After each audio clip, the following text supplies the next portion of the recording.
Pink. I need a code for the Wi-Fi. It's very fun.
And Pink.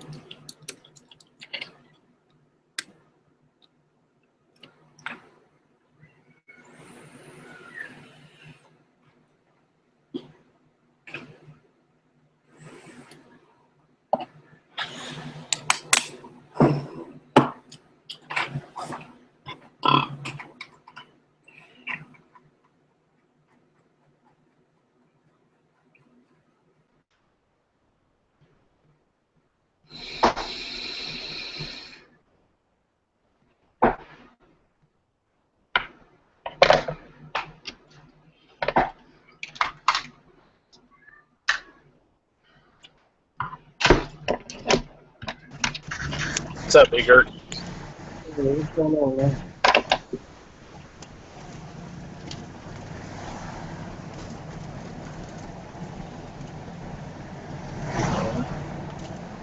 Actually, police chase.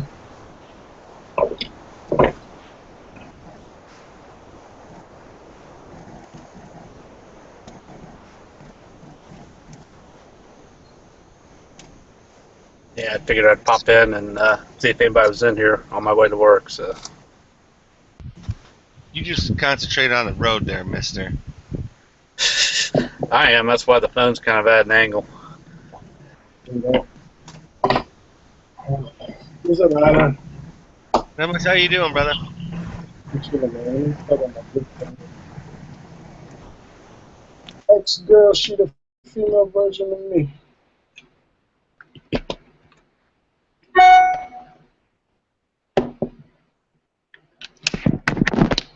Code for the Wi-Fi so that they can tell their friends. Alright, that's better. Now y'all can see these clouds.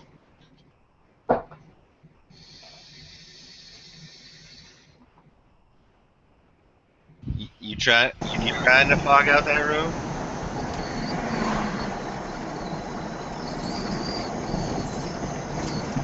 No reason to do that cloud. That's the real Puff Daddy right there.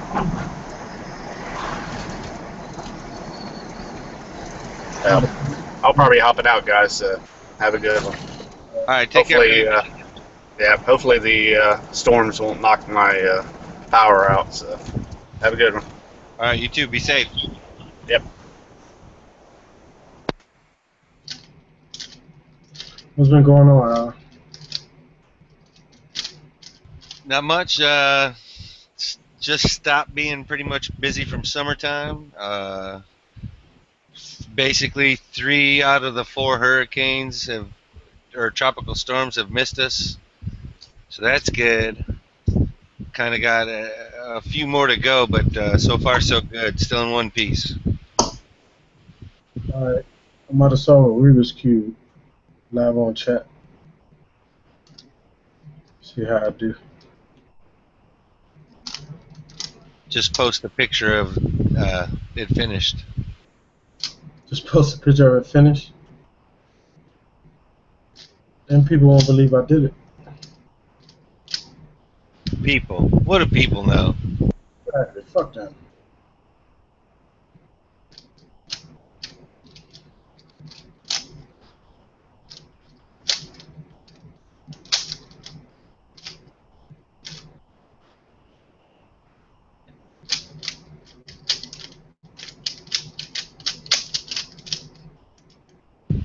Must be some kind of genius. I wish. I did learn how to do this in like 8 days, though. So I'm quite proud of myself.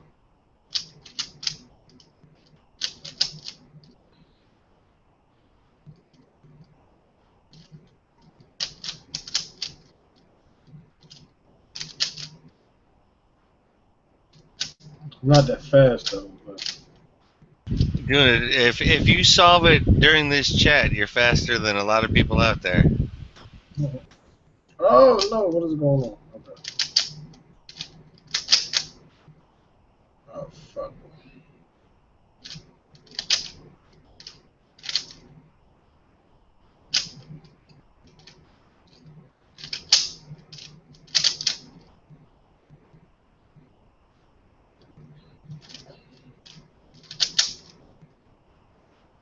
Oh, fucked up.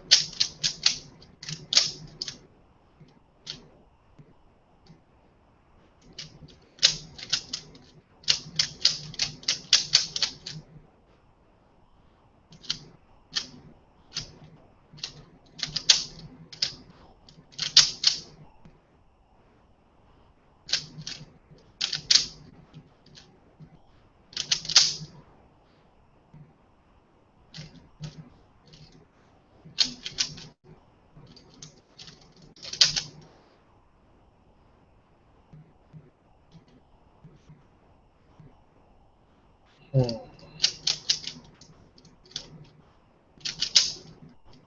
At the bottom, 2 layers.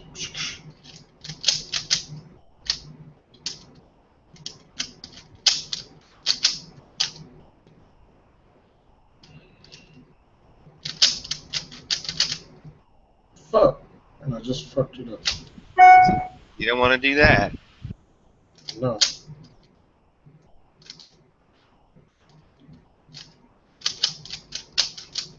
The pressure is getting to me.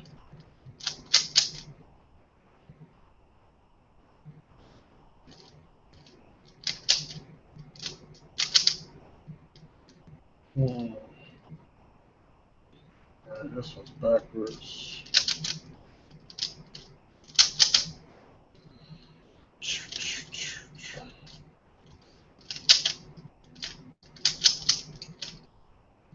Alright.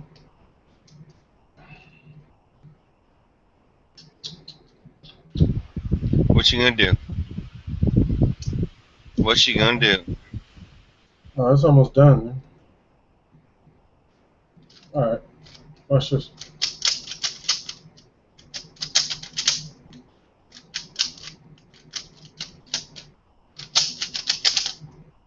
Done. Bam! You saw it here, live on camera. That's pretty impressive. Obviously, there's something to it. Yeah, it's not a trick. It's just a way to do it. There's multiple ways of doing it. But I know the easiest way, and I can do it a fast way, but I'm not completely finished learning how to do it that way. Hey, as far as I know, that's fastest in Gun Channel's history. I mean, as far as I know. All right. Got the world record on gun channels. But I got a way that I can do it in 30 seconds, but I'm still learning it. So I can do like half of it, and then, but I'm still learning that method. What is this, some kind of trick, or are you one of them geniuses? He might be a genius. I mean, I'm just saying. I am Pete Gert. Or there may be a technique involved here somehow. Y'all want to see my new holster? I heard that it's just like turn it to the left a bunch of times or something. No, you're talking about this. That's a cheap way to do it. I think I fucked it up. Cheating by just mixing it up a certain way, though, so you can unmix it up the same way. No, what they do is, which I messed up on this one, but what they do is they'll solve it, and then they'll do one move over and over. So like, see this top here? I got a yellow, right? If I do the same move over and over, it'll eventually come back.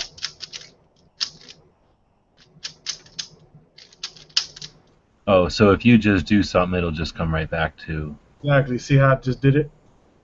Huh. Yeah, if you solve it and then do the same move over and over, you can theoretically mix it up and then keep doing that one move and solve it. It's simple. It all works because if it's like this and I turn this like this, it's mixed up, it's mixed up, it's mixed up, now it's back. You know what I mean? That's how it works. But to truly solve it, there's a method. There's multiple methods, but we call them algorithms. It's certain places, it's certain moves you do to move a specific block in a specific place. So what do you do? Like figure out one side first, and then another side, and then another side? That's the easiest method. That's the method I know like that. I can do start from the bottom, roll, to the top. That's easy. I can probably do that fast in probably like 2 minutes is the fastest I can do it. And then there's another method which is I'm learning to do it in 30 seconds, which is getting the corners first to make an X on all sides matching, and then you do like 2 moves and the sides will be matching. You're done.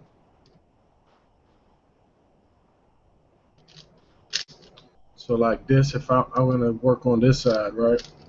Boom. Like that. Got the white. Didn't do that. So I got my white, and then I'm gonna bring them to the white side.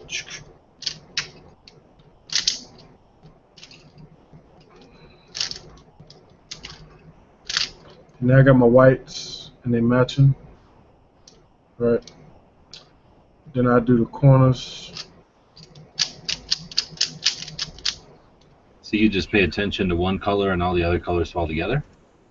Yeah, because you're gonna move a specific piece in a specific position. See how I got these corners matching? And these corners right here. So right now what I'm doing is I want to get this white, red, and blue corner in this position. It's in the right spot, but it's not orientated right. So I want to switch that. See, now that same piece is in the right spot, orientated right, and I got to get this last one, which the piece is here, so I just want to move it. Right, so that piece is there, and I want to put it here. See, I got it like that.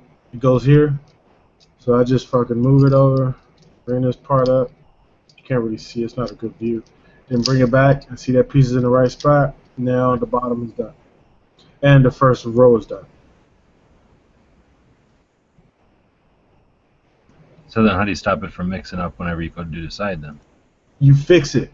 If you mess it up, you fix it. So let's say, let me get a good angle. Say I want to, this red piece, right? This red and blue has to go right here between red and blue, right? This piece needs to go right here. So for this piece, I want to move it over here like that. Boom. Now it's right here. It's still right there. And now my bottom been messed up. But by fixing my bottom, I moved that piece in the right spot. You won't know, you know. I see what you're saying. So you have to know how to move something so that the next move is going to be fixable? Yes, so basically you're gonna move your piece to where it needs to be when you fix it. You know what I mean? I think So I do. like, yeah. So if I messed the bottom up, say I did a move and my bottom was like that, right? Then my piece is positioned. So when I put this white back with this white, that piece is gonna be in the right spot. And then at some point it just works and they all fall together? I mean, it's not just at some point at work. You're gonna do one layer at a time.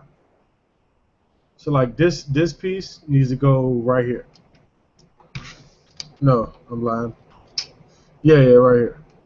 Red and green. This one is red and green. So if I put it there, it's still right there, right? But now my white is messed up. So when I put this piece back right here, it's gonna automatically put this piece right here because it's right beside it. You know what I mean? So when I flip this piece down where it goes here, it's gonna be in the right spot. See? See, this piece is right beside this piece when they both were up here like that. But now I put them on the bottom. And now I need to do, that's messed up, so. Ex-girl, she the female version of me. Seen them robots that can do them? Yes, I did, and I wish I was that fucking fast. You got Which one I- of them that has like 8 on a side or whatever? Yeah, they have one that's like 15 by 15. It's crazy. It's ridiculous.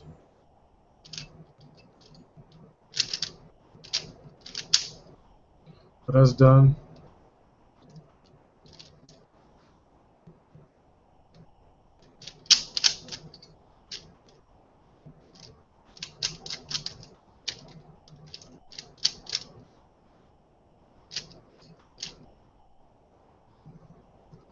And this is another algorithm, right? So I find two sides that colors are matching.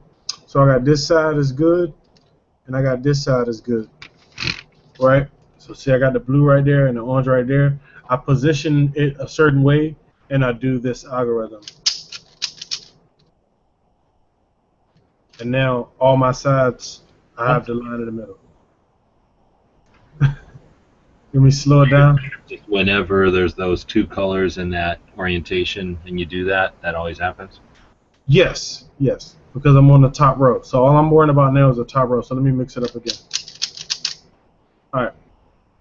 So I have, again, I got my green and I got my red. They're matching. My yellow and my blue aren't. They're in the wrong spot. So I orientate the cube the right way, this one side away from me and one side to my right. And I'll do this specific move right here, and it'll get all sides matching. Now, see the middles are matching now? Crazy. Yeah. It's pretty simple, man. Once you understand what's going on, it's pretty simple.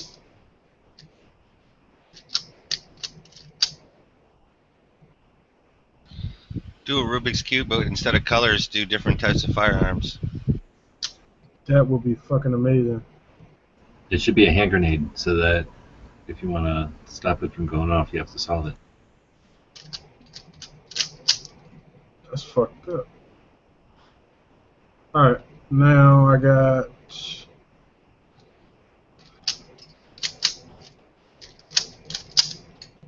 Let's see... I need these in the right spot. Almost.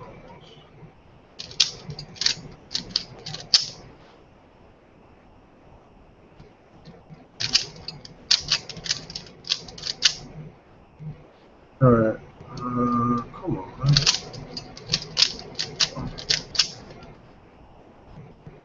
Alright, now all of these are in the right spot. All my top pieces. That one's already good.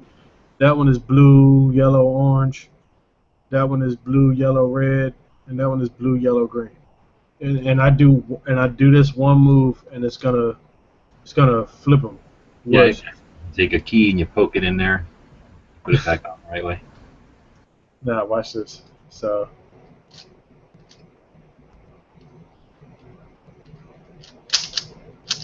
let me start it over. So now I got that side done, and this side isn't. So I do the same exact move, and then I do it one more time. Solve. Bam! So you like learn a bunch of things like to finish from where you are or to get you from here to there, and then you just keep doing those faster. Well, yeah, I mean, because each road is a specific move set that you do. The way I'm doing it is there's different ways, like I said. Each road has a specific set of moves. So for each row, I have certain things that I do to complete them, row line by line by line. So for the top, there's three moves. You know, one to put the sides in place, one to make the yellows go up, and one to put the corners in place. Did you go learn all these off the internet, or did you figure this out or something? No, I watched a few videos, which were confusing as hell. Then I had a buddy that knew how to do it, and he helped me with some of the last parts because I was doing the moves right, but I wasn't completing it because I wasn't orientating the cube in the right direction.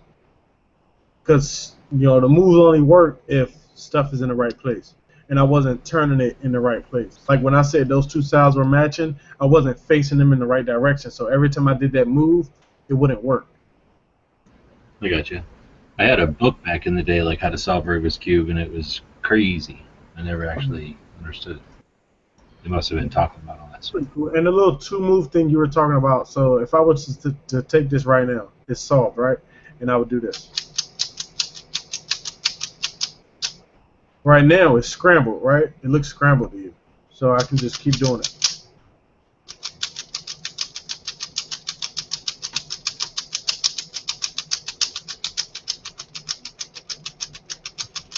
Zeros and ones, baby. think I fucked it up. Oh no, there you go. And see it's back. Then you gotta do the same move over and over. How many was that? Do you know? Huh? It's 31. 31 flicks of your right finger. Damn. Yeah, but that's with that move. Some moves I can do the move 4 times and do it. Like if I do this.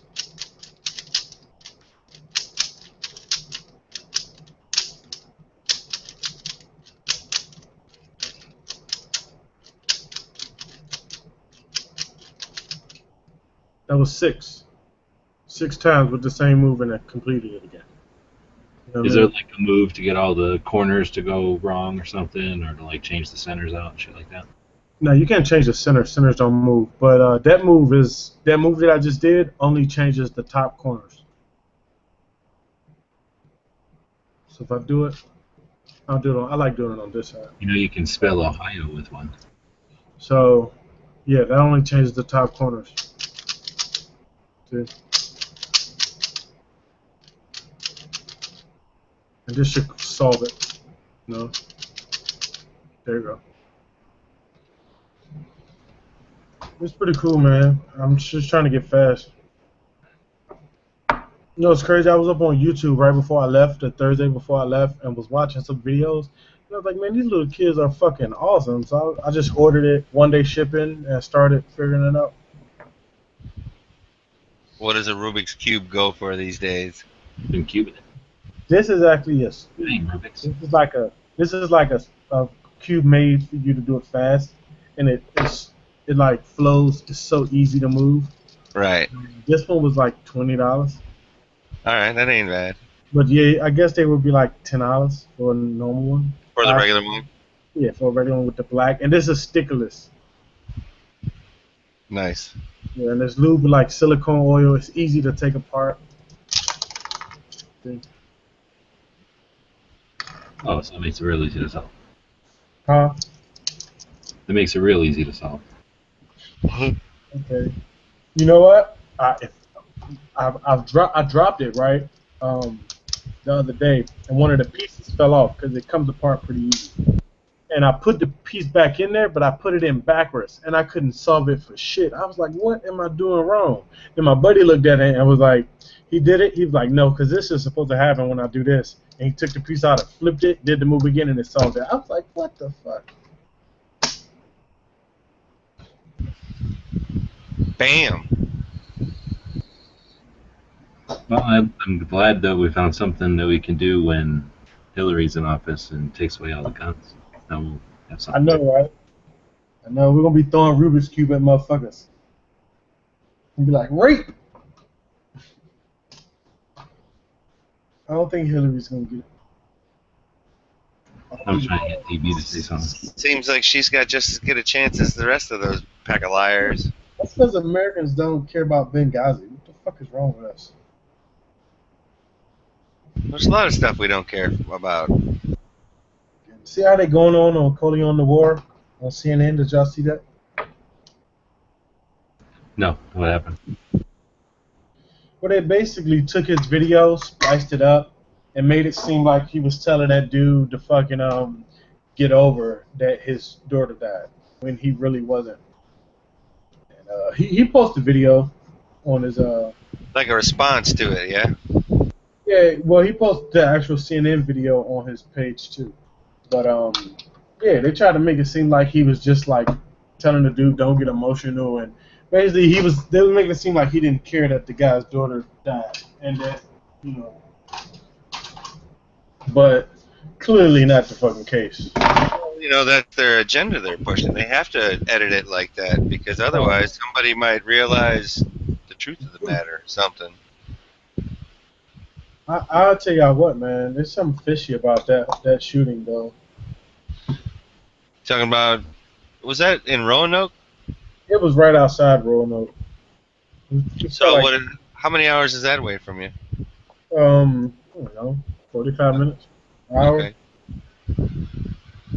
But yeah, I don't know, man. I watched the video, you know, and I'm not the one that believe in conspiracy theories or this and that, and I feel, I feel bad when people die and stuff like that.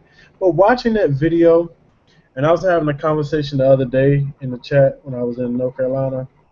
That it's like I don't care what you're trained not to fucking notice people in your peripheral vision and stuff like that. But news anchors notice people all the time, right? People walking up. I've seen them like defend themselves because somebody ran up on them and like punch people. I've seen videos of that kind of stuff. So you can't tell me that these ladies did not see this guy pointing that gun at them and then put it down. Like, it's no way they didn't see them out the corner. It's only you three are supposed to be up there. You didn't notice this guy standing 5 feet away from you? It's no way. And then also when on the first video from like the news camera perspective, when the shots are fired, the cameraman like falls down slowly. Like the camera falls slowly, like he's the one that got shot. But then when you watch the point of view, it's the lady who's getting shot. And man, I've seen people get shot before, and I'm not saying that she didn't eat those bullets and run away, but it did not look like she was shot. And I didn't see, and I've watched like slow-mo footage of it. I didn't see any shells eject from the gun. It's weird, man. I don't know. It's weird. I'm not saying it didn't happen, but it's kind of fishy, man. It's kind of fishy. It's exactly what they needed, right? Yeah, right. I definitely saw fireballs coming from the gun in that slow-mo. I seen that. Yeah, I don't know if I saw the shells, but I could kind of see the slide move, coming back. Right. Yeah, I don't know. It's fucking crazy to me is that wasn't like some small dude. Like, that guy was like fucking 400-pound, big dude. And like, you would have heard him. Like, that cameraman, you're telling me he wouldn't have fucking... I'm not saying anything. I just... Right. And I hate to say anything bad about the victims and shit too, but you would think that you could hear his footsteps on a wooden boardwalk. Right. Yeah, that too. You're on a wooden thing. It's like, dude, I don't... when I'm not paying attention, I notice people around me. You know what I mean? You can, especially something like that, you can feel someone walking by you. You know what I mean? The other thing is that, remember when G-Webs was arguing about the body cams on cops? Mm-hmm. So cameras can distort perception. Like, it might have looked like he was 2 feet from her, but he might have been 10. Or he might have been 15 feet. I don't. It depends on the camera kind of fucking with our perception. I mean, you say that. I mean, that could be the case, but I mean, I'm just saying that. That he was close, man. He was pretty close to them. He was pretty close. Dude, I would have spun around. I would have dual wielded my Glock 43s. I'm carrying 2 now. You're carrying 2? I'm carrying 2 43s. I feel like it's an 86. I hear that. I'm just gonna. I'm like a ninja, dude. Fuck it. Yeah, but that case is just kind of weird to me, man. I don't. You carrying him like Nicolas Cage in Face Off? Dude, I'm carrying him like Travis Bickle in fucking Taxi Driver. Nice. Spring-loaded joints on my wrist. Are you talking to me? Army jacket by Alpha Industries. Boots by Timberland. Belt by SOE. Sponsored by HST Federals. Dude, that whole thing is fucked up, dude. But you know what's funny is that gun-hating liberals make me fucking nauseous because they're on like Colin Noir's like he's retweeting their stuff and they're like, I hope your children die. I hope your children shoot themselves with your stupid guns, you homo. Like, guns are for fucking homos. Like, they're just so. Oh, you're just the worst. You know what it is? It's like they can't trust themselves around dangerous things because they are the most vile, evil little fucking creatures, dude. I'm telling you, dude. Violent as fuck. How can you want to ban guns because they're killing people, but then when you talk shit to people, you say you hope they get killed by guns. That doesn't make any fucking sense. You're trying to stop violence and death. Why are you telling someone they should die. That makes sense. Doesn't make sense at all. But they won't, and if you bring it to their attention, they won't even understand it. Which is The dude was mentioning children. Yeah, like, that's. He was mentioning, like, I hope your children shoot themselves, and, like, it was fucking crazy. And then I went to that dude's Twitter, and he's like, I'm done with you fucking gun fuckers for the night. Like, and I hope he had to fucking shut his stupid Twitter down. It's fucking tight jean fucking piece of shit. Yeah, man. Dude, these motherfuckers have got some shit with them.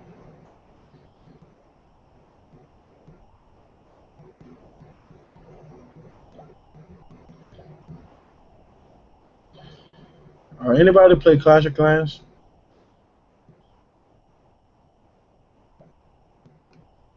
No, sir. Nobody? Oh my god, I cannot win this base. No.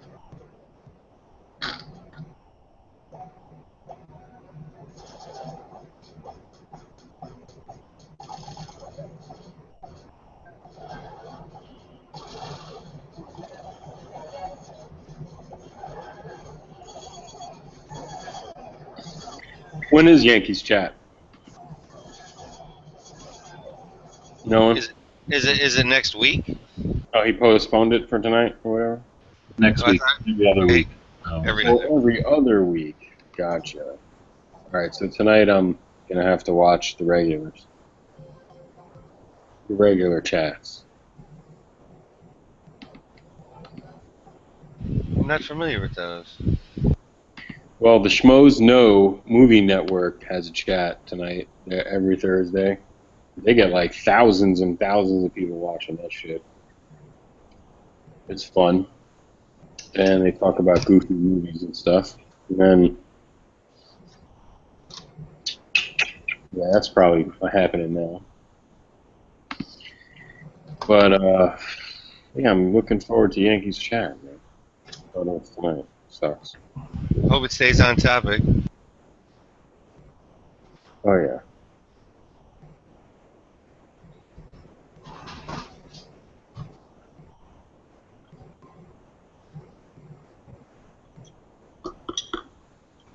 Crash and Burn to be on in like, I think in an hour. Also started 15 minutes ago. Hey, girl, she the female version of me. Okay. They won't have me on as a guest, so. Are you sure? I'm an expert in all things rap music and I guess that's it. Firearms and rap music. How about firearms and rap music? You don't know about that White Iverson though. White Iverson. No, we're gonna have to go. I'm gonna say no. White Iverson. How about I wouldn't even say old school hip hop, but I know a lot about rap.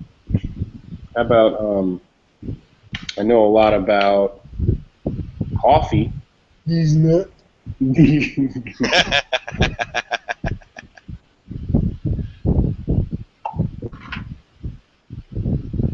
Seems like you dipped a little in the polls, D. Oh yeah, I'm not gonna get the nod. You know what? That would have been ridiculous if. Not getting the nod, dude. It's cool. You know what's crazy? These nuts would probably be a better president than fucking Hillary and Trump put together. So, what kind of pledge did Donald Trump sign today? He said he won't give the presidency to a Democrat. That's what he basically said. And then what, he winked at Hillary? No, he said that if he doesn't get nominated, say it's Rubio or if it's Jeb Bush or whatever, that he'll walk away and he'll support whoever gets nominated. No, I thought he went from independent to a Republican or something today. Like, he signed the Republican vow He's thing. running as a Republican. He's running as a Republican. Well, I'm just saying, he signed some crazy shit today to prove that he was Republican. Exactly. It was called the pledge, and what it stated was if he does not get the nomination to be the Republican Party's candidate for president, that he will support whoever does. That he will not go third party. He will Oh, not. I thought it was the I won't raise taxes pledge. Oh, He didn't. no. He didn't sign that. I don't think so. This was just a pledge that he wouldn't run a third party candidate. I gotcha. So that we wouldn't potentially. Yeah, let's say like I think it was Mitt Romney lost by like I think 200,000 or 300,000 votes. I forgot whatever the fuck it was. So these elections come down they're narrow. You know what I mean? Like they come down to the last kind of vote. And if he was to say not get the nomination and run third party, everyone thinks that he would basically be taking the people who would vote for him, who would probably vote Republican, and then they would split the difference. There'd be three, and then, of course, Hillary or Biden would win. Because that's the way it's looking. It's either going to be Hillary or Biden, And there's no way that they would run together? Hillary and Biden? Or Bernie and Hillary, or any combination of that crazy shit? Absolutely not. No way. I mean, if she gets the nod, I think she would pick a vice president that could strong-arm Congress, strong-arm the Senate, help her become a better president, and Bernie Sanders probably couldn't do that. It would have to be some powerful... Like, that's why Obama picked Biden, was because Biden had been in the Senate for so long and had so many connections and could get stuff done, and people liked him in Congress and in the Senate. And Bernie's just a fucking whack job. I mean, you know what I mean? He's just a whack job. It would be like if Trump didn't get the nomination for the Republican Party and say it was Jeb Bush or like Marco Rubio or somebody, or say it was even Ben Carson, he would probably not pick Trump. No one is going to pick Trump as a vice president. He don't even want to be vice president. I'm not even sure he really wants to be president, to be honest with you. I think he's just doing it to prove a point almost. And I kind of think that's cool. Why not? Yeah. I mean, a whole lot of why not. Fuck it. Well, I mean, it's all good. By next summer, I think July, we'll know who's the nominee for each party, and probably even sooner, because I would think so. Probably know by like May or June, and it's not that far away. And by then, whatever. But right now, Hillary beats everybody in the Republican Party, and no matter who they picked, she would beat them if the elections were held today. And so would Biden. Biden would beat everybody on the Republican side if the elections were held today and he ran. He's not even running yet. And that's like the latest polls. If you go to like realclearpolitics.com, they have accurate polls, kind of. A lot of cool polls there and whatever. So I wouldn't bet against Hillary. I wouldn't bet against the Democratic Party no matter what. So I think by next summer, you better get it together, bro. Always bet on the pitch. The biggest problem with especially Hillary, I think the biggest problem is that people are only voting and are only gonna vote for her because she's a woman. That's the problem. Like, they're not basing it on nothing she stands for. They're trying to cover it up and try to say, well, she stands for this, but it's because she's a woman. Same reason they voted for Barack, because he's black.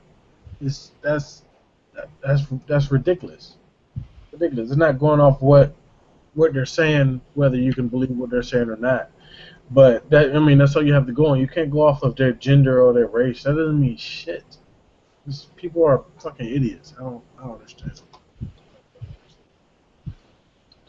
And unless Donald Trump's trying to throw me $1 billion, I ain't voting for him either. Why's it got to be $1 billion? What? Come on. Why's it got to hit you up with $1 billion? Because $1 million ain't enough for me to vote for his dumb ass. Come on now. Ain't nobody else paying you to vote for him. Shit. You're going to give that shit away for free, man? Come on. Oh, man. He got all that money. He got to buy my vote.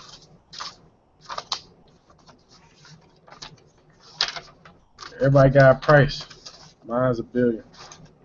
I'm lying. He gave me 100,000 out of both of his ass. Yeah, I'll take 10. Man, what shit? Like, I guys, I might take a motherfucker. I might take a Wow. Glock. I might take a Glock and a box of ammo. Shit. Oh man, that's shit. Are you in a relatively free state? Is Virginia? What are their handgun laws like?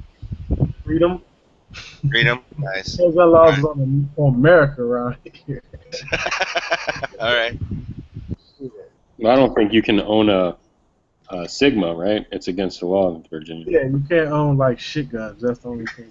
You can't Wait buy a minute. Sigmas, high points, shit like What? Come on. that. Nah, man. Kel-Tex, can't buy those skies, bullshit like that. You can't shoot 40 unless you're a cop or a crack dealer. In my state, like Hey, fuck you. I love 40. it's like if you have face tats at the gun shop, they'll let you buy 40, or if you have a police. That's it. It's like either or. Or if you're like a competition shooter and you're trying to like cheat the game and shit, you're trying to game it and get that power factor. They'll be like, "Are you here for power factor? To shoot rival gangbangers, or to be a cop?" And then that's how they qualify 40 buyers.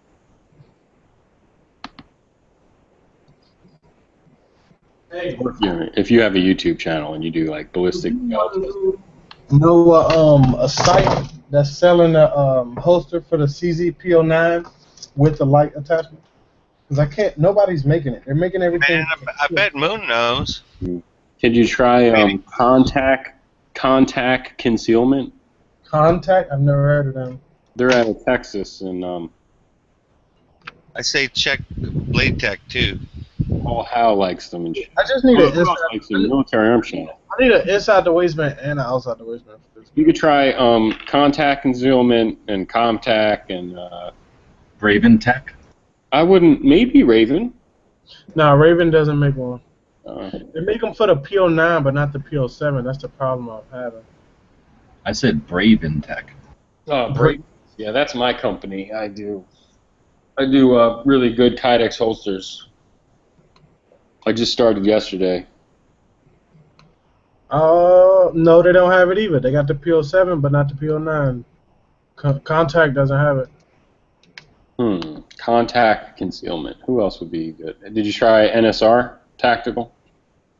Hold on, let me try.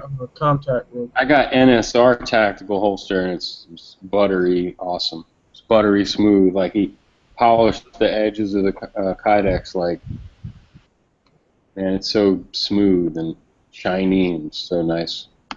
I give him credit for that. Let's see. Makes me want some biscuits. It's buttery. ButteryKydex.com. Buttery cutter. Let me see. No, they only got Comtac. Only got the SPO1. Nobody makes this shit, man. Nobody. Let me see Pitbull Tactical. Cause I just got this. Try Huck. I just ordered a holster from T-Rex Arms, but they don't make it either. I asked him would he make me one, but he hasn't responded yet. What about Forest City Tactical? I had a holster from them. I try them too. This is my new Glock holster right here. HuckleberryTactical.com. I know it sounds funny stuff. Huckleberry Tactical. Stop it. I got one. I swear to God, Huckleberry. I swear to God, I got. That's my Glock 43. With the loop, with the pull the dot. It works, dude. Huckleberry Tactical. I only got the PO7. Everyone's making them for the PO7 and not the PO9. That's the problem. What's the other one you just? The PO9, the bigger one or the smaller one? The bigger one. I got the full size one. Nobody want that bullshit, compact bullshit. I got a Glock for that. I got the full size bitch or the 19 motherfucker. Did you try Blade Tech? Blade Tech. I don't. Who the fuck wants a Blade Tech? No, they're okay. They're not like the best. They're not the worst. I just need an inside the waistband, something kind of. I need to text my buddy. You want an inside the waistband with the light? Yes. With what kind of light do you got? Enforce. Let me go get my gun back. You're gonna have to send that shit off to somebody, dude. I might have to get my buddy makes hoes, so I might have to get him. Yeah, try somebody. Latex got one Ambi Eclipse for the PO9. And then, other than that, it's PO1s. Oh shit, Glock Guru with the hookup, dude. You're fucking. Nice. See my You shit? already found it. See my shit? Glock Guru already found your shit. You need to buy from that guy. Where? I don't fucking see it. I'm gonna, dude. You bought a fucking delicate Czechoslovakia, Slovakia. Now you're Mhm. fucking looking for a holster. No, not the PO9. Click on. Yeah, PO9. Yeah, What? yeah. Yeah, that's Yeah. PO9. That's it. That's what you need. All right, you gotta carry it. All right, okay. The Defender. Boom. Yeah, but what kind of light? It doesn't say. Oh shit! It has the Enforce bullshit. Boom. Dude, they have the whack ass light you got. Man, this light is fucking great. What you talking about? The light is awesome. This It's like is the new 60 version lumens. with the screw, bitch. I sent that, Yeah, that shit- match bullshit okay. back. This works. How many lumens is that? 60? 200. Yeah, that's 200 less than I got. That's 300 less than what I got. It's so fucking bright. I just fucked my camera up. Just shooting, man. Fucking like a fucking lightsaber coming off that bitch. It's like a step above like a mag light. Like a fucking Damn! mag light. Crazy, bro. Shit's fucking. It's a fucking lightsaber, man. Fucking mad. This is a fucking fighting pistol. Look how big this motherfucker is. That's crazy. It's like RoboCop gun. No, yeah, it's awesome. It is. If you're from Europe or something. And my gun's loaded right now. Look at me.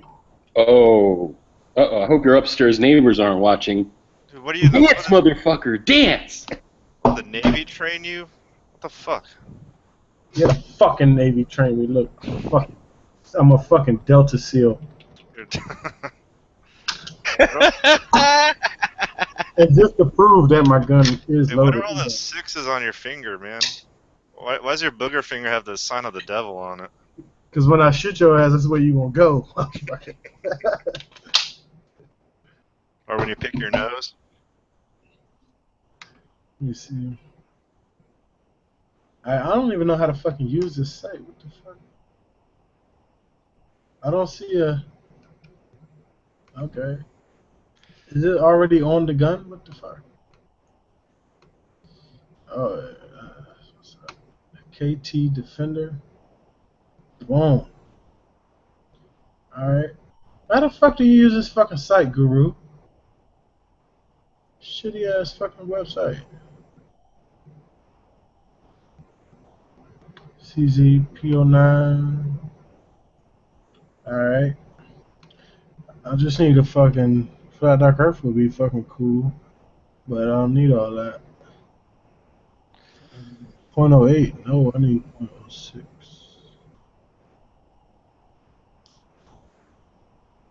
Like 0.06, right-handed, belt loop, Enforce, APL, barrel slap. How the fuck I'm supposed to know?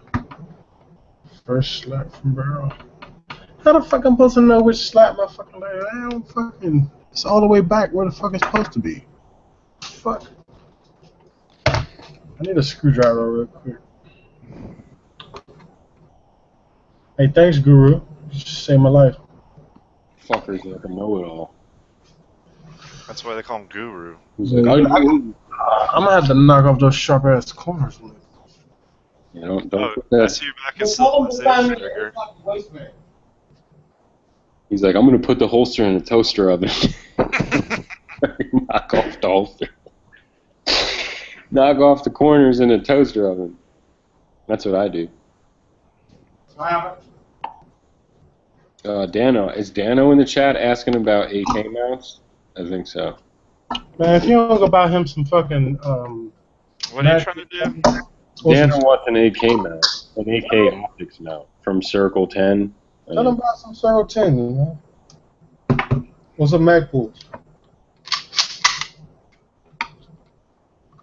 Yeah, this fucking KT Mech, dude. Oh yeah, y'all want to see the new addition to my collection? What did you get, Jennings? Hey, You found Yeah. a Jennings. got a Cobra. You Yeah, got you that high found, point. I found a Jennings on a tire, like in a car wheel well, just sitting there outside the club one time. But they I need wonder a why. first. It's gonna be a third anyways. Either way, it's 3. You got a Tech 9? Don't buy another CZ, man. I mean, I think once you have one CZ, that's enough. Huh? Who the fuck is? No, I think one CZ Are is you enough. sure? Are you sure about that? I'm pretty sure. Dude, you're hating on the fucking CZ. This fucking shit right here. It doesn't have a slide. Huh? It doesn't have a slide, man. Like, how do you rack the slide? Like this. You have to have small hands to rack that little fucking See how slide. fucking you gotta rack it like this to be honest. See how fucking like that shit is small as fuck though. Look how small the fucking slide is on that bitch. Compared to a Glock. That shit. Yeah, I like my guns to have slides. This shit is fucking tiny.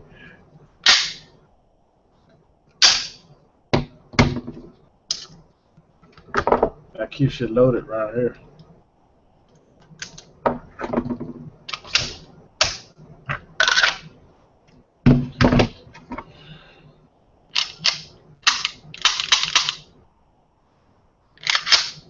Look at that fucking trigger pull.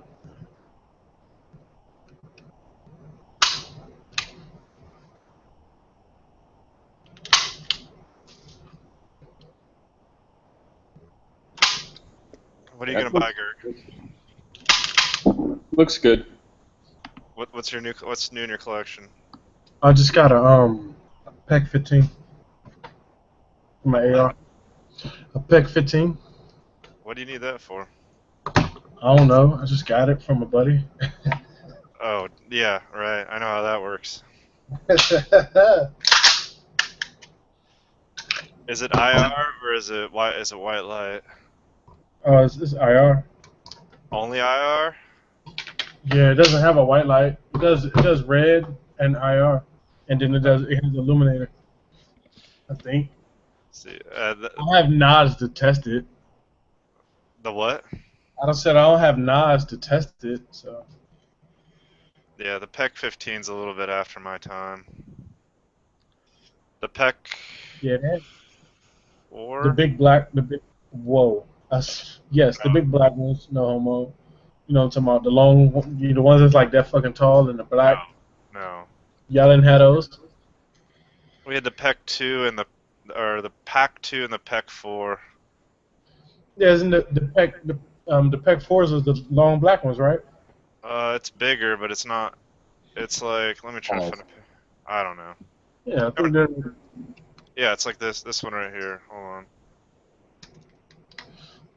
Yeah. The long black ones. Yeah, the PEC 4s. Pause. Yeah, this unit is still it's. I've seen a bunch of those when I was out there. But they got the new D-ball ones. They call them the 14 alphas, but the new small D-ball gray ones. Yeah. Yeah, they're using those a lot too. Those were nice. Yeah.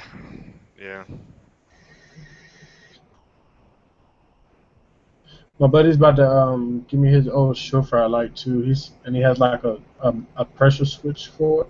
He said he doesn't. I gotta get like the lens. How much would that probably cost to get like the cap, like the lens? Because he said he has the body and the end cap with the $30 or $40. just to get. You got Okay. the LED lens, right? Or Well, the whole top cap. He said it's missing. Oh, more than that. I don't know. Go on their website. They have all the parts. You can replace anything. Okay, and he's giving me like 40 Magpul mags for like $20. Jesus. Yeah, he's liquidating like everything he has. Crazy. He claimed he has like 200 something Magpul mags. I don't believe it, but if he's gonna give me 20 for 40 for $20, I'm with it. Yeah, no shit. He's gonna be like, oh no, PMag? No, these are Pro Mag. Shit, PMag.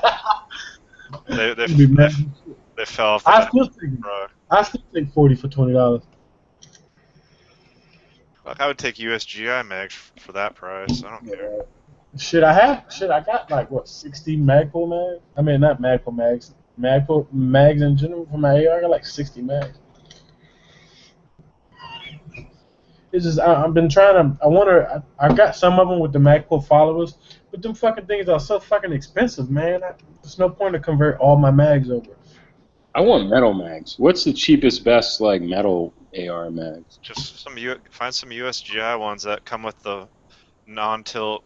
They come with like the good guts. You know what I mean? You need there's a new follower now. The green one used to be the shit hot one. Now it's like a coyote brown one.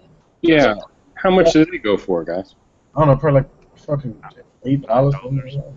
I can, if you want to buy some fucking mags, I got you. I will sell you some metal mags. Yeah.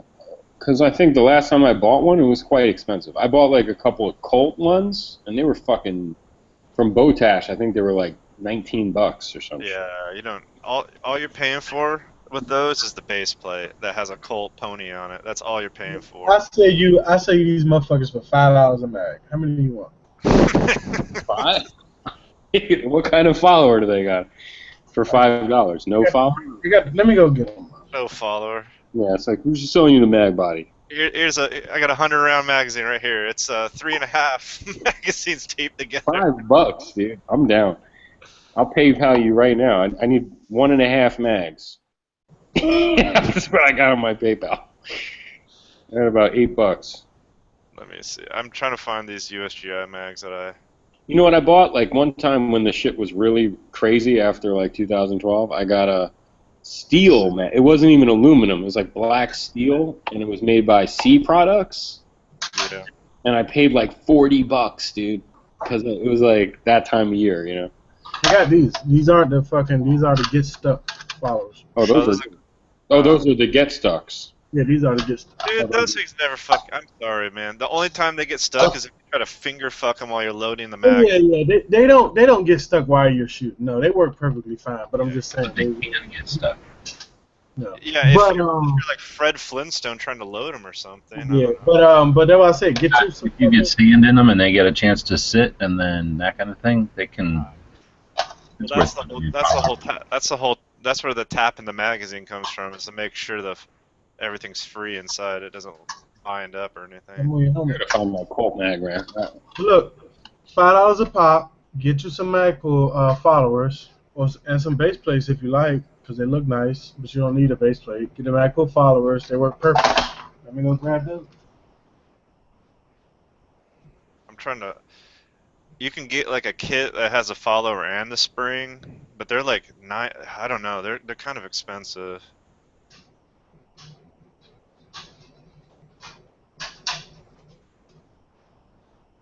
What brand are those on?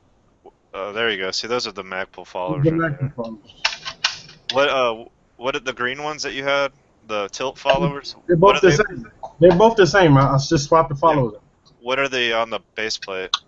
DNH? No, they're restricted military, government, law enforcement. What does it say on the base plate? K Industries. Okay. Yeah, New Britain, Connecticut, USA. But no, these are issued mags. These are GI mags. Fuck, I would buy some of those. How many you got? These are GI mags straight from a black box on the range somewhere in Wisconsin.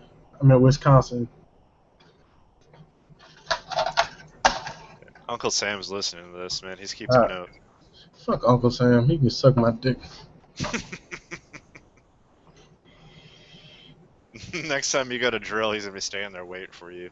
Where my fucking mags? He's like, "What'd you say, He's motherfucker?" like, what did you say? Pull your dick out. Pull your dick out right now.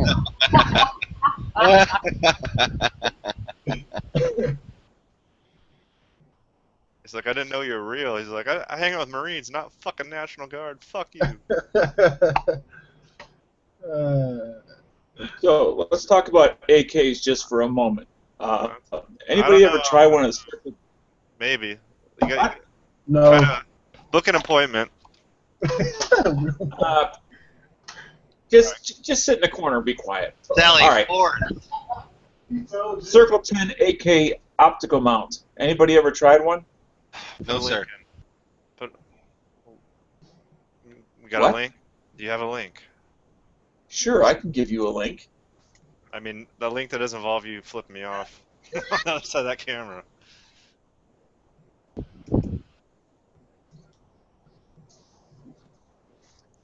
There, it's in the side. What's different is it mounts to the. You remove the rear sight and you mount it that way rather than to the. No. Then you don't have a rear sight. Oh, you got an underfolder, don't you? Yeah. Yeah, I forgot. Never mind. What kind of scope are you trying to mount? Well, I don't have a scope for my AK. I just got a scope for my AR. Are you trying So to do it's gonna. optic or red dot? I just discovered that this Circle K AK mount a few days ago. Tactical Lola did a install video on it. And Mr. Guns and Gear did a review of it. Because it's not mounted to the dust cover, it's inherently a little bit more stable. Oh wait, it has a rear sight built in, doesn't it? It looks like a rear sight. That's weird. I don't know. It has a little notch. I see that. That's the equivalent of the 100 meter setting. Yeah, I don't know. I'd rather get one of those Troy gas tube rails that G-Webs had for a little while back then. Just do a red dot mounted up front. Selling it. Anybody want to buy it? Uh-oh. This might be the right time for something like that. Oh, this thing's okay. $60 for that thing. How much is your Troy? Or you want to put in the side chat or something? How much you selling that Troy rail for? Let me go find out how much I paid for it, and I'll just sell it for what I paid for it. I buy it. There you go. I buy my share less than retail. It's about $100 for that Troy rail. I just can't afford to lose anything, so I just don't want to say because I don't remember. No, I Oh understand. yeah, it'd be the smart thing to check your what you paid. I don't know. If you're trying to do a magnification, I don't know what to tell you. If you're trying to do a red dot, then I would say go for the gas 2 rail.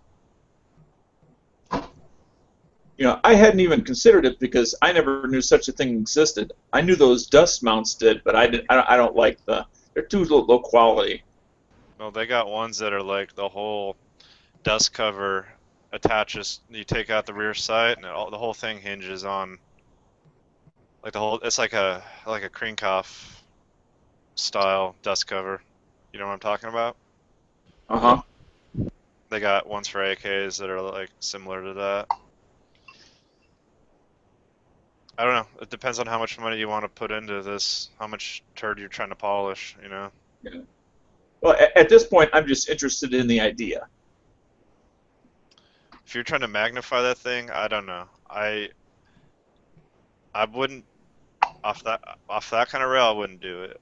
If you had a side mounted style, but you don't because you have an underfolder.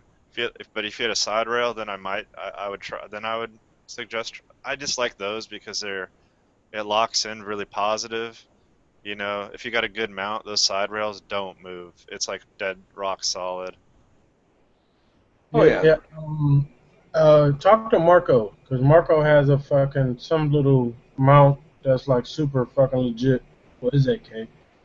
It's a side mount. But the ones that mount on top, off the dust cover, off the rear sight, I'm a little tentative about them, especially for magnified optics. For red dot, that looks like it'd be fine. But if you're gonna do that, why not just get one of the gas tube mounts if you're gonna mount a red dot, and then that way you still retain your rear sight and you can co-witness through your red dot and all that good stuff, No. to 100 meters, whatever it's worth, you can still use your rear sight. Yeah, on this thing, yeah, but you would have to remove the optic. You wouldn't be able to aim underneath. You know, like a lot, like with the side rail, you can still, some of them you can aim underneath with the Because gas tube. it's to the side or whatever on the side rail mount. Yeah, it usually leaves room for you to aim underneath. Some of them do, some don't. Some are like really snug to the dust cover, so you can't. I don't know. I'm thinking about stippling my CZ, man. Don't you dare, mister. It's fucking, but only I'm scared because it's fucking like, it's thin, man. Alright, number one, how much does a new frame cost? Just like put that in your head. The gun was $500. Okay, so what's the frame gonna be? Like $100 or something? I don't know. What you trying to say? My stipple skills aren't up to par? I'm Why saying not? if you fuck it up, you're gonna want to get a frame before you sell it. is I what I'm didn't fuck with saying. my Glock. Look how nice that bitch came out. Why don't you just get some of that grip tape? shit? Hey, I didn't know you were a master craftsman. All right, I knew you were a Renaissance man, but come on. Don't look at that shit, man.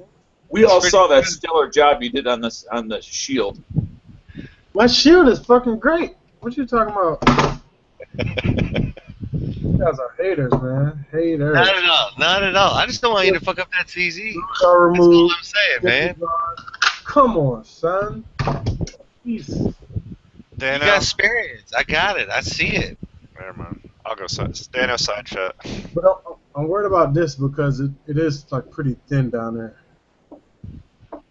The walls are pretty thin, so I don't know if I'm gonna put heat to it. I don't know. I mean, it's okay grippy. I mean, it isn't grippy as I want it, but I mean, what's the stuff that's like it's like grip tape, like they call it something. Yeah, the tape? the sticker things, those pistol stickers. I don't know what they're called. the grip tape. I don't know what it's called, but yeah, it's the grip tape. They make them Like, floor is pistols. it Viper grips or something like that, or? I don't know. Something like that. That shit, Hip 45 is always using. Well, yeah, I don't know. Talon grips, right? Talon grips. There you go. Thank I'm you. not using that shit, man. I'm not using that shit. It adds fucking a little bit of bulk. Oh, All right. really, Yes. dude, really. I know, it doesn't really add shit, but I want to stipple my gun. Why would I do that when I can? Well, then that's all I was saying is just be ready if when it comes time to sell it, just be ready for the cost of a frame if you want your full money back. That's all. That ain't even a big deal. If I ever sell it, I'm gonna sell it to an idiot, and I'm gonna be like, "Yo, Man, this is a $200 custom, to get this done. I'm only gonna charge you an extra $50, right? and I'm gonna sell it for $650. Nice. All right. Profit. Well, if you already have a plan, I say go for it then. Shit, I just bought I bought an M&P for $350. Sold it for $450. Profit. No, that was a appreciation as opposed to depreciation. You were appreciating the fact. But this gun shop down the road from me has like 100, like I think they said like 200 MMPs from this closed down security company. They're selling them for $350. Full size, no safeties. Only thing they have Mazing disconnects, but that is a big issue. I can fix that. Dude, over in Honolulu, they just they either did or they're about to destroy like $575,000 worth of firearms. Why?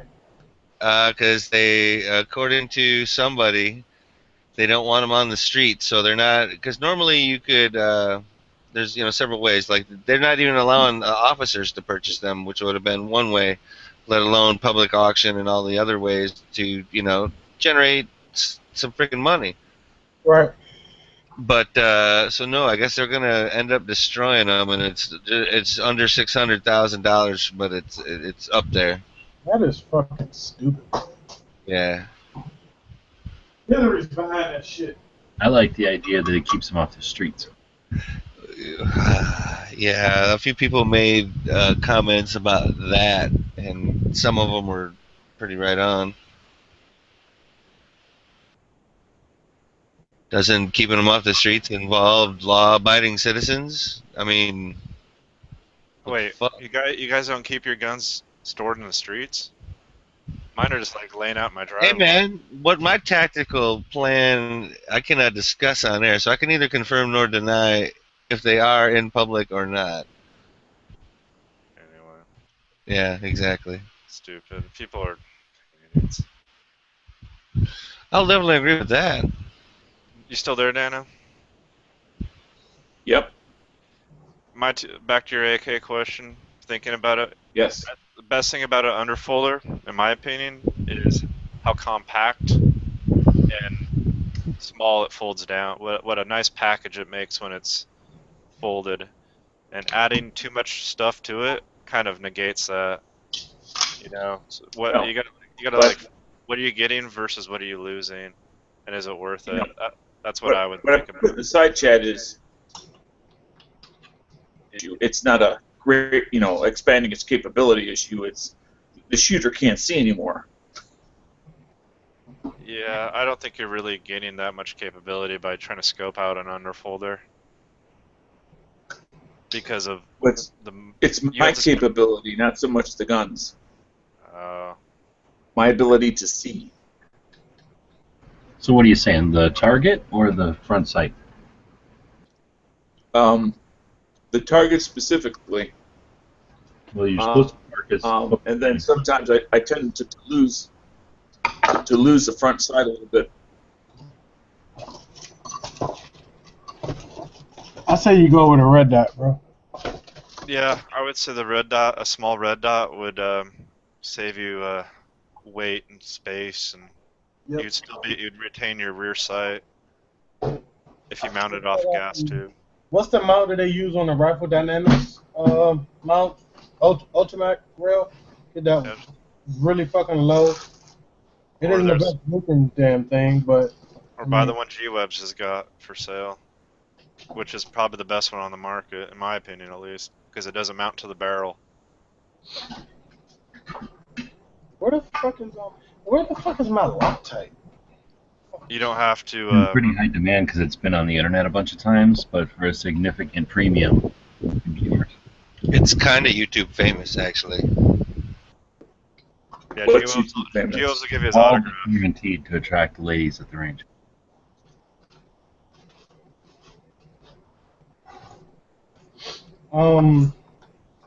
So call me crazy, but this fucking UTG Crazy.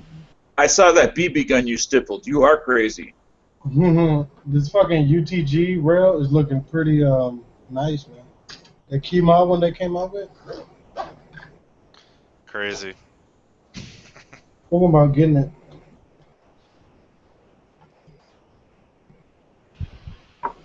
The, Made in the USA. yeah, man, it's looking pretty sweet, man. I ended up going with the UTG Super Slim Pro or something like that. Is that the new key mod one? No, it's not a key mod, but it was one that it's almost like the Delta from Troy, in that it goes over your A2 Oh, front side post. yeah, I don't So like it's not a free float or anything like that. But yeah, but I mean, this one's a free flow. This key mod. I mean, and it's cheap. It's cheap. That's what I'm looking for. Yeah, it was like 120 or 100 or 120 bucks, I think. I don't know, but I don't know because I mean, cheap isn't always a good thing, and then it is UTG. I agree. And Oh, well, man. this is my first time purchasing them, so Right. we'll find out. So far, it's pretty good though. You know.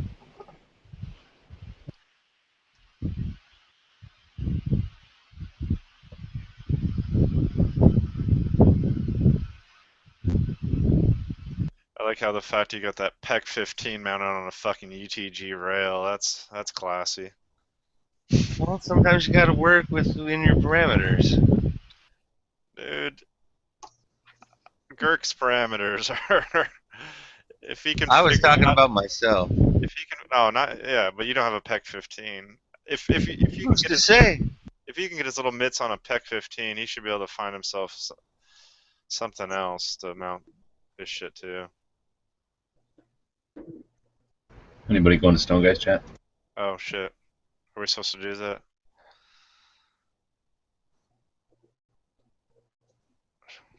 Should we all move over there to troll the shit out of him? There's the link. To Stone Guys. Gert, go over to Stone Guy's chat so you can be the only black guy to ever be in a chat with Stone Guy. No.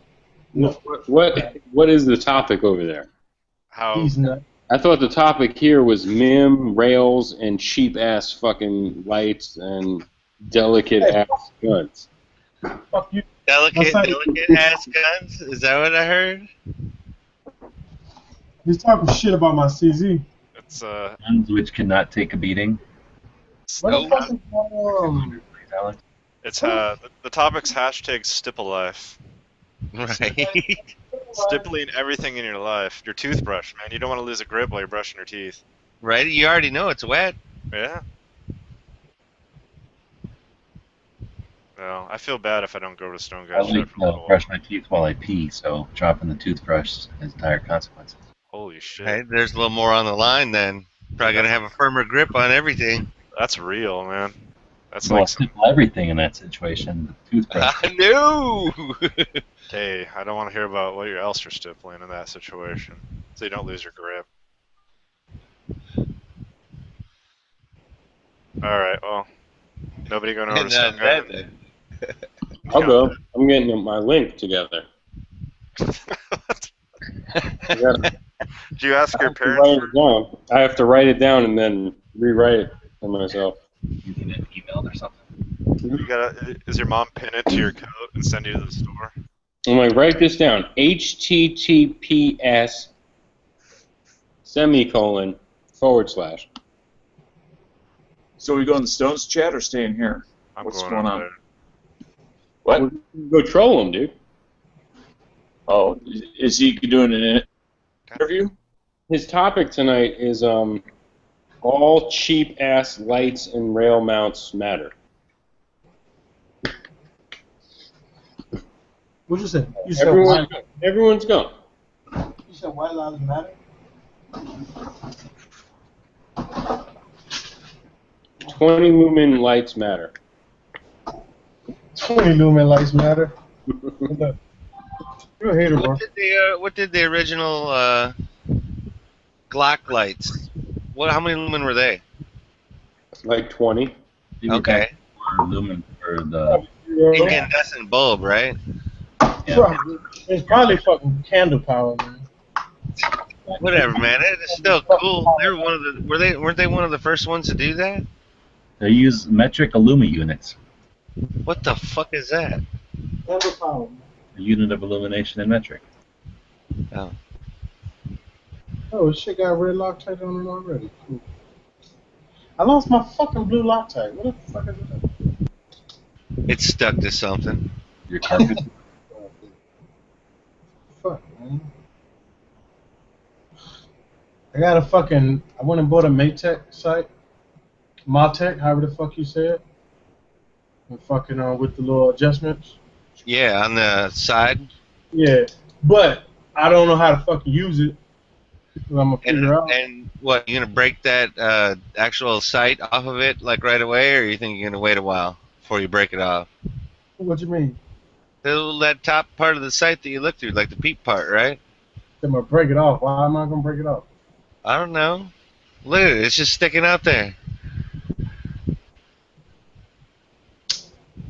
But it falls down. I don't know. I wanted one of those sites. I still want one of those sites. Yeah, I just took this one off. But this one was cool. But Throwing that one out. because I think the little quick adjustments would be nice. I can just zero it and then flick it for my whatever the fuck it's called, adjustments, quick adjustments. Put it shit in my ear, man.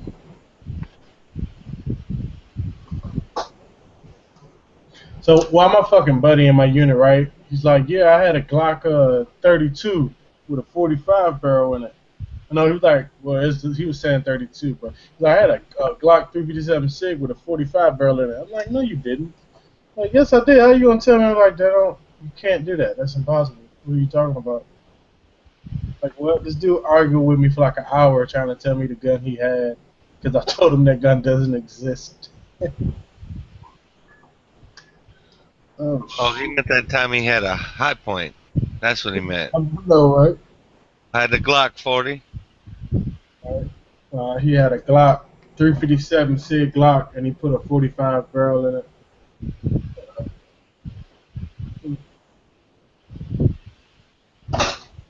All right, yeah, it's up to you, man. But yeah, man, I gotta put a rail on this fucking rifle. I mean,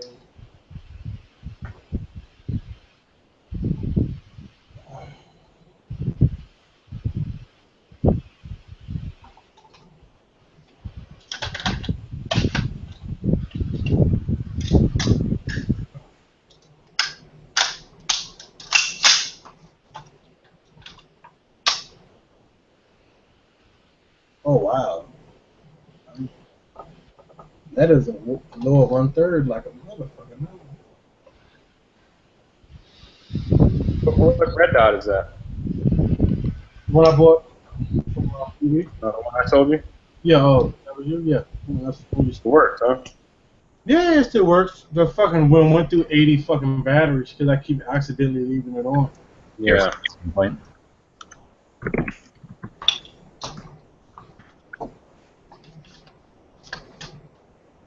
Yeah, I got the. All I did was like waited a year, and then I got the upgraded one. I want that new one, man, with the fucking 50,000 hour lifetime thing. Yeah, it's the same shit, except they say the battery's better.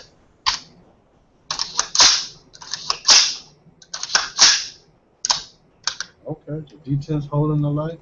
What MOA is the reticle? I like primary arms a lot. Yeah. What MOA is my rifle? No, is the reticle on the 50,000 I don't. hour battery? Same. It's the same as that. It's 2 MOA. It's like 2 is the standard, I guess, now for ARs. I mean, you can get a 4, but the primary arms. I forgot what I paid for that one, but the new one. I think for that one, that mount that he has on there is like it's a really quality mount. It's like a fucking $100 mount. Yeah, it's American Defense. Yeah, the quick release. Is this shit? The fucking mount costs more than the goddamn fucking laser. I mean, than the whole damn thing. Well, how much do the red dots go for? The new ones. The new ones are like $200, and then the the older ones are like 80. I think they're like around $80, $90. But they're good, man. The dot was crisp. Hold 0.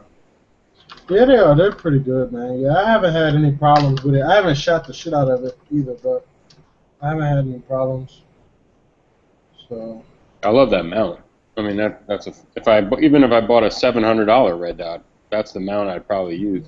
Yeah, the mount is cool too. I was glad the mount because I was watching reviews on this mount like a couple years before you sold me this. What you sold me this last year? I don't remember. Whenever the fuck you sold me this damn thing. I don't know. I just need a fucking rail now. That's it. A rail and a stock, and my rifle will be pretty good for the most part. I want one of those fucking Raptor charger handles too. That's not a necessity, but I definitely need a rail, and then I'll worry about a stock later. I've had this fucking rifle for like 4 years, and it still looks like this. I'm disappointed in myself. I put a link in the side chat for primary arms. Which of the ones on that page, DB, are you referring to? That has the 50,000 hour light. It's the primary arms advanced microdot with 50K hour. It says 169. Okay. 169, Gotcha. but it's out of stock.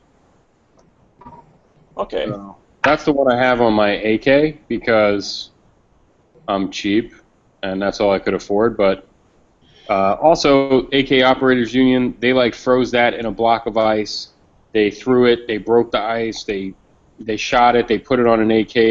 They dragged it behind a truck. They dropped it from a tree. They did all types of shit, and it held zero. And I think it's as good as the older one that's $89. It's just got that upgraded battery life. You know? No, I'm gonna probably upgrade to that one. Probably, probably get it next year. Upgrade. Or unless I get the money for like an aim point, then I probably do that. But Trijicon has that new fucking dot too. I like it. It's pretty cool. If you have an unused section of Picatinny rail, can't you just mount it directly to that, or you still have to buy a mount? No, it comes with a mount, but it's Okay. a low. It's not a high-rise mount like this. Right. Yeah. It's not a co-witnessing type of mount. Nah, but the problem with it being low is that this being high-rise not only does co-witness, but it helps with your cheek rail. You know what I mean? If not, you're like way the fuck down here trying to get it instead of just naturally on it. You know what I mean? See, I'm naturally on the rifle, and I can see right through it. With the other one, you're gonna be down here like this. You're gonna be looking like fucking Chris Costa like this and shit. Okay. Just like, you know, shooting how you're supposed to be shooting. I would just wonder how that type of red dot on an AK would work. Like if I got that $50 Circle K mount, it takes the place of the rear sight. Man, with the AKs, I mean, some people put the AKs back there. I mostly see people put the AKs on their top handguard. I think that's the best place Right. for it. But I mean, it'll work. Just pick a tinny. It'll work just like you putting anything else up there. They work good. They do fog up when if it's like wet outside. So if it rains and you're shooting, it might fog up. Probably will, but I don't know if it's it probably will dry out and clear up. Because I mean, it's not a. Does that thing come with any kind of caps on the ends? No, it doesn't come with caps, but you can buy caps. You can probably buy like a cap for it. But honestly, man, you don't need a cap. But well, if the humidity is 95%, how are you going to keep it from fogging up? A cap won't help that. A cap is for you Well, to no, but protect the lenses. right, but before you get outside, when you're traveling from point A to point B, at least it won't get dusty, and because when it gets moist, it also attracts dirt. I mean, it comes with the same thing the aim point comes with. It's like a little bikini, it's like a little rubber. Oh, it does. Okay. Yeah, they all do. Gert, didn't I give you that too? No. I didn't send it to you? No, you need to put it in the mail tomorrow. No, I think I did. Either that or that one didn't. It should have came with a little rubber thing. Yeah, you probably lost it. All you sent me was this, the box, the mount it came with, and a little Allen key to switch it out. Oh. Yeah. No batteries or nothing. I had to buy a pack of batteries. Yeah, you do me. Even just for storage, you're going to want something to protect them. You drop an Allen key on it or something, whatever. Allen key won't break the lens. Well, it's just an example, you know what I mean. But you drop something on the lens. I don't do anything like that on me. I haven't had any problem. I throw it around and everything. I haven't had a problem. I mean, something could hit it if, I don't know. I feel like if something's hard enough to break it, break these nuts. But, I don't know. Okay, I was just curious. Because I'm not looking for a mount to be able to shoot further or something like that. I just have some vision issues that I need to try. I'm looking for optics to help overcome bad vision. Right. Do you want to put the red dot closer to your eyes or further away? Well, I've never used a red dot before. I just recently, about a month ago, put a Nikon P223 scope on my AR. I haven't shot one. I've never What's shot. I've never shot with a scope yet. One day. Oh,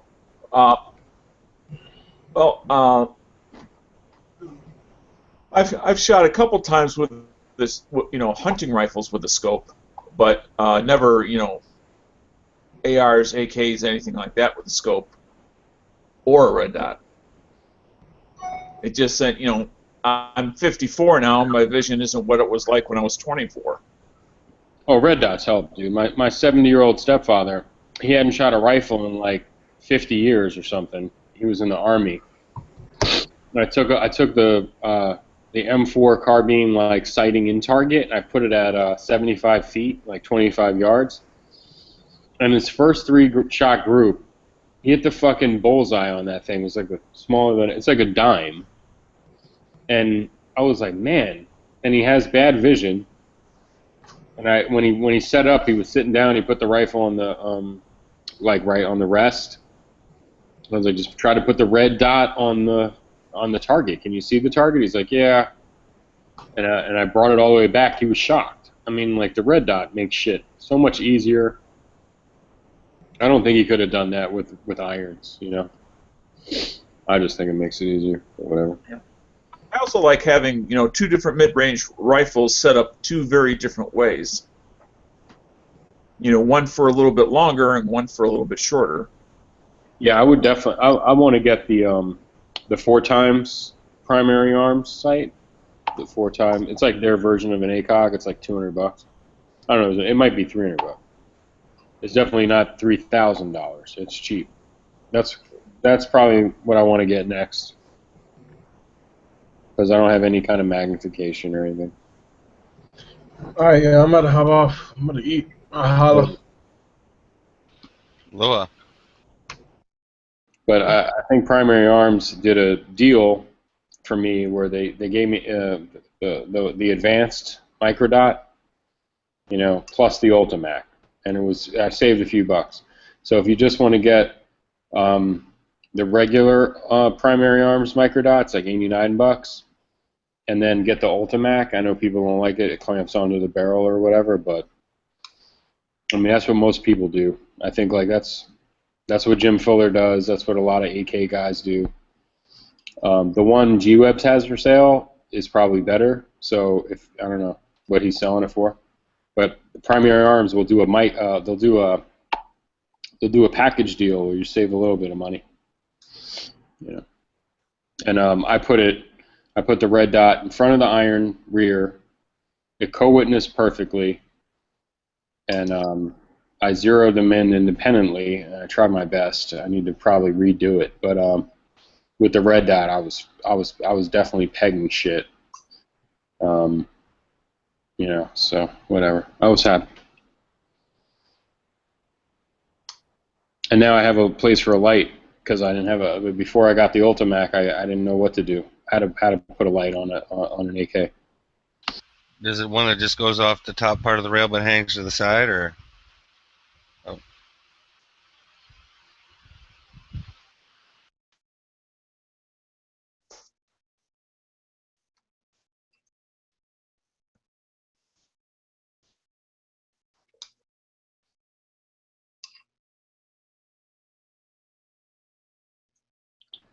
Yeah, it does.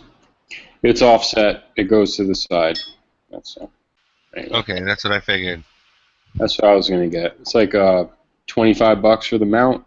I'm gonna put a Surefire G2 or whatever the fuck, like a $50 light, $50 light in there. Is it like a Fury or something? The Fury's like $100. I'm not sure what I'm gonna do. I might do the Fury, but the other one's like $50. The plastic. It's the plastic Surefire. Still lifetime warranty and all that, though? Oh, yeah. I thought Surefire didn't do plastic ones. That was just Streamline.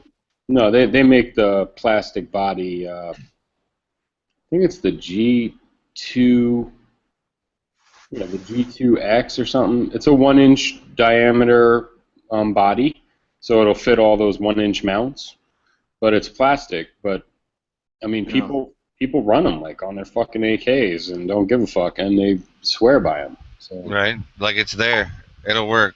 $40 or $50. I don't know how many lumens it is, but I know like the Fury, the cheapest you could probably get a Fury is that's aluminum, same size, two CR123s is like 500 lumens.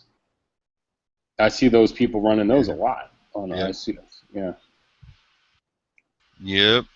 and they run them on most of the new hot shit is the it's like $70. It's the Haley Strategic fucking Thorntail. Like it really puts the light. It comes off the Ultimac or rail on the top of an AK, and then it like extends out and then puts it on the side of the front sight.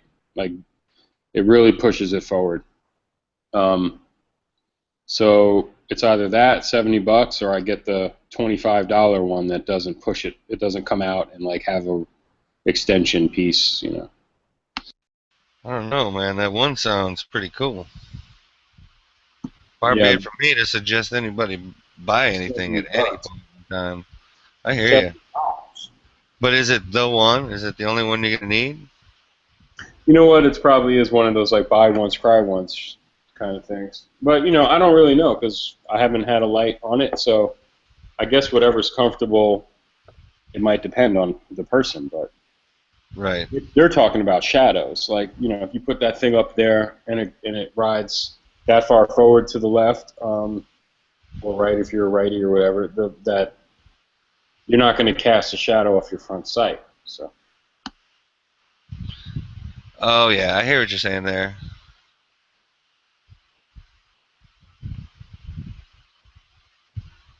Well, what if the rail went further? Or isn't that the point? Well, I don't know. I mean, that Ultimac kind of stops at the gas tube and then it At the gas tube. rolls off. So this thing will bring it forward to that, the gas block, and then, yeah, it looks good. It's the Thorntail by, I forgot, it's like IWC Thorntail or something. But it's like $70 versus $25 for the regular one. I don't know. I think I'll just get the $25 one. If I don't like it, I'll sell it for $15 or something.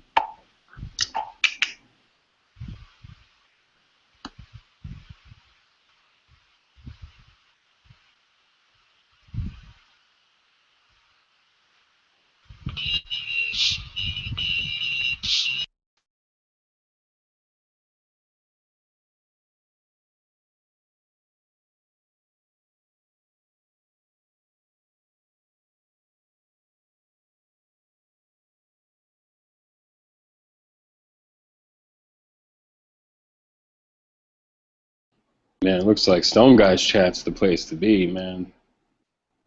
They got beverages, fucking Nice. snacks. Here, just gonna go over just a smidge on the actual. I had to Well, look up what the Thorntail was. It's definitely getting spicy over there. It's like the place to be. It's like they got the punch, they got the refreshments, fuckers. We're over here I like had some hors d'oeuvres. that's the part. There's several spots over there. You guys want to jump over there for a while? Yeah, I'm gonna wait a second, but yeah, I'm gonna jump over there in a minute.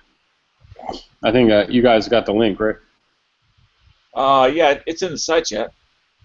Yeah, I erased You guys mine. need- I jumped back in. Here, All right. let me repost it here. Oh, he's already out. Oops. Oh well, I tried. All right, Z, you gonna stay out of stones, or are you gonna go over? I don't know what I'm gonna do. I'm gonna mill in some shit anyway. I might join later. Okay. All right. Well, we'll talk to you later, Z. All right, take care, man. Peace. Bye.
Hey, G-Webs, how's it going?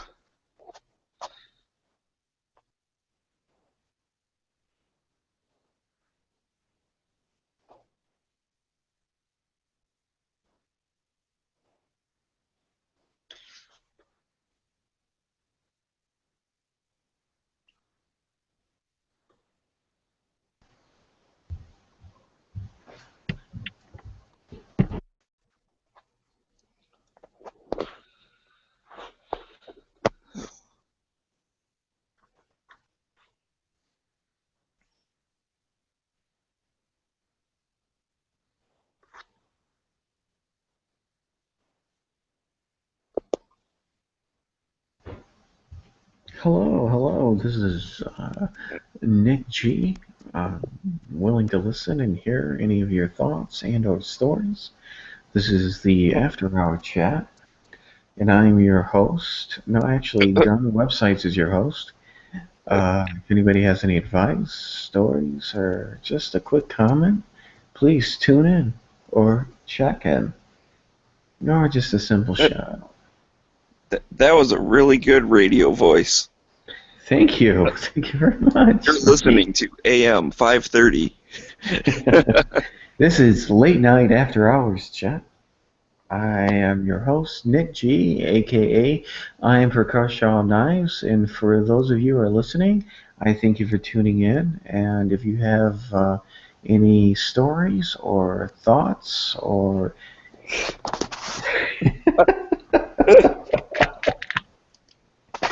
And we'll have weather and traffic on the 7s. Yeah, we will. Actually, I wanted to get into communications radio when I was a younger kid. You know, that has passed my mind, was getting into radio and being those guys that are like at 2 o'clock in the morning as you're driving home drunk. They're going, "Hi, this is the After Hours. I just want to..." Oh, man, I used to listen to some of those guys as I was driving home from a party and after hours going, okay. Especially the Alice Cooper. I love to listen to I still like listening to Alice Cooper, man. If you ever hear him on his channel, on his radio station, 94.9. No, wait, that's 94.9 here, so it might be something different over where you're at. Well, I've heard he doesn't he do something? He does like a hair metal thing on like Sunday mornings. I've heard that. Yeah. I used to when I was like in junior high and high school, when my stepdad used to drop us off, he used to have it on a local radio station, Bob and Tom, in the mornings. And I used to listen to that and all the crazy little stories. But then as I got older and I got a personal CD player and I started riding the bus, I heard less and less of the radio. No. Yeah, Bob and Tom, they're pretty funny. They have some pretty funny people on there. Yeah, I like listening to them in the mornings, especially when I ride to work. I might tune them in and listen to whatever they have to say when I drive, if I have to get up early in the morning.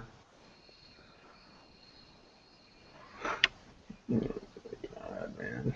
Oh my God, I cannot believe it. College football season's already here. Yay. Oh, hooray, football. I'm just waiting for hockey.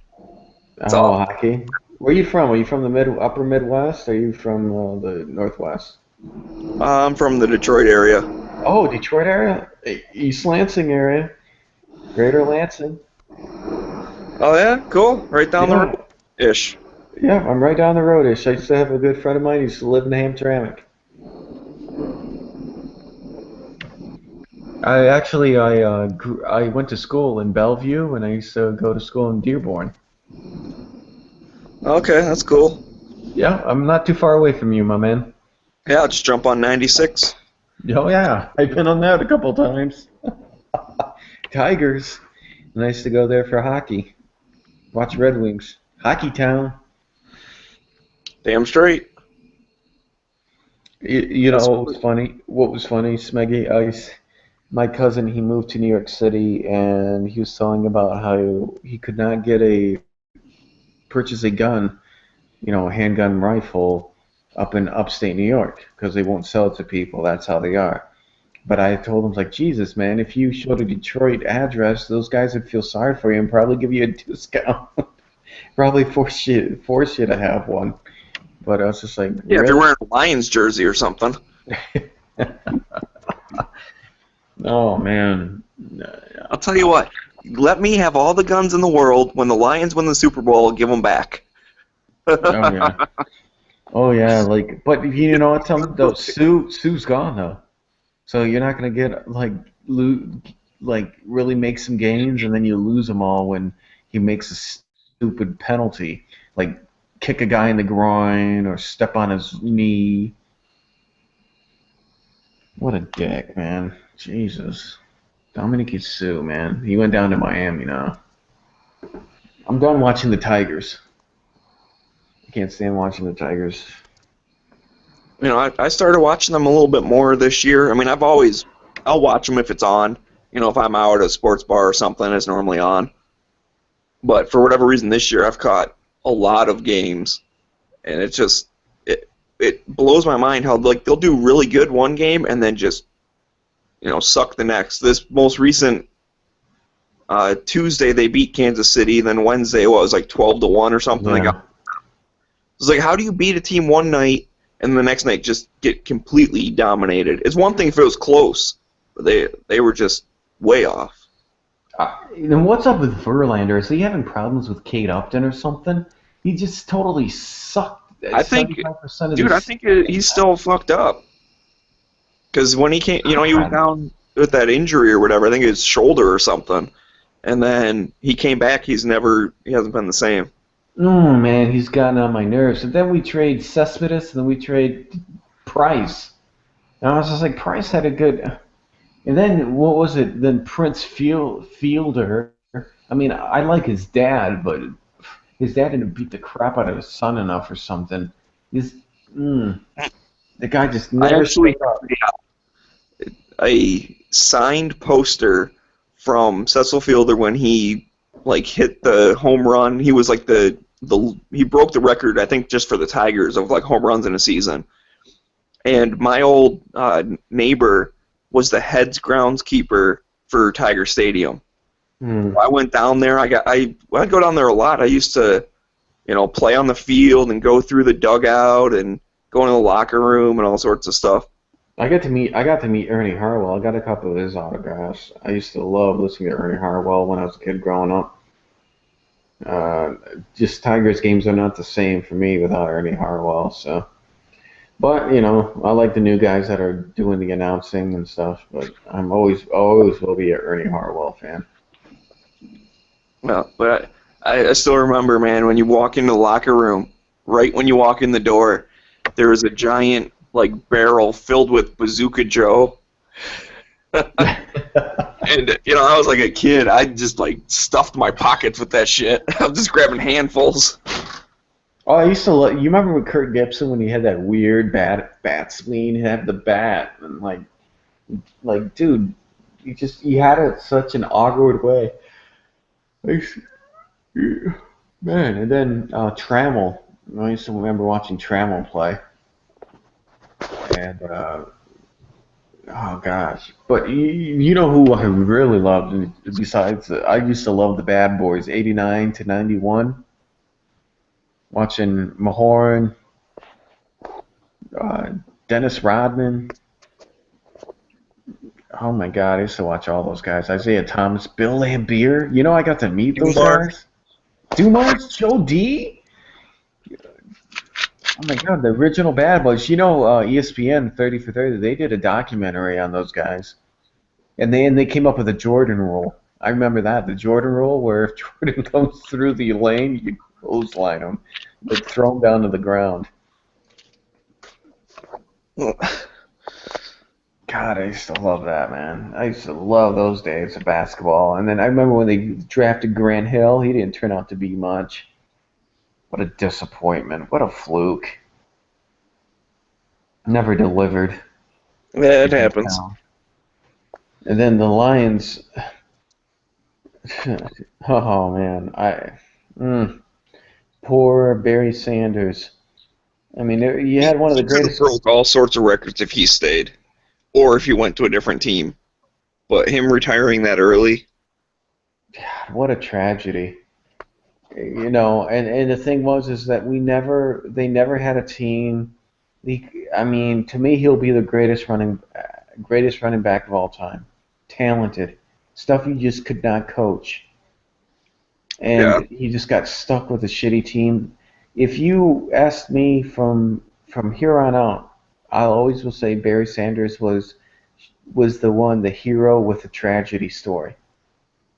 Just a tragedy. I mean, that guy, I will say, deserved a Super Bowl. I feel sorry for him to this day. I will tell him that. I feel sorry for you. yeah, I remember seeing a play. He had like 3 guys trying to tackle him, and he went down to kind of like a crouch, but he never actually touched the ground. And they all thought they tackled him, so like they let go and stood up, and he kind of like stood there for a second, and then kept running because I mean there was no whistle, but he like played it off for a second. It just kind of stood up slowly and then took off running, and they're all like, "What the hell just happened?"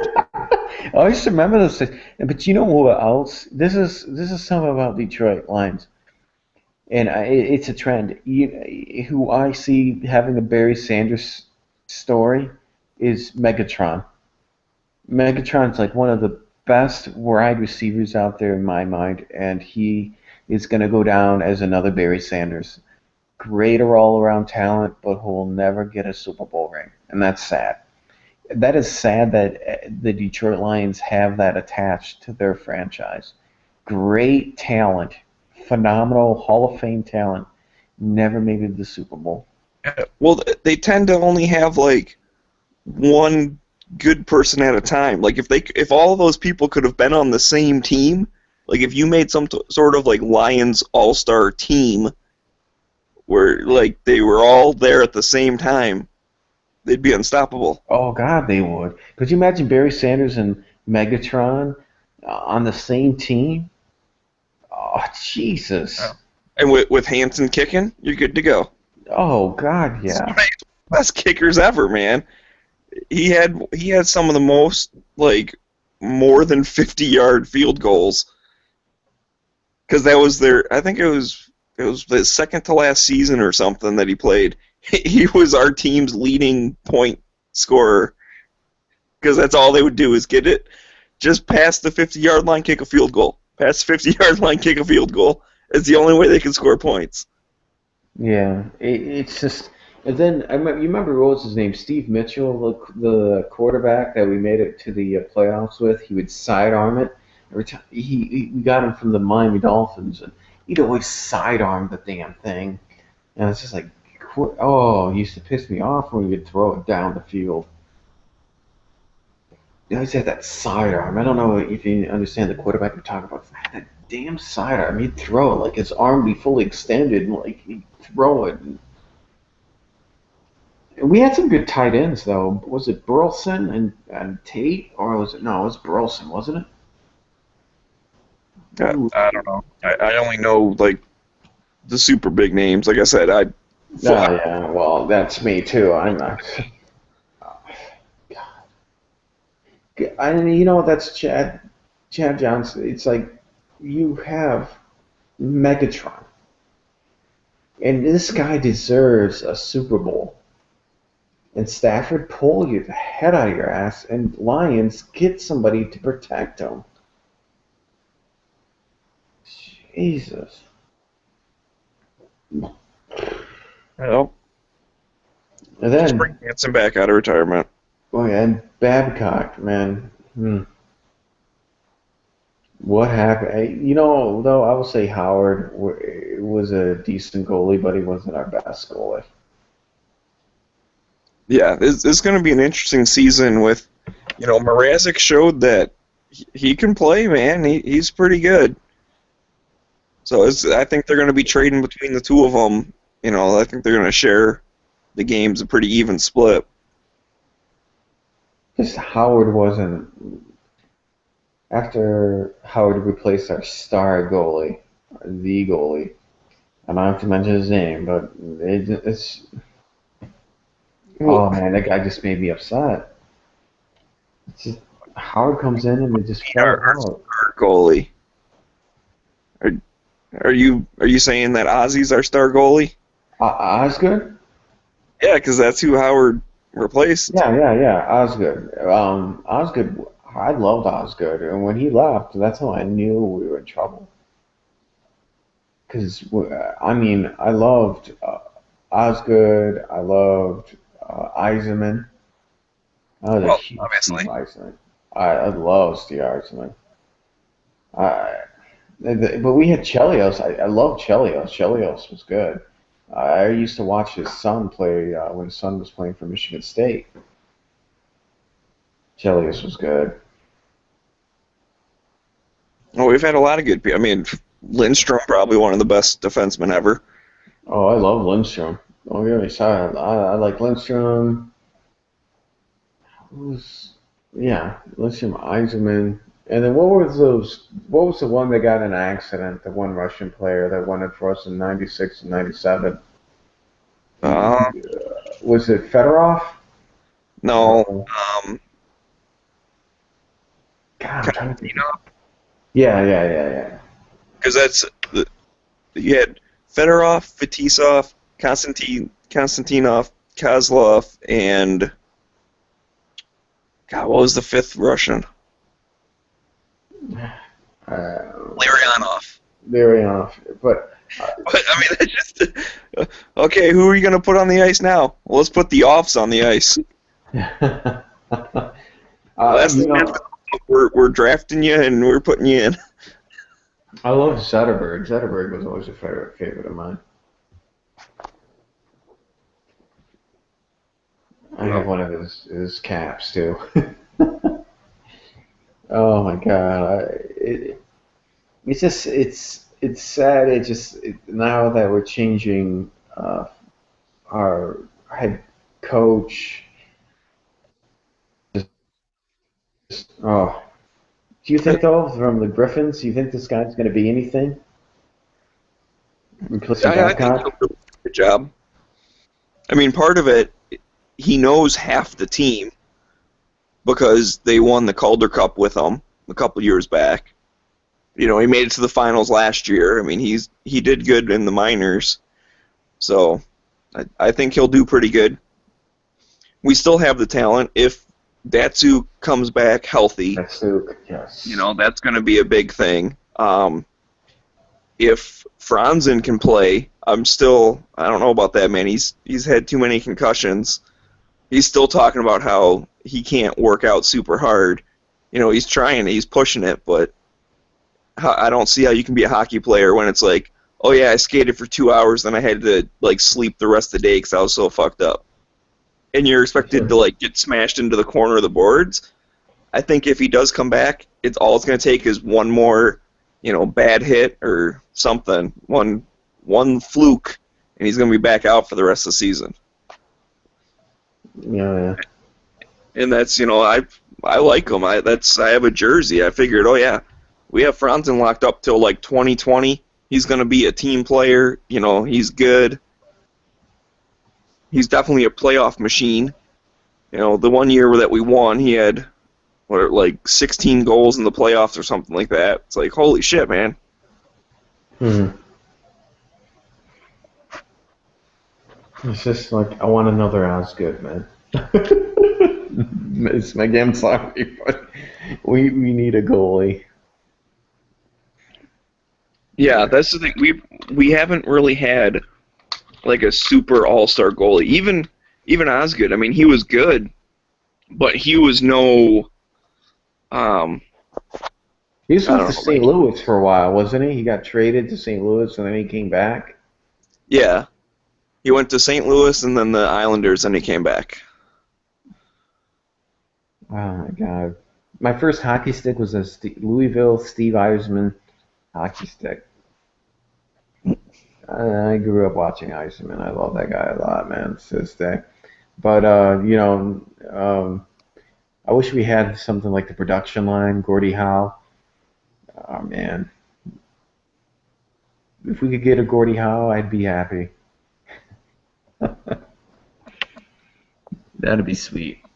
We can get another one like him. We could get oh man, I just I'm ready for fall. You know, I'm ready for hoodies, bonfires, pumpkin, beer. Oh, Michigan lost today. Yeah, I heard that. Yeah, well, I'm a State fan anyway, so I'm like,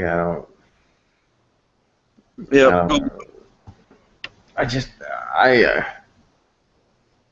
I don't know.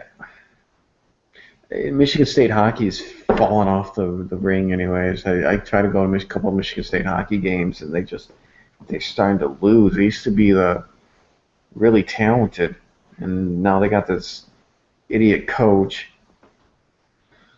Oh God, what an idiot!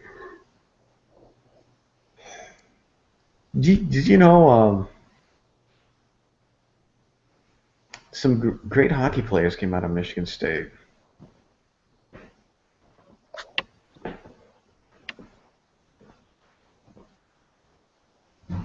Ryan Miller. Yeah, well, Drew Miller also. Oh, Drew Miller, yeah. Or no, he's his brother. He didn't go to State though. Yeah. Ryan Miller and Drew Miller, man. Ryan Miller was playing. Justin Applicator came from State. No, yeah. God, couple of them.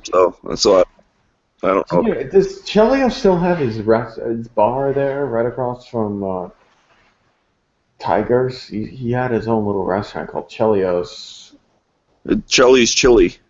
Yeah. I thought he did, but I haven't been there in a while, so I don't know. I haven't been there in a while myself. But I thought I remembered someone saying something about him closing, but I think he opened up a couple, and then he maybe closed the other ones and then just kept the one. I don't really know for sure. Oh, they're going to do some new development there, too. They invested, if you ever read about that, the Detroit Press, they're going to invest, I think the Ilitch family is going to invest $60 million for something like the Boston Red Sox has near their stadium. A bunch of bars and restaurants, and going to do some development to bring in more people. Yeah. Well, they're going to build a whole new rink right there next to Comerica and stuff. Oh, I didn't hear about that. Oh, yeah. Yeah, they're going to build a whole new thing, and it's going to be a big, complex, which is probably, what you're talking about, the stuff they're building. So, the whole area is going to be, basically a whole, city block, and, that whole area will be open, no matter what, and then for the game, then you go into the arena that's, in the middle. Awesome. So, that's cool, but honestly, the part I'm dreading the most is parking. Oh, God. Because, at least with Joe Louis, you can park over at Cobo, which is kind of away from, the football and the baseball stadium. But now it's basically going to be all three of them in a row. So imagine, in April when, the Tigers are starting up, and then you got, the Red Wings finishing up their season, getting ready for playoffs. And let's say you have a concert at Ford Field, you're not going to be able to park anywhere. No, and if you want to park, you're going to just be prepared to be the crime-ridden area. You don't want to park too far away from I call the tourist section, the main area right there, because you're asking for trouble. Oh, yeah, definitely. I mean, just honestly, with the parking thing, just go to the freaking structure. It's expensive, whatever. It's worth it. Oh, yeah. I mean, because I know people that parked way down, oh, this is great. There's nobody, parking here, right? But they end up getting, one friend of mine end up getting his driver's side, the window smashed in, and his iPod stolen out of there. So, because he wanted to save some money, so he parked further down on Woodward, down a ways, and his car didn't get stolen, but personal items like his iPod and some I don't know, but Yeah, they're just looking to make like a quick couple of bucks. yeah. So and he said, man, I should have just paid the money to park rather than just save a couple of dollars. Always with that, always do that. If you got just like an open gravel lot, they're charging $5 to pull in or something. It's not worth saving the money. No, Yeah. it's some of the lots that at least are all fenced in and they have a little like toll booth kind of thing. Those ones are safe because they have people there all the time. But some of those gravel lots, they got the people waving the flag, hey, come park here, and you pay them right when you park. So they're only there for like the first little bit. Once the lot fills up or once like the game starts or something, they just leave. Oh yeah. So you're just there to pick up your car later and there's no one around. So Oh yeah. I mean, and the thing is, for me, like, if I go to Detroit, that's I like my friend. That's when he uses. I mean, he always uses CPL, but that's when he uses his CPL. Like if we're parking and we whatever. But the thing is, you can't bring your firearms or anything in there, so it's one of those things. So I want my firearms stolen if I'm parked at one of those parking spots. Yeah, I wouldn't want to leave it in the car. Oh yeah, and the stuff is just that. I believe I'll totally believe that Detroit's come a long ways from where it was, but I will tell people just because what you see some of the positive things. I said that doesn't mean you're not vigilant and you're not observant. You got to be there. You got to be like that. I told people Detroit can be safe if you're vigilant and you're very observant, but if you're not those things, then Detroit can be very unsafe for you. Well, you need to know the area because honestly, you could be in like the safest part of the city, and you go one block over and you turn right, and you're screwed. If you turned left, you would have been fine. I mean, it's like you need to learn that kind of stuff. Yeah, and most definitely, that's what I tell people. It's like you need to be. Yeah, Cass Corridor. It's a 1 mile stretch of Cass that's like the highest murder like per square foot or whatever. Like it's ridiculous, this 1 mile stretch along Cass. And they call it the murder mile. Oh yeah. Like for me, there's like when we go down there, how people say, well, how's Detroit? We're like, well, like you just said, I don't go down those parts. I avoid them simply. Yeah. My friend and I do carry, we carry together, but we don't go down those parts. We're not looking for a death wish or anything or whatever. We don't go down them. And we just stay out of some of those areas as much as we can, or Detroit as a whole. Unless we go to a nice restaurant, lighted area, pay parking, and a parking garage. Right. It's just or you park at the casino or something, and then you can go from there. But yeah. I went down one time with a guy I worked with, and we went down, like, after work. We parked at the casino. We went to Pizzapopolis. It had a nice dinner and everything. And then we're walking over to go to the Wings game. And, this homeless dude, or he might not have been homeless, but he's a bum-ish type person. He comes walking up, and he's like, I had my jersey, and we had our hats and everything, so he's like, yeah, going to the Wings game, huh? Come on, we're like, yeah, we're going, hi, nice to meet you, or whatever. And we were like walking down the one street. He was like, oh, you don't want to go that way? Here, come this way. This way's faster. It's like a shortcut. And my buddy's like, oh, okay. Oh, Jesus. Yeah, completely oblivious. And he's walking like his shoulder's practically touching this other guy's shoulder. I mean, that's how close he is. So I'm like, all right, well, if we're going to get jumped, I'm at least going to use him as bait, and then I'll be able to get away. So I was like 2 steps back and 3 steps over from the guy. I had to swivel.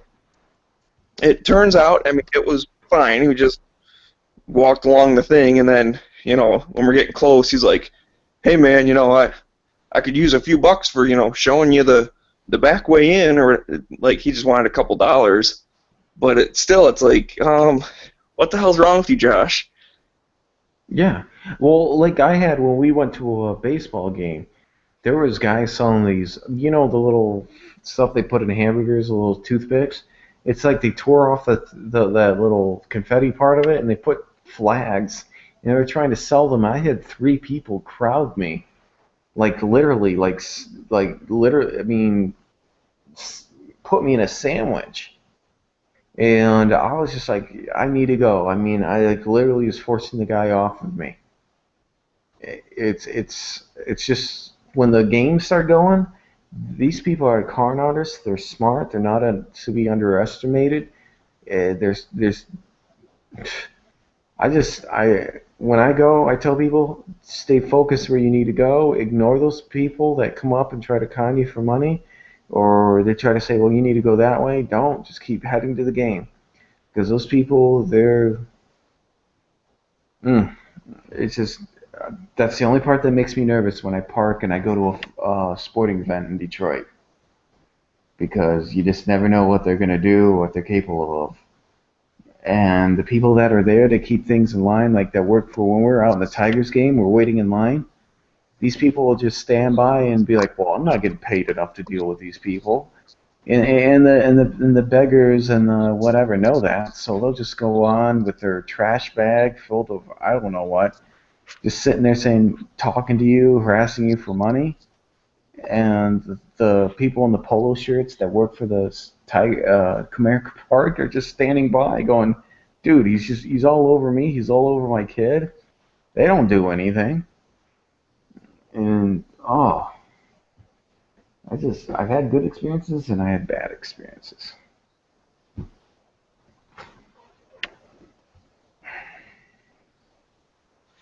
But although Detroit does have good concerts, I will give them that. I do like them.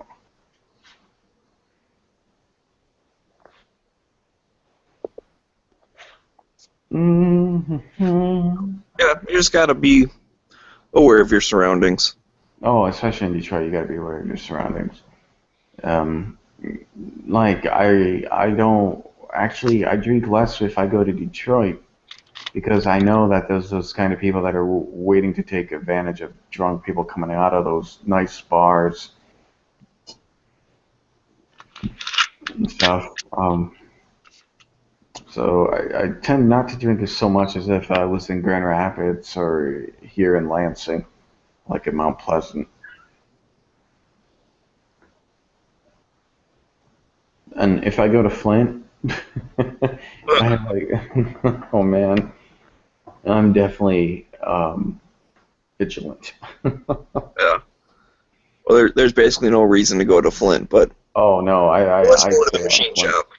Yeah, I stay out of Flint. If I'm Or going to Spence. Flint, Smeggy, I'm carrying like 3 pieces on me. Yeah. Well, I mean this is kind of a funny story. So I went to the machine shop and I carried into the machine shop, even though they're all like, oh, no weapons, blah, blah, blah. I had a wallet chain on, and they're like, you can't bring that in here. And I'm like, what? He's like, yeah, you can't bring that chain in here, blah, blah, blah.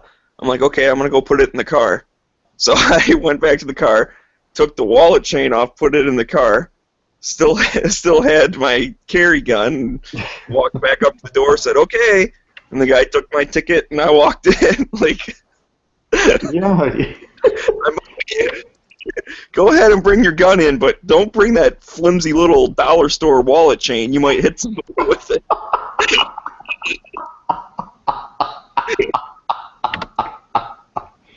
That's hilarious. Yep. Yeah, I've had the same experiences though when you go into the Burger King and stuff. Like, oh my God, what are you doing? I'm like, okay. I'll take my pocket knife, put it back in, but I have a .40 caliber Smith & Wesson in my pants, man. If you think I'm walking into a McDonald's or a Burger King right off the exit of heading to Sag Nasty or something, I'm like, you gotta be freaking kidding me. I walked in there with 2 pocket pistols. It's funny you mentioned pocket knife, though. I got called on that one time just because like he could see the clip, sticking out of the pocket, and he's like, "Hey man, what's that?" I go, "It's my flashlight." Okay, have a good day. I'm like, you know what? This makes me want to bring stuff in even more because, like, I'm a good guy, not even trying to hide anything, someone who wants to do harm is, even if they work like half a tiny percent at hiding something, who knows what they could bring in. Yeah, like when I go to the Tigers games, they'll say, let me check that bag. Let me have, you can't bring that bag in here if you go to a Michigan State game. But there's people walking around with backpacks all around, like, dude, you don't know what they're carrying. So when I laughed so hard, I'm like, going, okay. They don't pat you down in some of those games, like a Tigers game. My friend walked in there with a 4-inch blade. Down by anybody, fuck that. My friend walked in with a 4-inch blade. I had a friend actually walked into a Tigers game with a pocket pistol. Like he just was like, oh, dude, they needed the guy, maybe it was his first year. He didn't get pat down. He just walked in and was like, okay. He had like a little 380. Exactly. I'm not going to freaking, it's one thing to get patted down by, like, a cop or like a TSA or something, but you're just some dude making minimum wage at a Tigers game? Like, fuck you, you're not grabbing my junk. Oh, no, man. I told my friend, I was like, oh my god, we're walking to a game. I was like, dude, just carry your stuff, man. These people half of them don't give a shit, and look at the bums harassing everybody. They just stand by and they smile like, they're not going to do anything. So you could walk in there, and I told people, it's like, why are you going to allow carry at some of these sporting events? I said, do you know how many people I've seen walk in with knives and pocket pistols and whatever into sporting events? And you're not supposed to allow it. You're not supposed to have weapons on you. I've seen people, you know what I mean, with tactipens, and come on, it's a joke. It's a freaking joke. That's why I never got that. I was like, yeah. Have you been to Detroit? I told them, you might want to carry something in with you and when you're walking out. Because I told somebody, this minute you walk out of there, whatever, they don't care about you. They don't. So you're on your own. When you walk into the parking garage, when you're walking to your car, I've been admitted. I've actually said, fuck it, I'm going to walk in there with my carry piece. Because I know some of them they don't pat you down. They don't do anything. You don't go through a metal detector. I see some of my friends walk in. I was like, Jesus, dude, they didn't even really do anything to you. So, I'm to that point. It's just like, when I go to these Detroit games and it's late at night, no way, man. I'm not going to be that person that they're going to read about at 6 o'clock news on WILX or some shit. Not me. Especially in those areas. That was funny though. Oh, you can't read that pocket clip? You have that? I was just like, okay. You're cool now, bro. It's like Matrix, right? When they open up the guy, that'll be me. Like, holy shit. Oh my god. Yeah, but you don't have a wallet chain on, so you're okay. Or you don't have a pocket clip showing. It's like... Well, that's the other thing. I'll do that too. I'll like unclip it and let it just fall into the pocket, and then I'll like tuck my chain in or something so it's not hanging down. And I normally wear a pretty long shirt, so I'll do that too just to avoid hassle. And then as soon as I walk through the door, pull the chain back out, and then get the knife clipped back up towards the top. Oh yeah. But the thing with me is if I go to like Flint, Saginaw, or I go to Detroit, the response times for those cities, I tell people and they laugh at me. I say, you're looking at 15 minutes to a half hour. And if you don't go to some of those places like Sag Nasty or Flint, you are the law, my friend. Like, oh no, that can't be. It's like, yes. Oh. I've had... Oh, I was going to say, if I had friends that knocked out bums, like stone cold, like knocked them in the face, and the police squad car just kept driving by.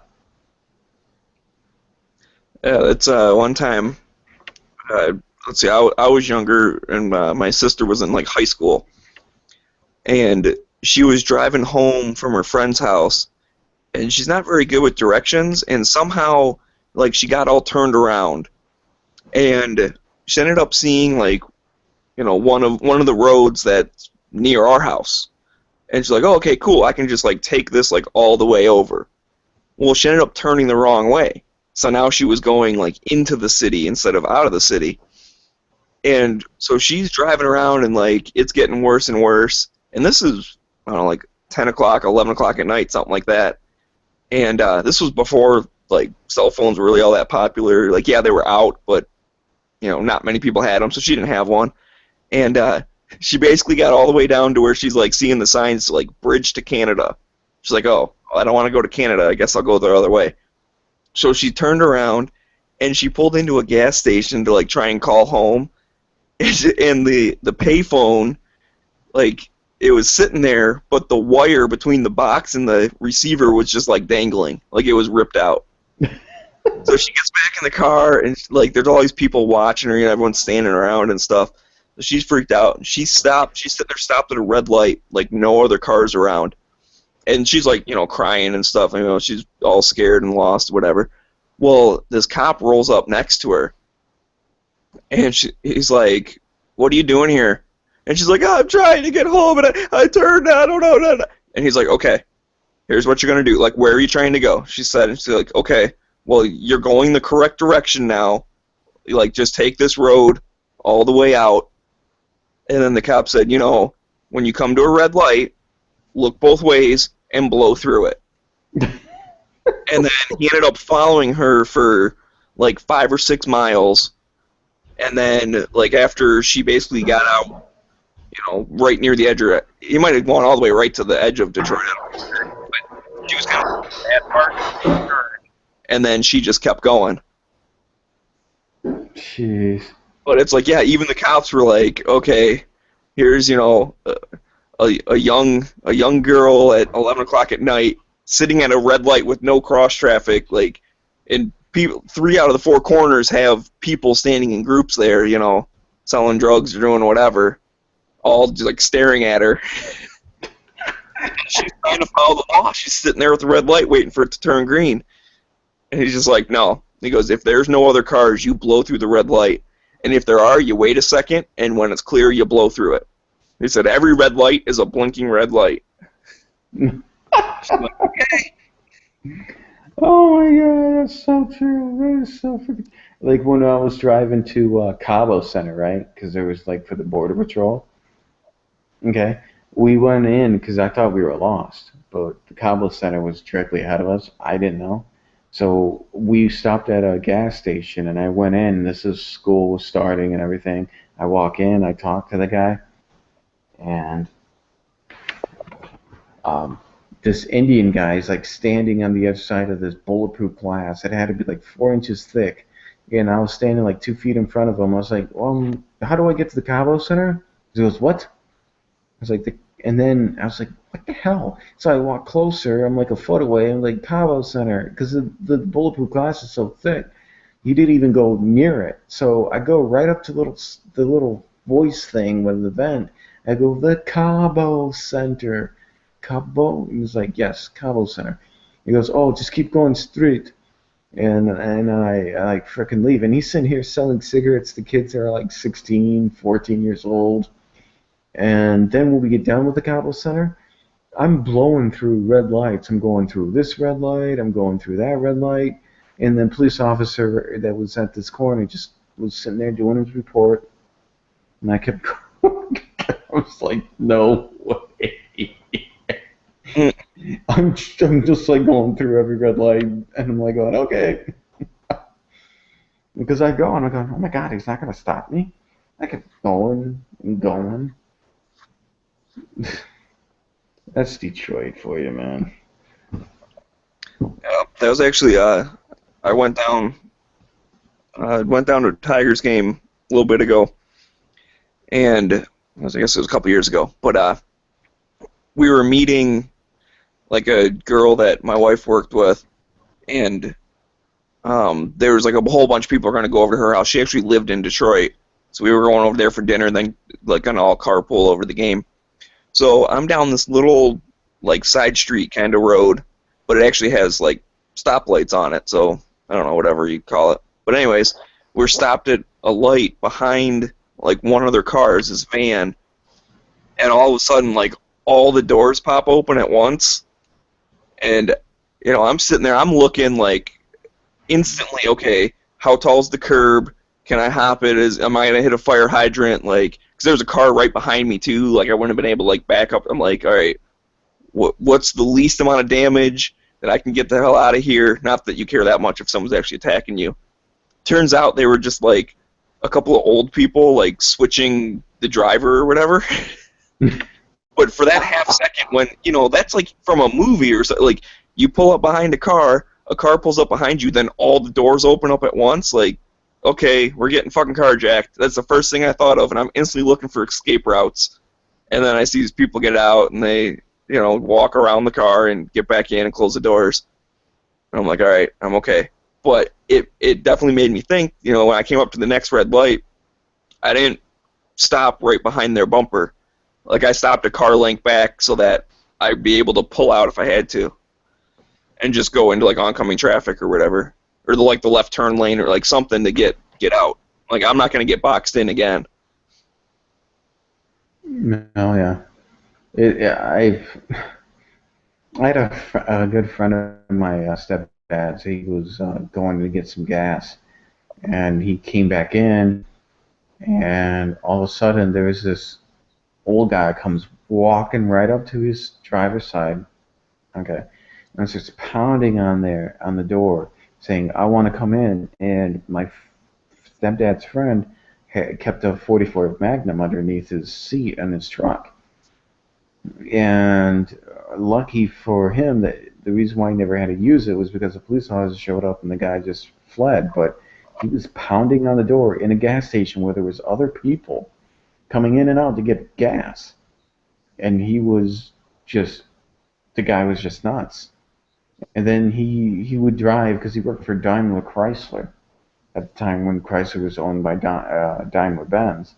And when he would come out of work, there'd be some people in some certain streets, there'd be this old bum homeless guy just waving what looked like a firearm to him out in the middle of the street. And he was just like, holy shit. And there's no police officers doing anything.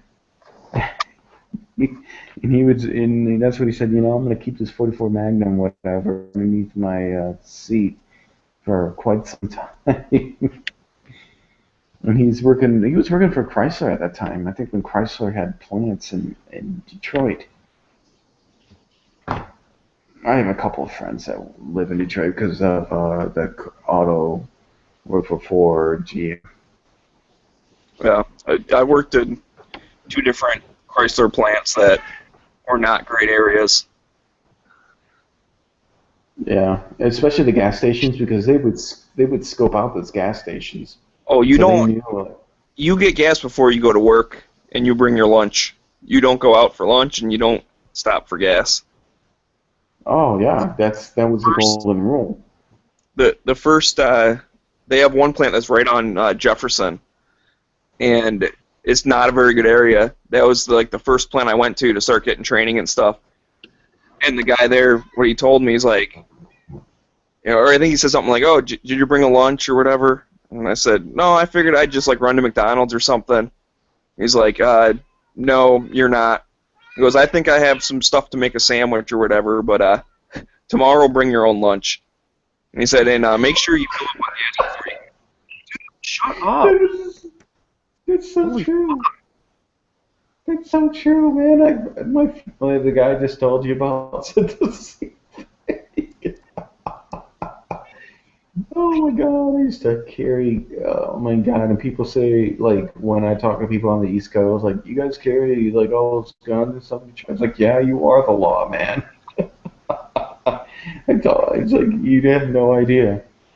When you go to, like, I can't even go to Chicago. Chicago makes me nervous because there's strict gun laws, because I've been to the shady parts of Chicago. Like, when we would go shopping or anything, and you're going, holy shit, we're in the wrong part. When you see an old lady lighting up a joint in the McDonald's, like going, hey, I just need to make it to Nike Town. It's, I used to, I travel a bit for work, and I work in the automotive industry, and I found that good like for you. the big three, they put their auto plants in like shitty neighborhoods. And They do though. there's a Ford plant in Chicago. It's on the south side, and the neighborhood around it is like horrible. I mean, it's very bad. Yeah, But it what's is, funny and is, like some of the like the foreign car plants, they like to go out in the middle of nowhere. Like they buy a shit ton of farmland and then just like build a plant, and there's nothing around it. Like there's a Kia plant in Georgia. It's the only thing like on the exit. Like you're driving along the expressway, and you like get off the exit, go to the plant. If you want to run and like get something for lunch, it's like 10 miles down the road. that is so true. Like the Toyotas, like in Indiana or Kentucky, when I drive through, and when I used to go to college in Bloomington, like they'd be out in the middle of nowhere. I'm like, this is great, but if you go to a GM or Ford, it's like a demilitarized zone. Oh God! I was just like, this is so awesome. You can go out, take a shit near your car, nobody will see. Jesus. But like I say, like I went to Chicago, and when I was going into the Navy, we stopped at McDonald's. I didn't even think the recruiters who were taking us knew what part of town we were in or something. I was just like, we're stopping at this McDonald's? And we stopped at this McDonald's, and there was a little, like, there'd be people, like, lighting joints. There'd be just, you got the feeling if something happened to you. And here's the thing, when we stopped at a gas station, one of the guys who was getting recruited with me said something stupid, something that was racially ignorant. Not a joke or anything, but the recruiters were just flipping out. I was like, shut up, man. Just shut up. You want to get us killed? And he was saying all this stupid racially ignorant shit. Like, come on, man. It's just a bunch of black guys. He was saying this stuff, and I was just going, holy shit, man. You're going to get your ass kicked in boot camp. Oh, God. My days driving through Chicago. What a fun time. And I used to go through the Greyhound bus station there. Want to talk a place that's ghetto? That place is ghetto.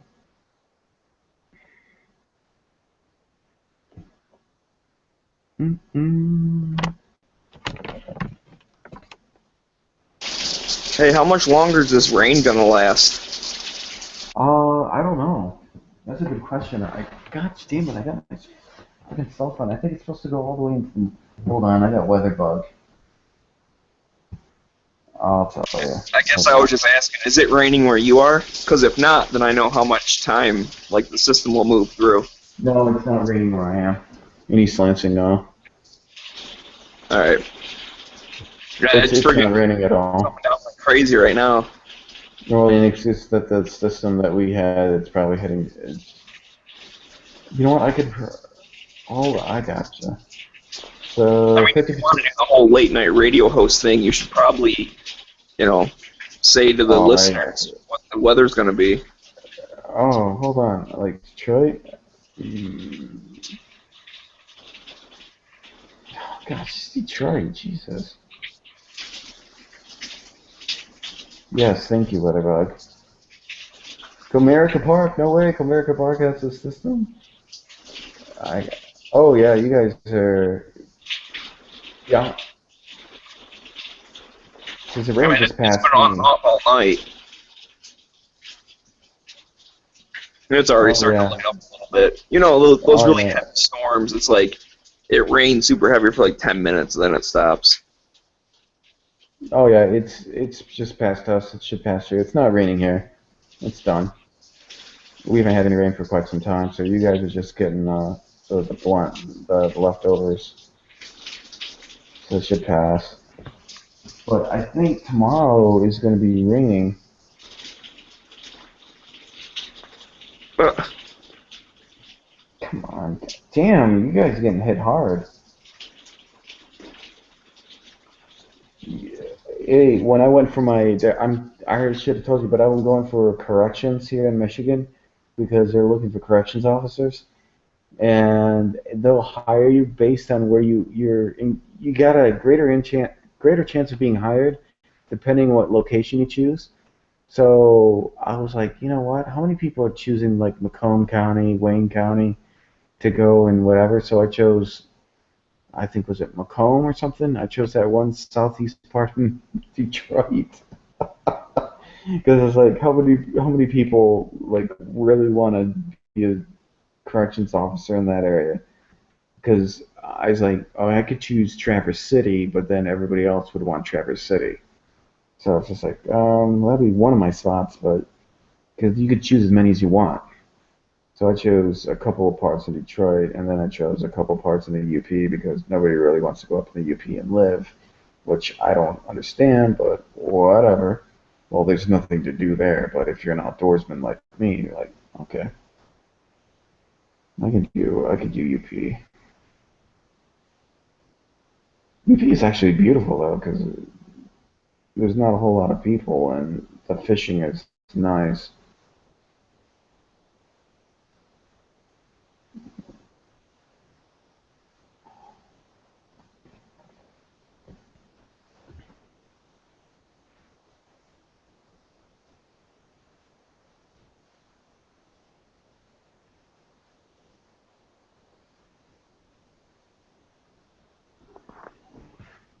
Shit.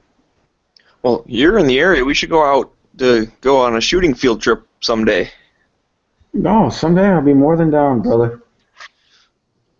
Find something that's like halfway out that way or something. Where do you want to go? Like Howell? I don't know. Wherever there's a place. There's Howell.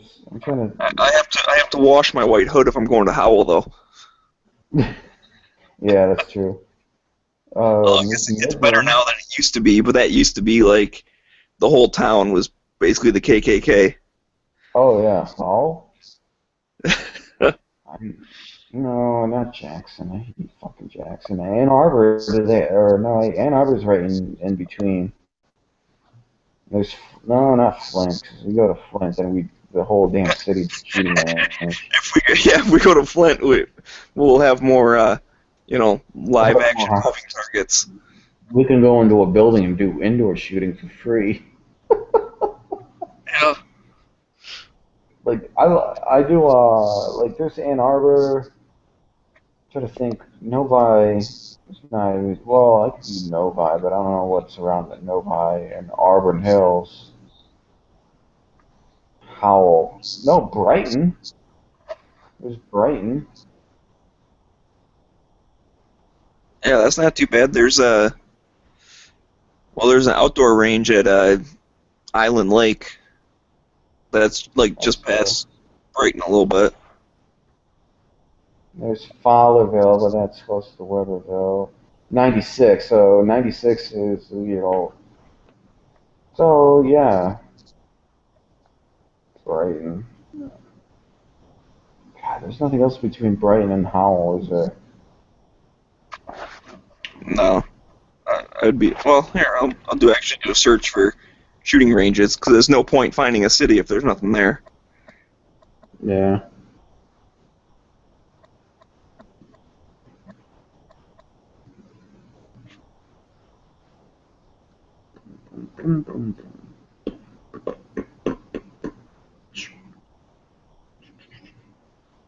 Oh, Hamtramck.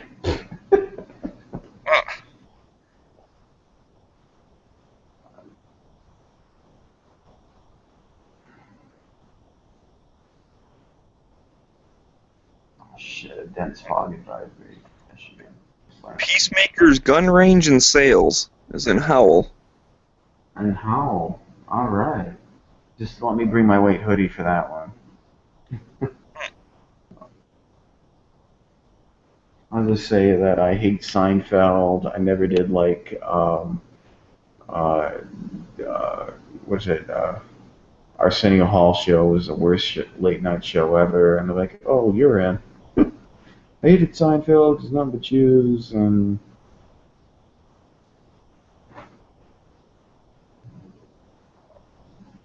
What's it called? Peacemaker? Howell's not Yeah. too far away from me. Howell's got those outlet malls too. Alright, hold on. It's Peacemaker firing range, right?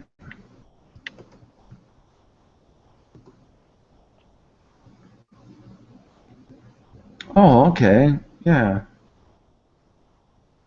Let's see how far It it seems is kind of like from a little like small shop or something. Yeah. Looking at the pictures, probably like a 5-lane range or something. It's got the little automatic thing. Ooh, nice. It's 44 minutes away from me. By car, it's 42 minutes without traffic. I don't know how far it is away from you, but that's not too bad. My God, it's not that far away from Weberville. About 40 minutes or so. Damn. Holy shit. I guess we hit the nail on the head on that one. Might have to check it out, though, what it's like. Do they have any pictures of it? Yeah. It looks like they have like 7 lanes. Yeah, it's kind of short though. 10, 20. Oh, I see it. Here it Like is. a 30-yard range or something. Sweet. You can't read the number on the wall, but Ooh, nice. upper handgun. That's cool. Indoor gun range. I just can't wait, man, until, like, it's... Man, I just cannot wait. And you know, the only thing with Michigan, though, when I hear people, guys from Texas and everything, I was like, the only thing that separates Michigan from having the cool laws is just a pistol registry. As soon as we get rid of that, I think the NRA would give us more points. That's the only thing that holds us back. Everything else, like our self-defense laws and everything, are like right up there. But the gosh damn. Oh, I can't wait till we get rid of that. Get rid of what? What are you talking about? The handgun registry. Oh, yeah. You know, they're As soon as they're trying to expand that. Really? Yeah, it would. I saw it here on Gun Channels. The Michigunner put up a post about it, and it was really weird though, because they're basically they went through all the laws that have to do with, you know, like you have to fill out that little card and give it to the police, and they replaced the word handgun with firearm. Like that's basically all they did was like copy and paste. So it's like they want to do that for, you know, any type of gun. You have to then turn the thing in. But it was also still talking about the purchase permit, which we don't have a purchase permit anymore. So they're updating a law that still has language in there about something that doesn't exist anymore. Yeah. Like, so, like, how are you supposed to go get a purchase permit for a rifle if you don't have purchase permits anymore? Like, what's the point of changing the word from handgun to firearm if it's in a section that doesn't even count? Yeah, it was funny because I remember when you still had to take like a quiz before you get your purchase permit for a handgun. It was a joke. You'd walk in there and like you'd like check off, and you would still be able to pass it whether you failed it. So that was a joke at the first time. I was like, "Are you serious?" And then, secondly, what was a joke is just like, you know, there's one copy that the purchase permit says for you, and the other one will say it's for the police station. But I've turned in my copy and kept the police. They're both the same thing.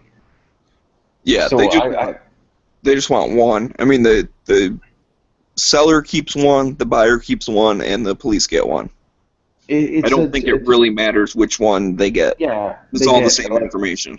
Because I've turned in my purchase copy, and then the thing is that after 100 days, you don't have to keep it anymore. So it's practically like, okay, I'll give them whatever because after 100 days you don't have to keep it. It don't matter Right. anymore. Well, Eh, the reason you have to keep it is because it's not in the system yet.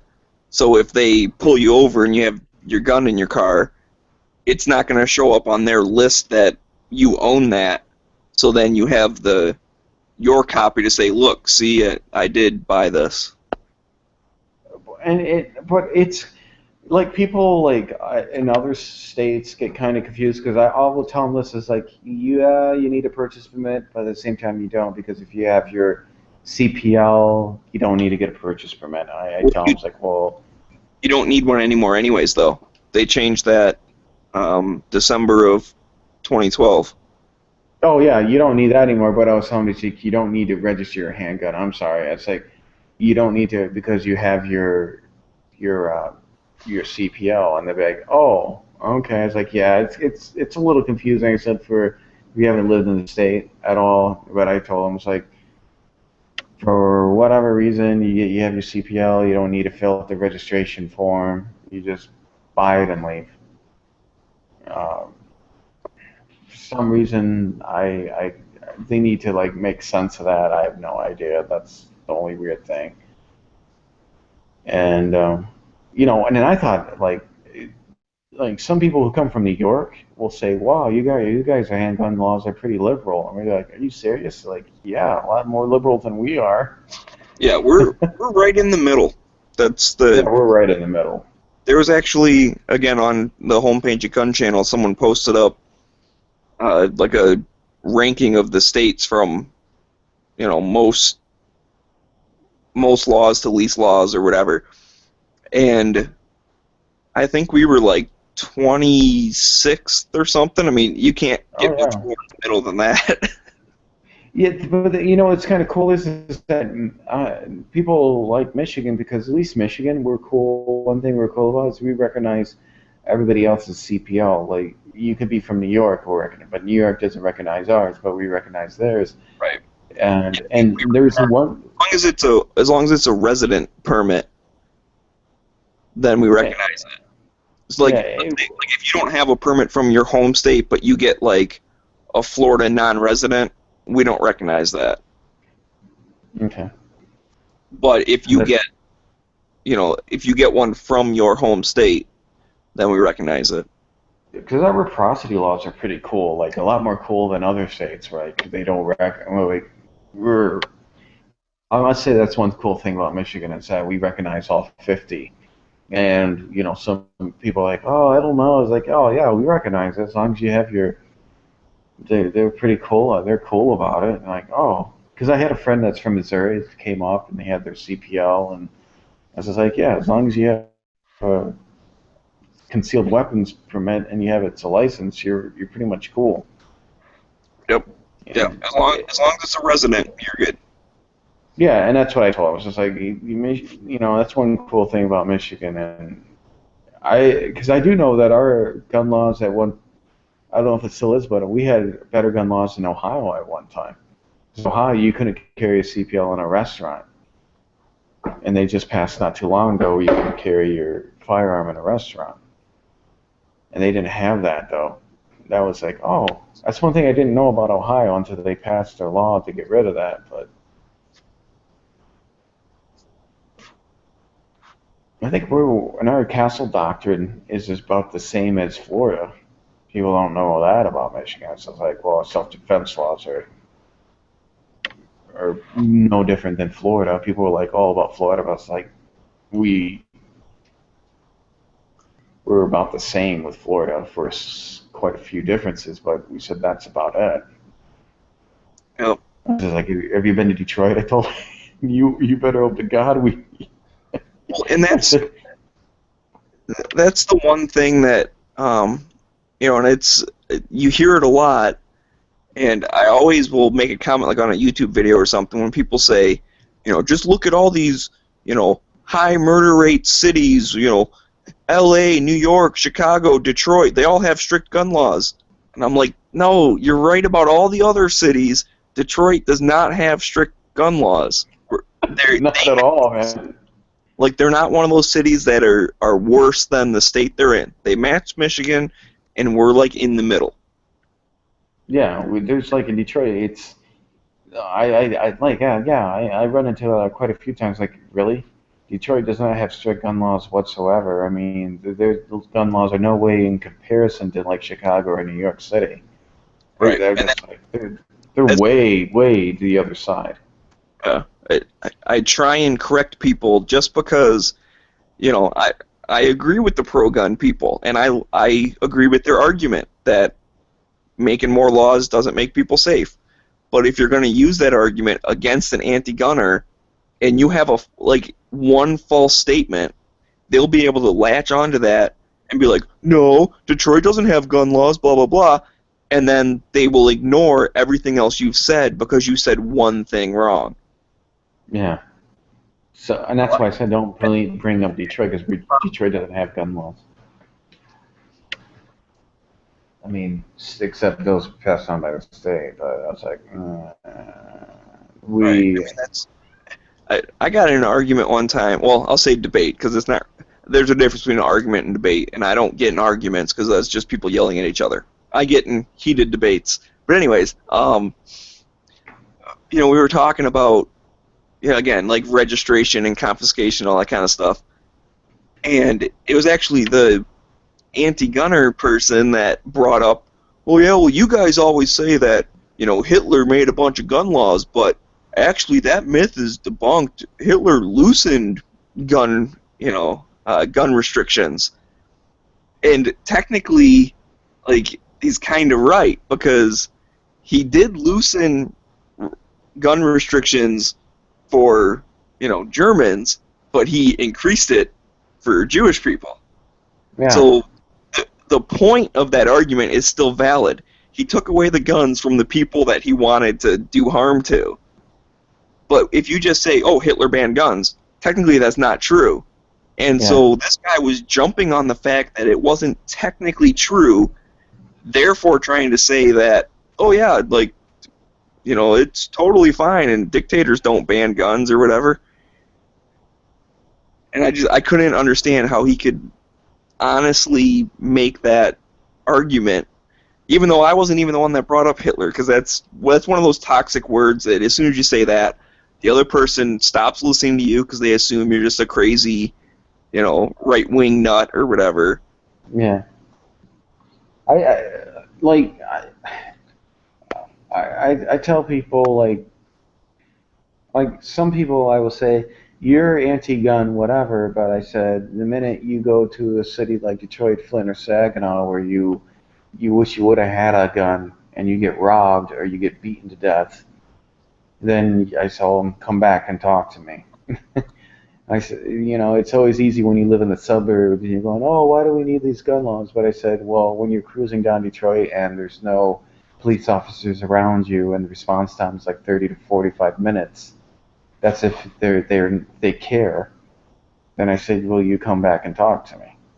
Oh. Because and I told people are still shocked. I said, in Detroit, some police officers will tell you, like they told my friend's cousin, that they encourage you to have a firearm in your house because they tell you we can't get to you in enough time. The police chief even went out publicly and said, our response times suck. Go get a CPL and defend yourself. That was the Detroit commissioner, wasn't it? That was the one that said... whatever the top of the police is, police chief or commissioner. Yeah, whatever. Yeah, I understand what you're saying. That was Detroit. I said, people no way. It's they actually encourage you. Even in Lansing, right where I live, the police officers encourage you to have a firearm. Which Lansing's probably the most liberal city in the state. Yeah, it's one of the most... Detroit's liberal, but Lansing's probably even more so. Yeah, but in Lansing, and then when you go to Grand Rapids, well, I'd say Grand Rapids is one of the more conservative cities in Michigan. Oh, it's the biggest small town you can go to. Oh yeah, and Traverse City is conservative. It's a city, but you feel like you're out in the middle of nowhere. Yeah, and that small town. But it's kind of funny though that they always have problems with people like open carry. Like if you go to Grand Rapids, they will still like fine you and lock you up for like if you go to Michigan Open Carry Organization, Michigan Coalition of Responsible Gun Owners. They for some reason I don't know what it is about Grand Rapids, but they're the least liberal city in Michigan, but for some reason their gun ordinance or something they instruct that something fierce. I think worse than Detroit. Like if you go in there and you open carry, they'll get on you like the GRPD. Yeah, but you're not breaking a law by open carrying, or do they do one of them things where it's like they charge you with disturbing the peace or something? I think so. So I mean, but it's just weird. Like Grand Rapids is like they'll hand out more citations and everything, which you're not supposed to. But if you go to Detroit, I never seen an article, to my knowledge, my experience, do that. But for some reason, Grand Rapids, it's funny. It's just funny. I noticed that in our state. It's like one of those, like, okay, you go down Detroit, they'll say something to you, but you go down to Grand Rapids, they'll come right up, give you a citation, and you'll end up going to City Hall, cause it an uproar. It's funny. It's just I've never gotten that how that works. And those gun rights, Michigan gun owners, everything, they've been trying to take the city of Grand Rapids to court quite a few times, more than they have Detroit actually. I'll have to look into that. That's interesting. But have you heard of the Michigan Coalition of Responsible Gun Owners? Yeah, I have. Well, if you're on Facebook, you like their Facebook page, and they give you updates on some of which is kind of cool. One of the advantages you get is that they're very heavily involved in legislative processes, so they always will, like on their Facebook page, they always will post like something about gun laws or something like that, and they're stationed here in Lansing. So it's one of those cool things if you get to be involved that they're solely all about Michigan legislature.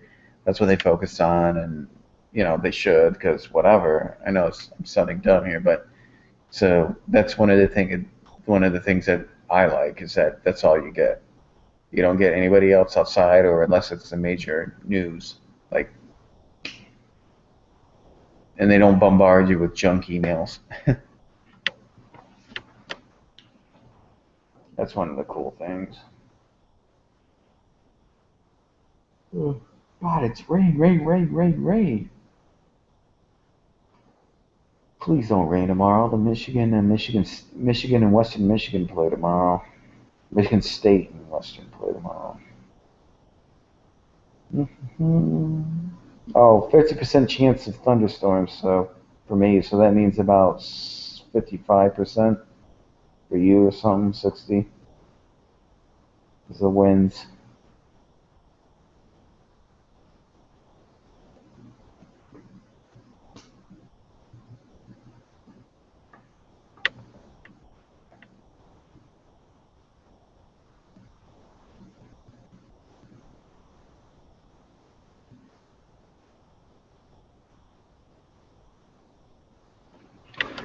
Well, at least I'll have a good excuse to not have to mow my lawn tomorrow. Yeah. How old are you, Smeggy, if you don't mind me asking? I'm 36. I'm 31. Oh, Jesus. I thought I was the youngest one. Oh, man, I can't wait to see how Michigan State does against Western. I'm surprised down in Detroit there's not a lot of Eastern Michigan fans. There's a lot of Michigan fans, but not a lot of Eastern. Not a lot of Saginaw. Because you think, like, whatever, because Eastern I would think is more down to earth,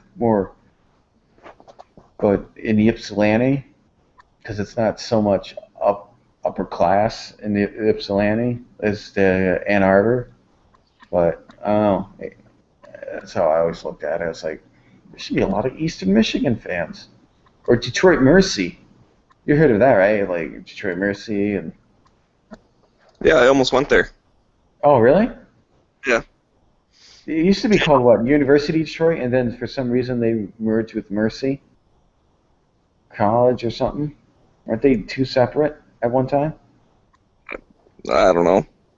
But yeah, Detroit. You almost went to Detroit Mercy? Yeah, I thought about it. That's cool. Where are they located? Are they located in downtown Detroit, or are they located in on the sort of on the outskirts? Honestly, I don't really know. Then Wayne State. Yeah, that's down there. That's kind of right off of 96. They're growing actually. Like Grand Valley, like Wayne State is actually getting bigger. And you're starting to see them to do a lot of outreach to other students across the state of Michigan, because they used to be just very local, and if you weren't from the greater Detroit area, you never really heard of Wayne State, or you might have heard of them, through whatever. But they're actually they're growing. I see a lot more billboard signs for Wayne State University. Oh, and Oakland, that's another one. Another one that's growing up, really getting bigger and bigger.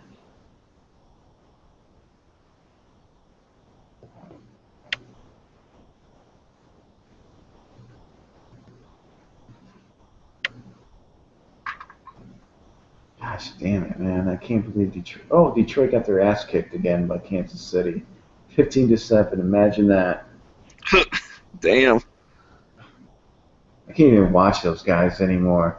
I was thank God for college football, and then pretty soon in professional football and then hockey. They might as well end their season right now. They're not going anywhere. Well, that's what they did when they traded all those people. They said, we're not going to win this year. Let's get some young guys to... And then they got rid of the general manager, which was freaking stupid. The Ilitch family, I don't know what's up with them. They used to be all about keeping a winning team, but they just, I don't know, ever since Mike Ilitch has gotten old and out of the picture, the Ilitch family is just, they're starting to become like the Ford family with the Detroit Lions, where they only care about getting free advertising, and as long as, I will say this, Detroit Lions fans are loyal. I always will have respect for Detroit Lions fans. They are extremely loyal. And they always go to the football games. They've never had a problem. The Detroit Lions have never had a problem. Maybe they had some problems, but they've always had a fan base that would show up. Unlike some cities that were fair weather fans.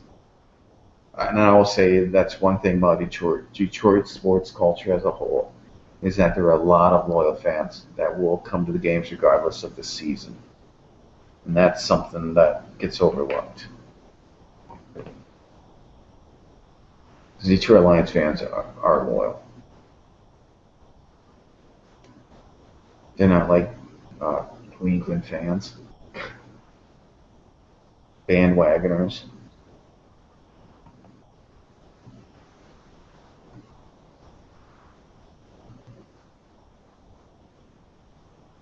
Jesus, Atlanta Braves 54-80.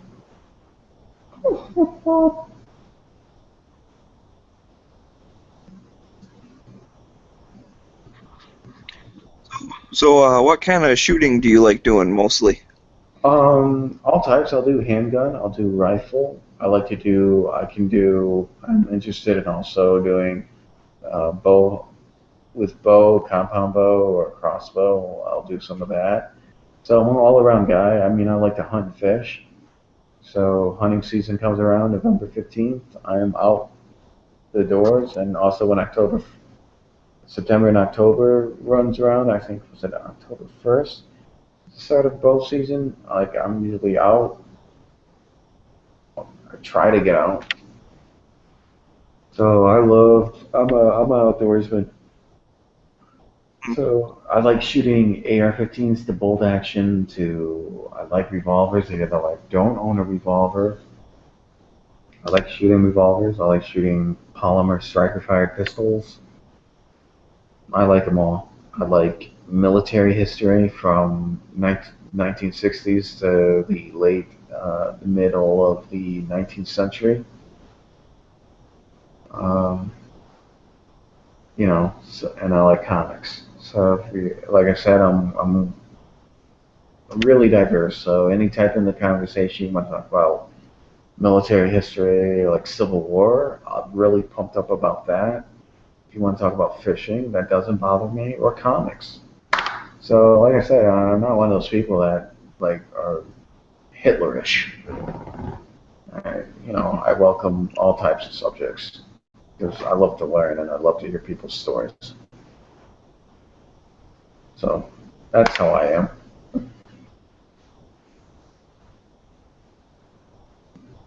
Damn.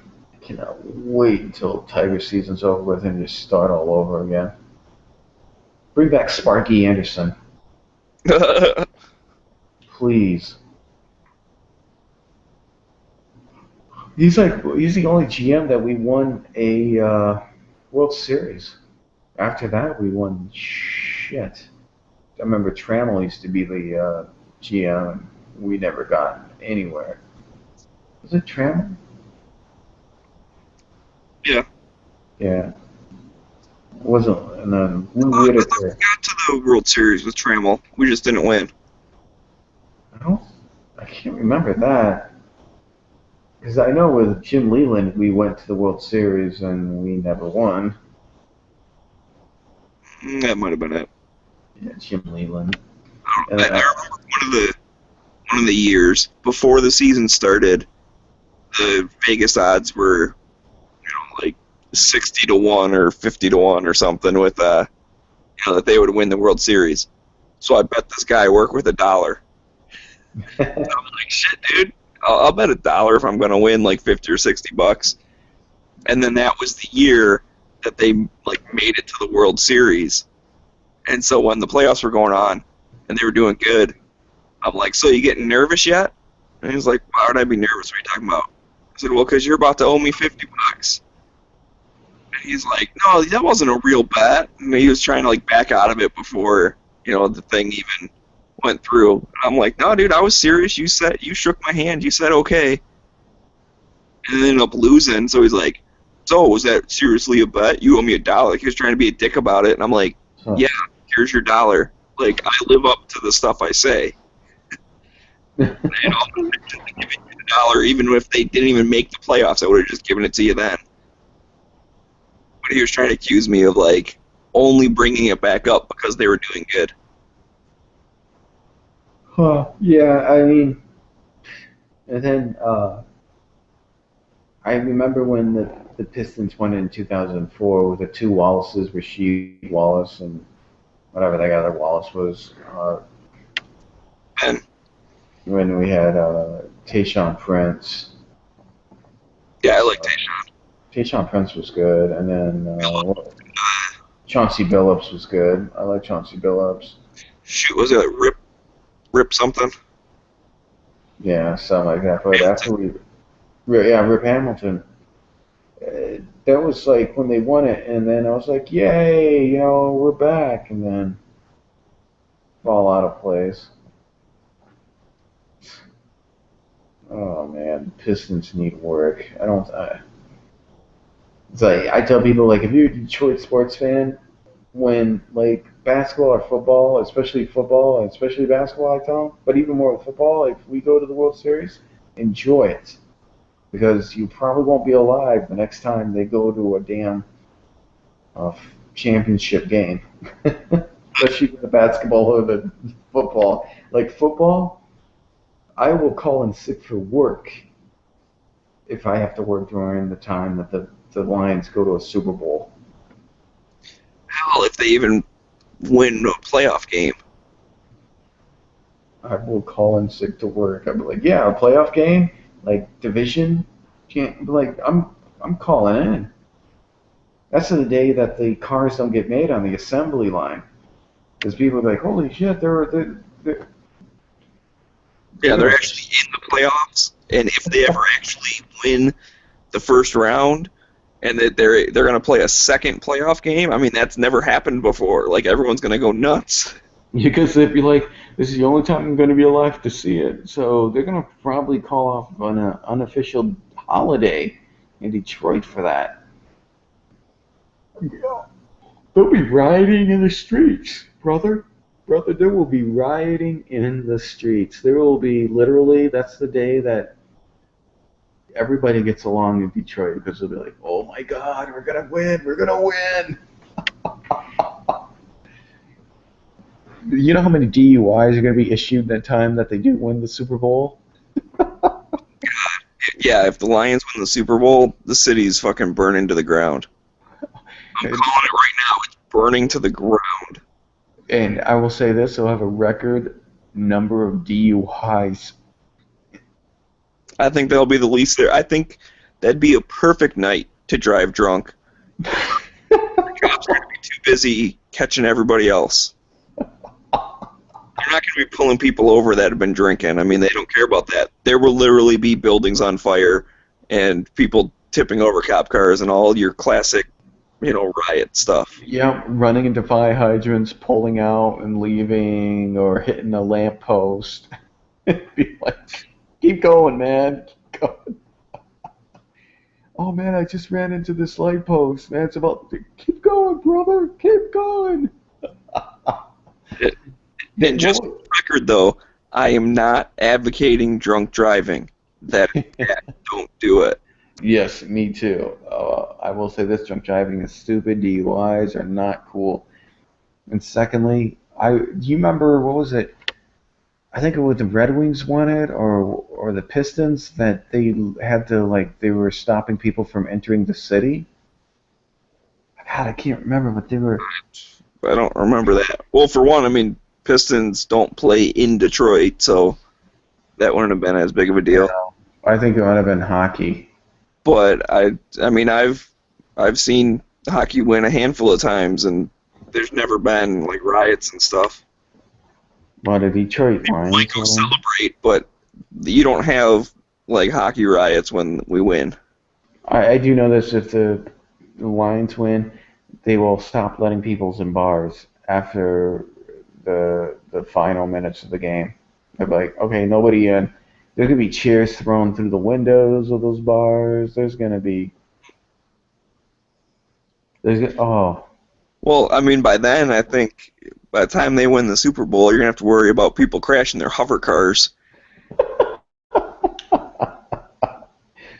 Holy crap, man. That's going to be... What happens if you tip over a hover car? I guess, the thing would just push it against the ground, right? I think so. It probably wouldn't be that, you could probably tip it back over pretty easily, though, if it's just floating there. Oh, yeah. I guess it depends on how it's floating. If it's a magnetic hover car and, they've put wires in the streets, or if it's like a hovercraft nowadays where it's just a fan blowing down. So, what happens, though, if you, somebody's underneath it?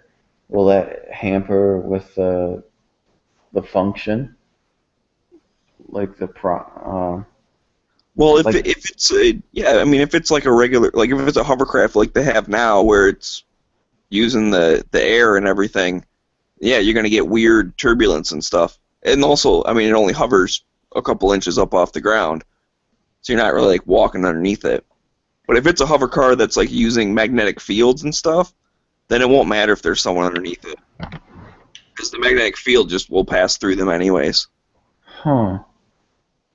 Yeah, I was wondering. Oh my God, Detroit Tigers! Really, you're 61-72. Well, quit looking it up. I'm sorry, but I'm watching FS Fox Sports right now. It's on TV. I'm checking the scores. I'm about time I turn it. I'm gonna just watch. I'm gonna have Cartoon Network on or something. Xfinity, yay! Ugh. Do you have Xfinity, or do you have I have AT&T. Oh, really? Yeah. It's awesome. It never like drops out. I never had problems with it. Comcast freaking disconnects every couple of minutes. I'll never have a dish if I ever lived in Detroit because I was afraid somebody might like take that from me or like just mess with me and start throwing rocks at it, and then or some guy walking through and needs money for drugs or something like rips it out of my yard or tries to use a fence. Man, you're really ragging on Detroit, man. I'm not saying it's perfect, but it's not that bad. There are nice neighborhoods. I know. There are bad neighborhoods and there are nice ones. It's freaking huge. That's the one thing I think a lot of people don't realize. I remember seeing a map that was talking about just like square miles of cities. Manhattan, Boston, and I think like San Diego or something, all three of those could fit inside Detroit. Oh yeah. And yet we have a population of like just under 700,000, and all of those cities are, well into the millions. Oh yeah. I mean, I've seen that. Our population density is super low. Yeah, and it's enough, and that's the new frontier. Like you can move to the north of Detroit, and there's like nobody there, and you'd be like, "Oh, this is nice." Yeah, I mean, you could buy a whole block and just bulldoze all the houses and put your house in the middle, and put up a giant electric fence all the way around. You'd be fine. I'd put a teepee. I'd put an electric fence and then just put a teepee, and then I'd tell my girlfriend like it's time to put the pee-pee in the teepee. Okay. Oh, never mind. But the Flintstones. You ever heard of the Flintstones? It's like when Monty Cleaves was playing for MSU and stuff. They used to call them the Flintstones because they were like the main recruiting class for that year when MSU Michigan State won the national championship. Most of them are from Flint, and they called them the Flintstones. That's just an FYI, I'm just saying. What an interesting factoid. Yeah. Do you know Detroit in French is Detroit? Well, obviously. Exactly. And what was I going to say? Do you know A.J. Abrams is from Detroit? No, I didn't know that. And so is Alice Cooper. He was born in Detroit. Yeah, I knew that. And Ted Nugent wasn't actually born in Detroit. He was from Jackson. Oh. Nugent actually owns a lot of property near us up north. Really? He got some cool little deal where he bought a bunch of state park land. Like they put the land up for private sale, and yet like somehow he was the only one that knew about it, so he bought it. Like there was like some shady stuff where he's basically like, "Hey, I want 200 acres in this area," and they're like, "Well, that's a state park," and he's like, "Okay, great, I want that. Okay, we'll put it up for public sale. Oh, look, you win." Oh, if you live in Detroit, I'm getting seek shelter immediately. Really?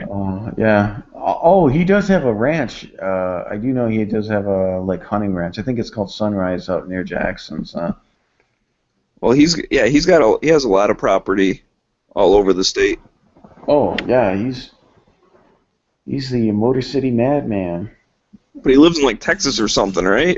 Yeah, he lives in Texas. Little skis. I was like, I'm trying to think of what it's somebody. Oh, do you know Steven Seagal's from Lansing? He was born in Lansing, Michigan, and lived here until he was 4 years old. In Lansing. Yeah, and then John Hughes, the guy who wrote like The Great Outdoors, wrote a lot of stuff for John Candy. He's from Lansing.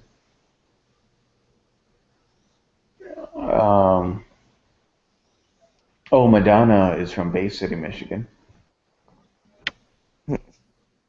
Yeah. Madonna. I think her parents still live in Rochester Hills. Oh my God, I'm trying to think of who else was from Detroit. God, I think that's the only ones I know. Oh, the Anthony Kiedis from the lead singer from Red Hot Chili Peppers. He's from Grand Rapids, Michigan.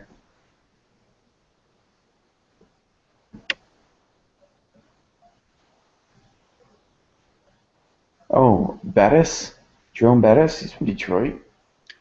Are you on some like famous Michigan people website or something? No, just I mean, the ones that I remember. Like we would go like. You're like on Wikipedia of famous people No, or something. no. These are the people I only remember. Because when we take those long little summer trips down to Georgia to meet Chattanooga, Tennessee, to meet my dad, because my dad lived in Florida, we would when we took our long trips from Michigan down to Chattanooga, Tennessee, we would come up with these interesting factoids, and we would like say, well, name how many famous people are from Michigan. And then whoever got the most won.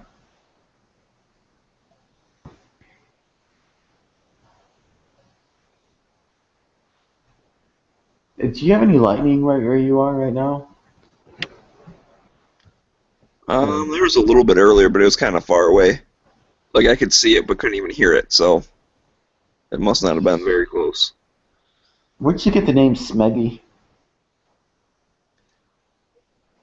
It was just a nickname I had. Oops. It started out that when I was a big gamer, I played under the name of Smeghead. Oh, which okay. like dwarf. I don't know if you ever saw that show. It was pretty good. But anyways, and then I don't know, someone was just like, "Hey, Smeggy." I'm like, "Oh, that sounds way better."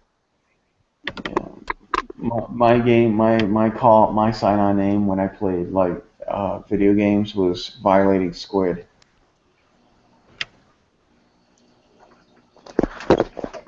That was my name that I used.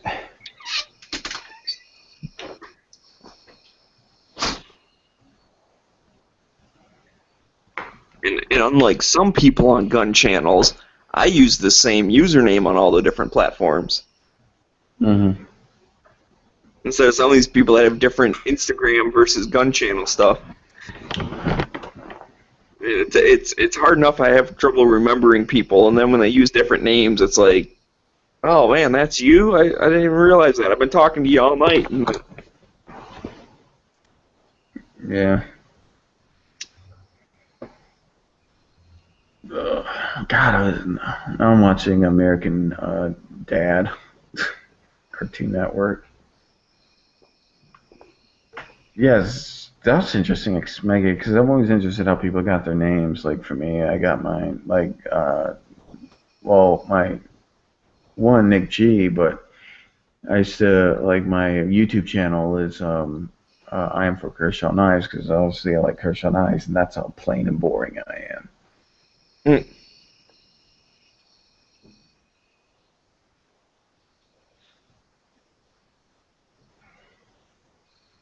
Just damn, I cannot believe football is here already.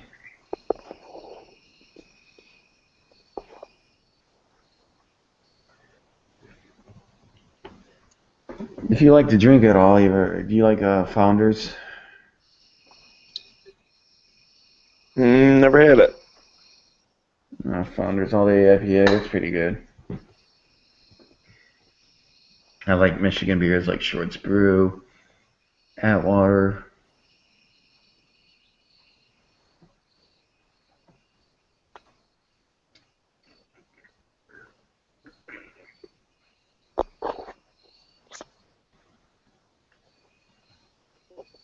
Yeah, I don't really like, microbrew beer kind of stuff. I mean, some of them are good, but like I don't like IPAs and whatnot. Okay. Like they're too bitter. I don't like it. Okay. So I normally just drink Labatt's, but then when I'm out of town, it's like, oh shit, you guys don't have Labatt, do you? Yeah, I love Labatt. Labatt is like one of my favorites. I used to, my first beer that I ever drank was Molson Ice. Oh, My hell grandma- yeah. I love Molson Ice. Molson Ice was like my very first beer when I was like 14. I was just discovering beer. My grandmother had Molson Ice in her refrigerator, and we would drink a couple of beer bottles out of her 6-pack or 12-pack, whatever. And then she would just grab us Molson Ice when we were like 16, and we would give her money to buy us beer. We were Molson Ice people. I'll get you going pretty quick. Oh yeah, and used to take only 4 beers to get me buzzing. Now it takes like 8.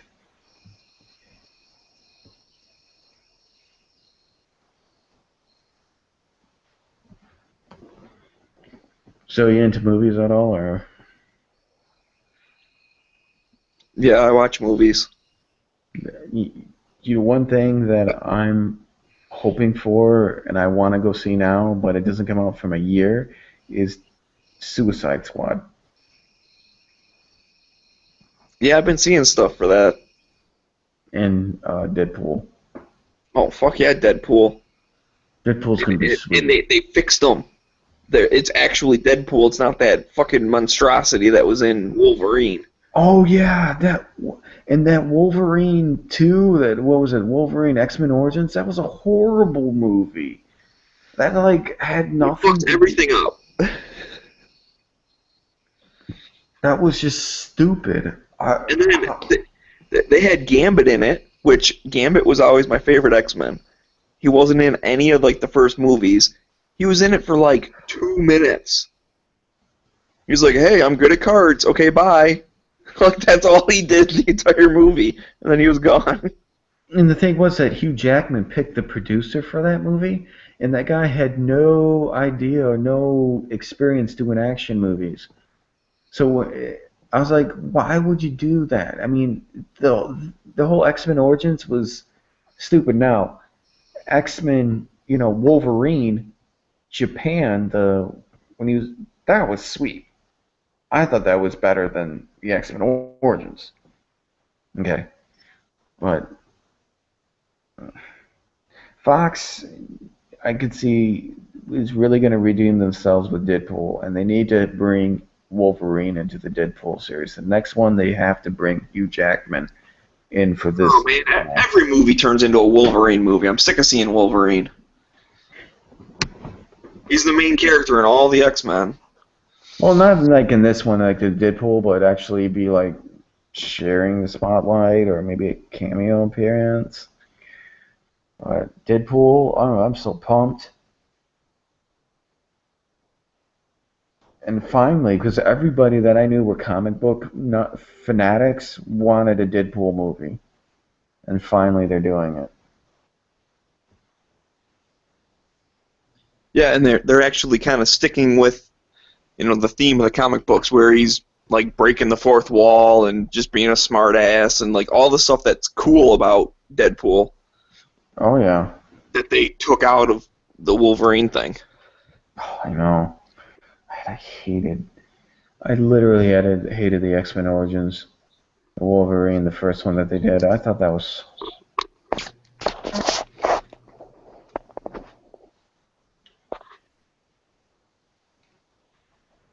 And actually, I'm not so excited to see Batman versus Superman because I just can't stand Ben Affleck.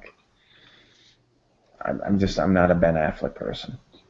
I like Ben Affleck half the time, and the other half he sucks. But I don't really care. I mean, I might watch the movie if it's on, or I know people who are going. I'll go see it, but I'm not going to go out of my way to see it. Yeah, like an Affleck movie, I won't go see him. The only time I liked him, we did in a lot of Kevin Smith movies, like Mallrats or. Oh yeah, well, and I like Daredevil. I know a lot of people shit on it, but I like Daredevil. I thought that was a pretty good movie. Like Michael Duncan when he played whatever that guy was, that villain in that movie. What was Michael Duncan? What was his crime boss or something?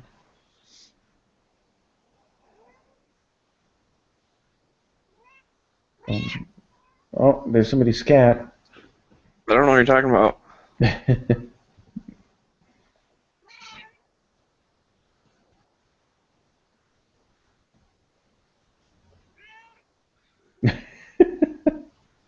Hear that cat, like, meow. Oh, she was freaking out earlier when the storm was going real bad. She was like running in a circle going, meow, meow, meow, meow, meow, meow. It's like, Jesus, shut up. Yeah, I had two cats. One was named China, and the other one was Callie.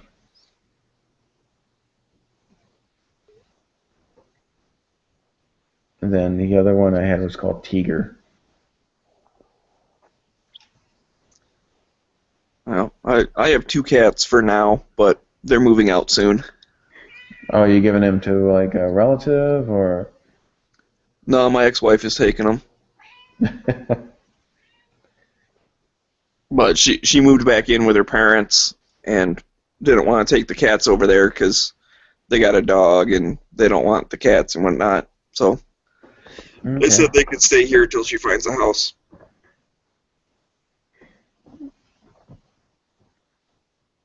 What kind of breed are they? I don't know. One's fuzzy and one's fat. I'm not really a cat person, so I don't know. Yeah. Used to have one cat. No, that was Callie. Cuddles was the other one, but Callie was the cat we had, and she was fat. Oh my God, she was huge. Because I don't know how she got that fat, but she was fat. Cats get fat really quick. I think quicker than dogs. Well, they don't do anything. They just lay around all day and eat. Well, just like some humans, like some of my relatives, they don't do anything. You remember Office Space? I hate to bring this in, but Office Space would be like, man, if I had $1 million, I would sit around and do absolutely nothing. And then his neighbor goes, shit, you don't have to be a millionaire to do that. Just look at my cousin. He sits around all day, don't do shit. That's so true. Somebody was going to say that too. It's like, take a look at my cousin. You have to be rich.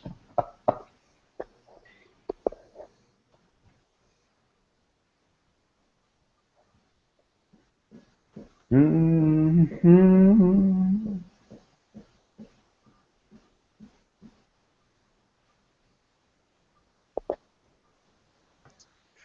I got a question for you. Who do you think is going to win Michigan in the primaries? Trump or Bush? Rand Paul. If I had to pick one person that I would think would have a good chance of winning the Republican primary, I think it would be Kucinich, the governor out of Ohio. Or, yeah. Or maybe Carson, the doctor, the black doctor guy. But if I had, maybe Rand Paul. I don't see them winning. I honestly, I kind of don't see any of them winning. This is like, I don't know, man. They're gonna have to consolidate power somehow. Yeah. Like if a couple people drop out or something, someone might finally get enough votes to like actually win. But it's gonna be like a 20-person tie for, the thing. Yeah, I mean, I still don't know how Trump is doing so good. I really don't. The guy's a fucking buffoon. Yeah. And even the people that are like, oh, I like him because he speaks his mind and he's, against the establishment. And he's getting all these Tea Party people liking him. And I'm like, dude, he's a fucking, like, crooked businessman. Like, he's not pro-freedom and pro-people. He's just a jackass. The only thing is with Michigan is like I'll tell people is this: Michigan would be a red state the whole time if it wasn't for like the Detroit area and like Flint. If you just take out that area, especially the two big counties like Wayne County, Macomb County, Michigan would be a red state the whole time. But it's very hard to win Michigan if you're on the right side of the political spectrum, because you have to win a lot of the old school union members and. Right, yeah, it's a huge, the UAW influence is huge. And the only way I would say that you would, like, I always thought, like, a guy like Kucinich would win because he would appeal to the gun-carrying union members, the hunters and all that. You gotta be crafty if you want to win Michigan as a Republican. It's just for some reason we elect a lot of like Republican governors, but we don't. When it comes to like the national, it's hard for somebody running for president to win Michigan.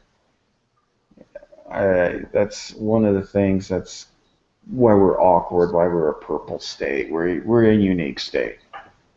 You're gonna have to appeal like to those people somehow in Michigan if you want to win. And that's the thing. You can't be like so totally anti-union. I mean, you gotta come into Michigan and you're gonna have to just campaign in the thumb part if you want to win Michigan. Really hard. Well, that's my belief or whatever. But no, I agree with that. I mean, historically speaking, cities are Democrats and the countries are Republican. Yeah, if you're rural, you're Republican. If you're in a city, you're Democrat. Obviously, that's generalizing a bunch, but that's the whole thing. I mean, you look at like the big Republican states; they don't have huge cities. That's like the difference. Yeah, and the thing is, it's just like I get upset because I'm a guy who leans right, and I get upset. I was just like, dude, you guys, what are you guys doing? You guys have to campaign more in Detroit. Like, I thought Mitt Romney could win Michigan, but he never came here in Michigan. I was just like, dude, you gotta show that you care. And he wasn't here. And like everybody, and like we're going, why are you not here? Like, all you have to do is go around the Detroit area, spend some time. Talk about how you're gonna, and you'd win it, but it's just like they give up, and that's what pisses a lot of you. Like, you guys give up here, and you wonder why we're always a blue state because you guys never show up here. Right. Well, there's only so much, effort and money that you can spend, and so there are some times you just have to write stuff off and be like, well, I'm going to lose that, so why even bother? And I'm going to go for the ones that are. That's why you get the swing states and all that. Like, the ones that flip back and forth all the time, those are the ones you have to get because the other ones are basically locked down. And it's a hell of a lot more money and effort to, like, a Republican winning California. They would waste all of their money just to maybe possibly win. Or they could spend that on like 3 or 4 different swing states, win all of those, and that would counteract the California one.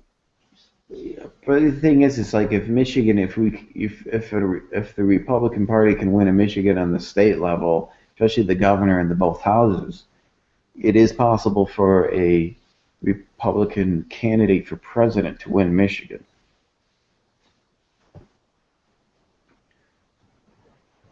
Yeah, we're like I'd say we're like a one step away from being like a swing state. Like it would take a little bit to bump them over, and then it might, be a little bit closer to winning. But you're right. When you look at the state level stuff, we do have Republicans in there, so. I mean, we're like we're a Republican-controlled House, Republican-controlled governorship. But But I would say the governorship, we kind of go like every 8 years. We go from Republican Yeah, it to flips back and forth. flips back and forth like every other state. It's just every 8 years. I think we get maybe, I don't know. It's unless you got to be smart, but whatever. But I don't know. I mean, I think there's because Michigan has turned red. I mean, if you look back to the Reagan years, it did go red, and during Reagan, and even that time, the Detroit area was very heavily UAW, and they haven't won a cent since Reagan. I think since George H.W. Bush. So I remember seeing one time there was a website that had the voting history of each state. I think it was just for president, but it would show it. It would go back like through the years, and then it had like the percentage, like how much the candidate won by, and some of the states like swung super right and then way left and super right. Others of them are just like always on one side. Others of them just kind of hop back and forth along the middle where the guys like just barely win either one. And it was actually kind of really interesting to see the history.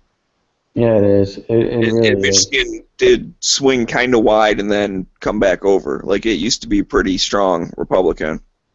Oh, it's like we like on the state level, it's very strong Republican. I mean, like you go and that's who controls the legislature, who control, But the thing is, it's like if you're a Republican and the automotive industry is doing well, like Governor Engler, he got kicked. Like the person that came after Engler couldn't win. That's how Granholm got in because the automotive industry was going to shit. Pardon my French, but it was going to hell, and then she was able to get in and be posthumous. And then she was in for 8 years. But after that, then Snyder won, which I knew Snyder was going to win. I didn't vote for him. I voted for the Cox guy. It wasn't like the original one I voted for in the Republican primary. I think it was Cox or Andrew Cox or something. I didn't really vote for him because I thought he was a total dork. I really did. I wanted the guy who was the former Marine, district attorney, the attorney general. I was like, this guy's cool. He's got some cojones. And so I was just like, yeah. Oh, you ever heard of Rick Santorum? Yeah. He was a union guy. See, that's a guy I could see win Michigan though, because he's like You ever Google the term Santorum? No. What does it mean? I don't want to say. Just do it sometime when you feel like being grossed out. Like one of those fetish sites.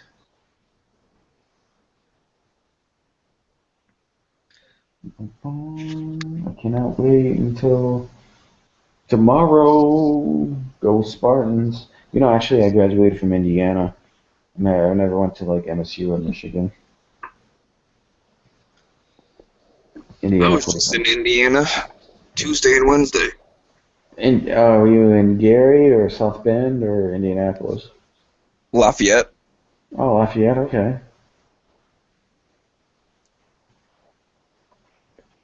You ever been up to Glen Arbor?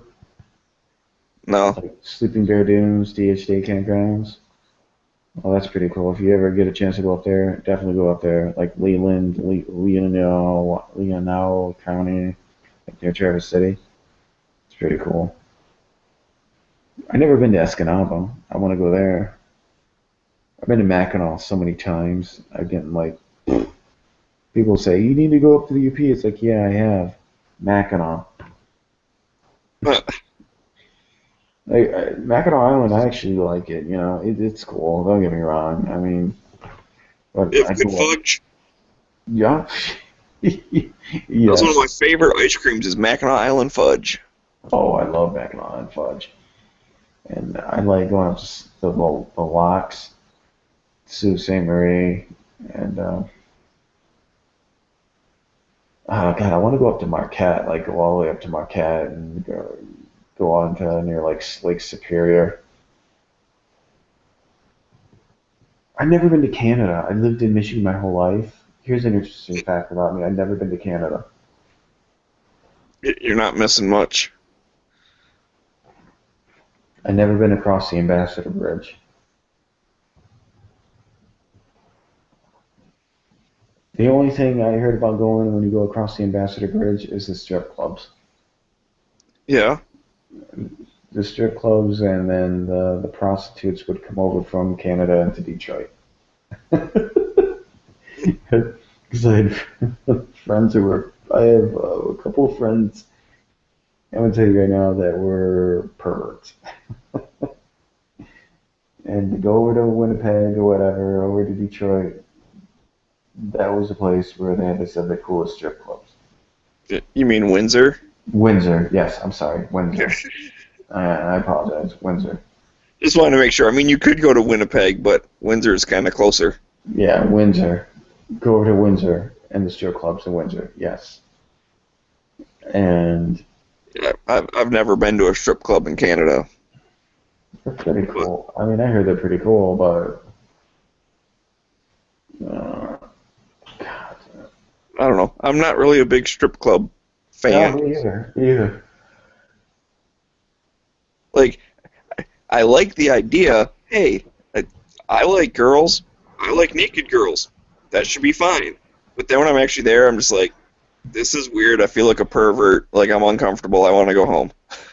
Yeah. And you spend $100 just to like get in the door and get one drink or something.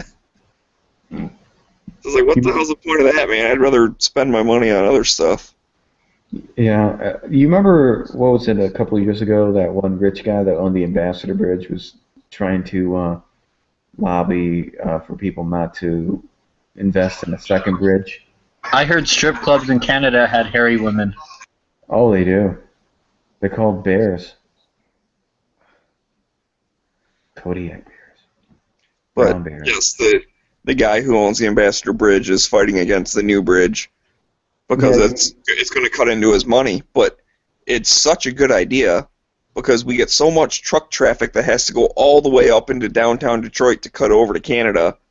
They're going to build the second bridge like south of Detroit, so all of the trucks can like come up 75 and then just shoot over into Canada.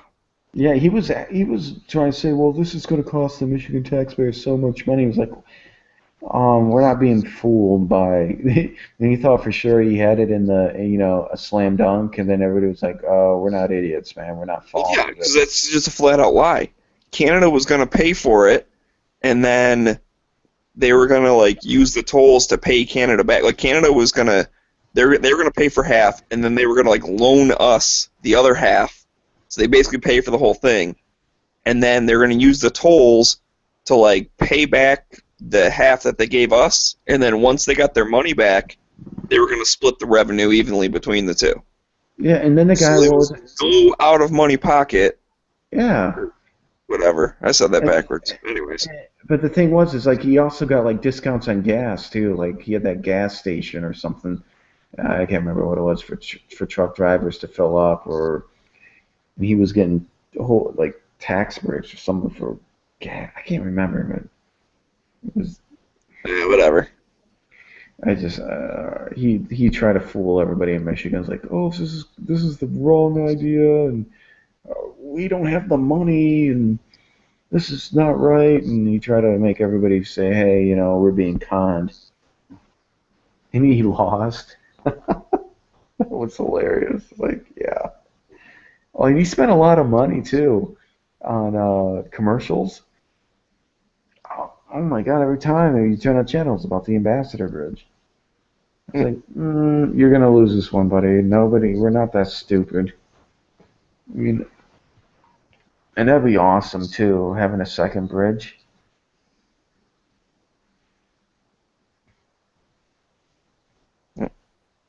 So what's up, Dead Horse? How's it going? What up, man? Don't be a dead horse. Just playing with my new knife. Oh, do you like it? Is it a Yeah. saw? I like it. It's cool. Yeah, it's not a bad knife. Huh? I got the exact same model. So. What is it? It's a Smith & Wesson. I don't know if it has a name. I just know it's like a Smith & Wesson knife. Oh yeah, that's the one I want to get with a Smith & Wesson. Its sure name, or I think, what? is like the CR TAC, yeah, I think it's like the CRK TAC or something is its model number. Can you show it to us, Smeggy? Yeah, I can try.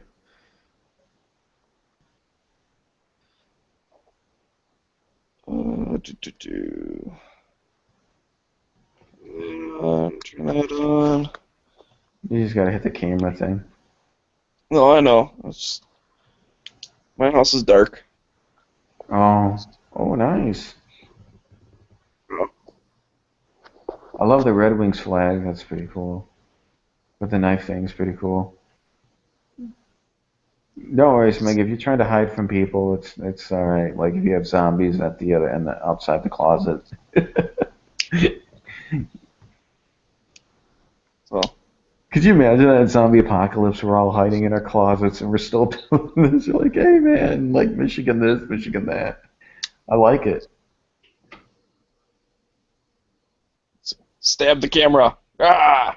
Come on, Smiggy, I can just snap my wrist and get that thing to pop out. Come on, let's see it. Let's see a good tactical operator snap open. Ah! Without losing any fingers. Yeah, I know. Okay, well, my hand's all slippery too. I So. didn't know like Smith & Wesson made good knives, though. I was just like, it was like I know guns. I heard it on camera, but you heard it, right? Yeah. How much did it it's cost got you?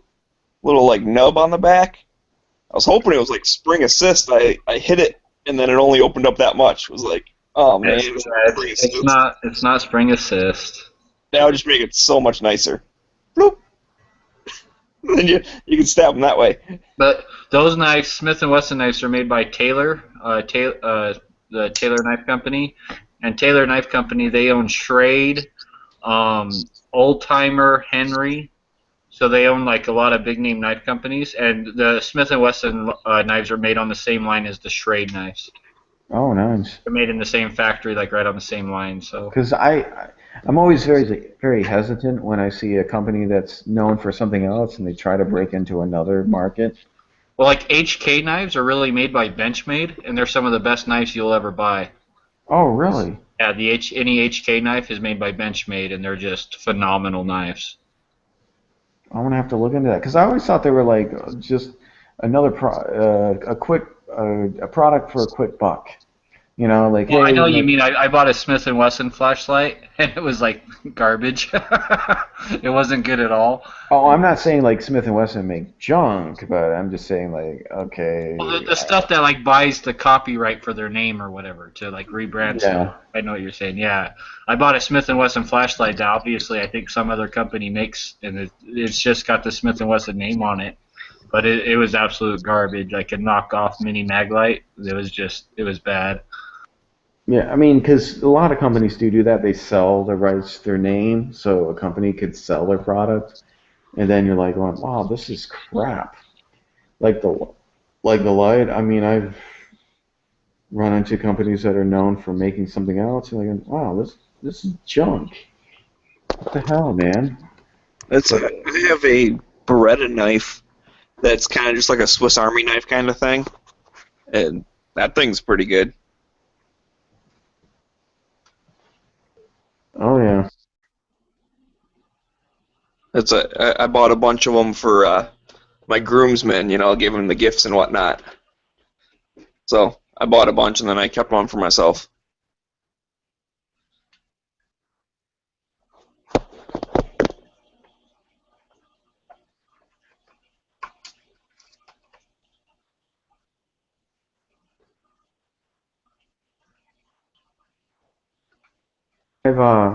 Yeah, because I've been wanting to get one of those Smith & Wesson knives. God, there's that one catalog that I've seen the knives in. It's Blade something. It's one of those catalogs that sell all types of like cheap knives to like conversation piece knives that cost like $100, and one of the, but it's like one of their tactical knives. Like it's real big. It has a glass breaker at the bottom. I was looking at getting one of those. Hold on.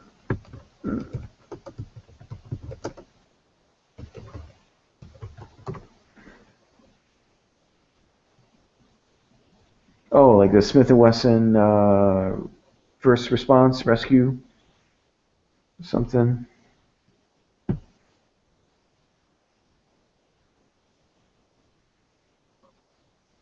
Black Ops.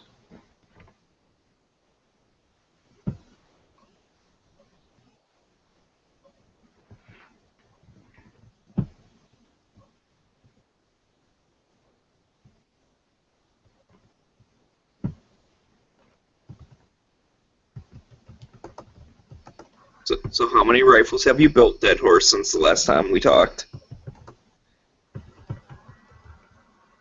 Wait, like 13? Were you there when we built the two? When I built the two with my girlfriend? Yeah, I didn't realize you built 2. I thought you were just showing her on the 1.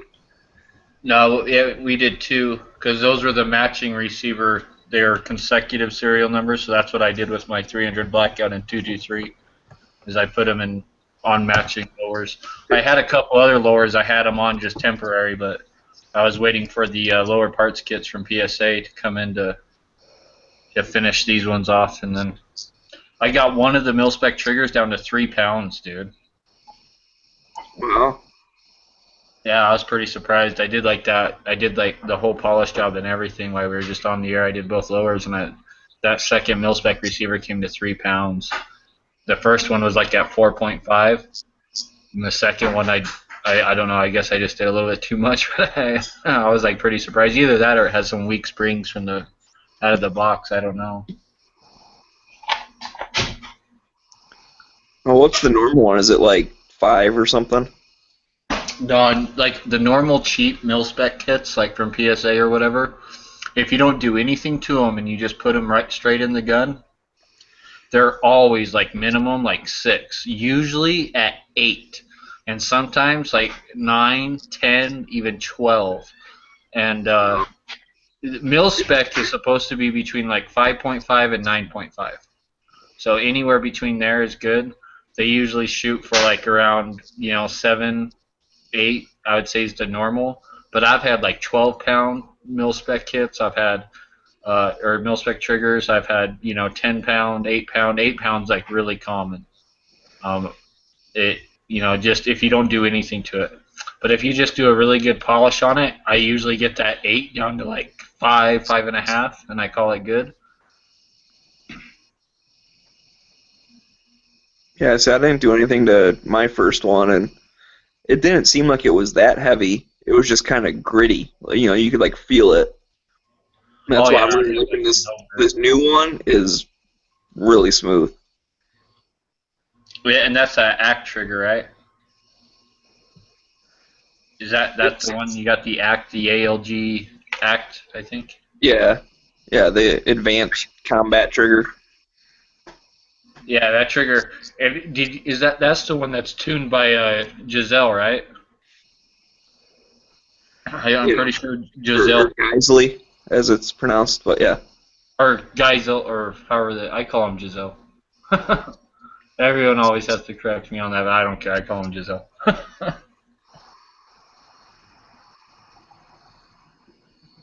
The guys. It's pretty cool. Yeah. I'm converted. I like how the whole reason I got it, because I was talking shit about, oh man, I don't understand why people buy triggers. That's just dumb and da-da-da. And I got converted. I still don't think I'd ever get like a friggin', $200 or $300 trigger. I'm not that good to notice the difference, or, like, my rifle is definitely way more accurate than I am. So it's good enough for me. Is when I peek out and I'm, get maximum performance out of my rifle, then maybe it'd be worth it. But Well, the Anderson LPKs, they have that funny looking hammer. I bought 2 of those, and both of them were like right at like 5.5 pounds, just stuck right in the gun. Because whenever I buy a new LPK, before I polish it or nothing, I'll stick it in the gun if I haven't used that brand before, and then just to see where it's at. And yeah, but both those Andersons were at 5.5, like right out of the package. So that's pretty good. And they didn't have any creep. They're all like nickel boron coated, I think, and the trigger and the hammer. And yeah, they're pretty sweet. And those Anderson LPKs are cheap. I'm going to use some more of those in my builds.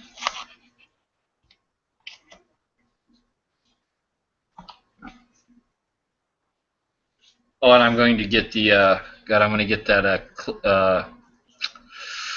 that Ghost receiver, lower receiver. Primary Arms has them on sale for like $65. I'm going to buy like probably like 4 of those Ghost receivers.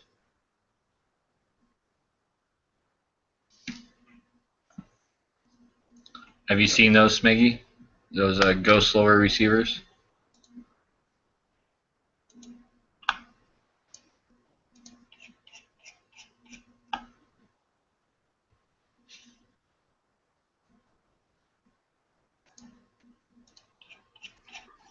no, I have not seen those Ghost receivers.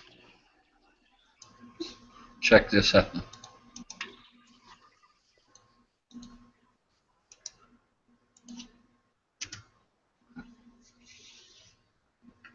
I posted it there in the side chat. It's I'll post it in the main lobby chat too. Like I said, I can't see the side, so that was pointless. I'll screen share then. That's the one thing about the phone. I don't get why I don't. Like, I can go back to the screen that has, like, the chat room in it, but I never see anything people post. Okay, can you see my screen? Yeah. Here it says, like, Ghost Gun, model G15, caliber multi, then the serial number is Ghost, and then something. Yeah. And like, look over here. It's an Aero Precision lower, so it's it's good quality. And then over here, you have a 30 cal clip, and then you got half a second for like the safety of fire. And then what's on the other side of the gun? Oh yeah, this 30 cal clip, half cal. And then what is that, like the letter D for safe? Or I don't know what that is. The letter D or something for safety. I don't know.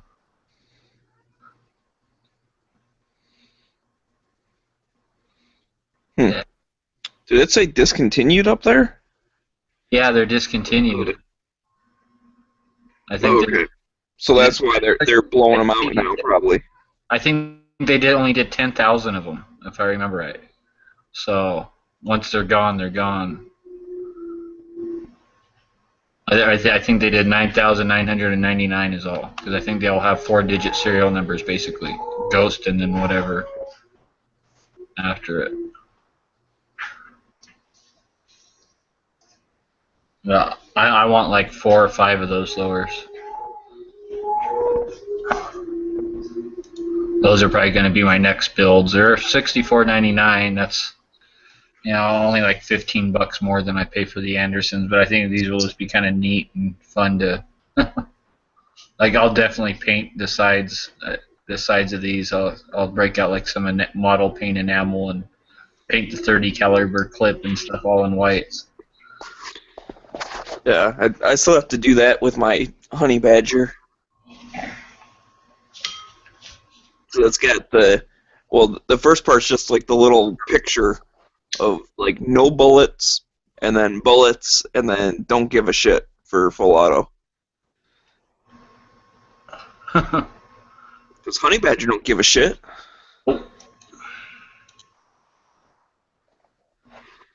I just want that lower because I call magazines clips all the time, so I just wanted to say fuck you, clip. Says so on my gun. See, if I click it to this switch, I can shoot a 30 caliber clip. Yeah, 30 caliber clip magazine that can shoot, 60 bullets in half a second.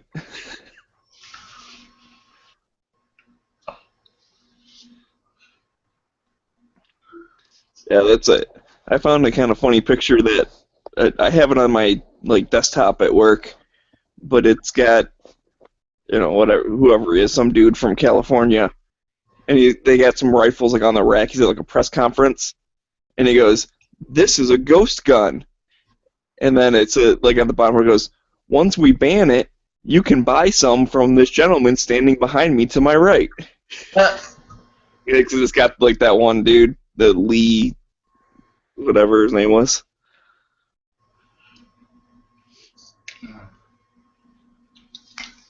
Or no, I didn't see that. I want to seriously invest in that the Ghost Gunner, or yeah, I think that's what it's called, is the Ghost Gunner. I don't know about that, man. You can just get a regular frickin' thing. I got a drill press, and that's what I did my first 80%er on, was just a regular drill press. And and yeah, it worked fine, but you can see a lot of marks, and there's just, this thing, you could basically run that thing 24 hours a day and just pump out your own lower, and you can buy unfinished lowers. I've seen them on sale for $19.99 for an 80% lower. So then all you gotta do is just get your FFL, and you can start producing your own in-house lowers, man. As long as you just stay up on your bit changes and all that, you could have that thing running 24 hours a day. It takes less than an hour to do it. I mean, it's basically just it just has a preloaded program or something on it, right? Yeah. And right now they're working on a 1911 one, so you can do your own 1911 80%ers, and on the same machine. They're just working on the programming for the 1911. And apparently they're going to have they're going to come out with a Ghost Gunner number 2, and that one's going to do AR-10 rifles and be able to do lower receivers on AR-10s. And apparently they said that maybe milled AKs and a couple other guns.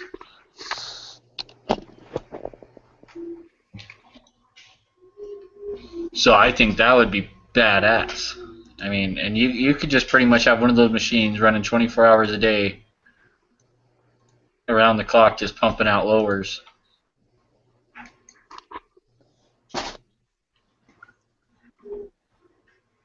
And it's basically just a mini tabletop CNC machine. That's all it is. It's just like a CNC. Well, I guess if you're an addict like you are, that has to build 20 rifles a day, then it'd be worth it. Well, do you know how much cheaper I'd be able to build a rifle if I could make my own lowers? Just out of 80%ers, and then plus I could do something cool buy a laser engraver or something and actually engrave my own, make my own, start producing my own dead horse lower or something, and then just basically fill out the paperwork through the FFL, and as long as you pay your money, I'm sure you're going to get approved. And yeah. Well, you'd actually want to become a manufacturer? Yeah, dude, if you're going to buy one of those machines and you can run it 24 hours a day, basically just pump out lowers, and then if you got an FFL, then you could start selling your own gun. I could build my own guns and just sell a couple here and there, but do it legit, because if you're using an 80% lower, you can't sell it. If you make an 80% lower, that gun's yours forever. The only people that can ever get that gun's your kids. So.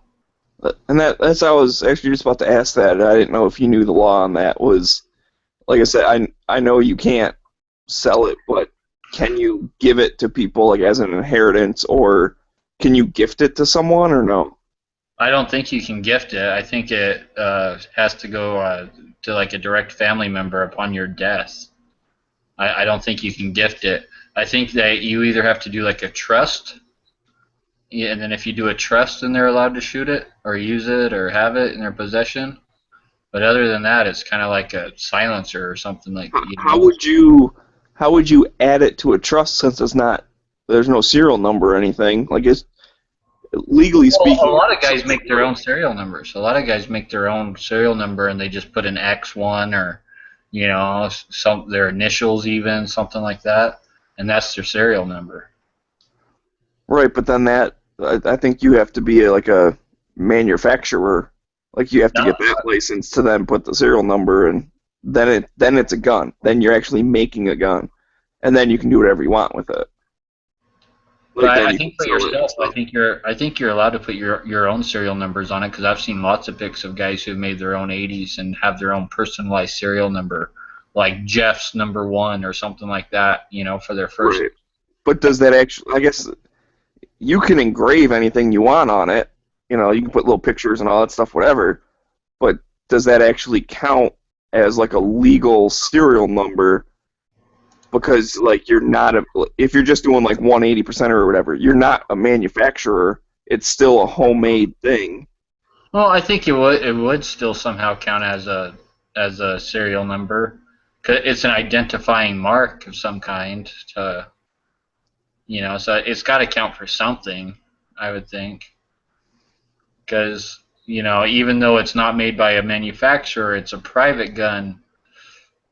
I would still think that any kind of markings on it or something would have to mean something. I mean, I don't know how you would list it on an inheritance form, like, oh, just my custom built myself. Well, legally it's a chunk of metal, so it would just be part of your estate. You have a spoon, you have a TV, you have a chunk of metal. I mean, that's your property. So that's all I'm saying. I think even if you engrave something, that doesn't make it like a legal serial number that then is identifying.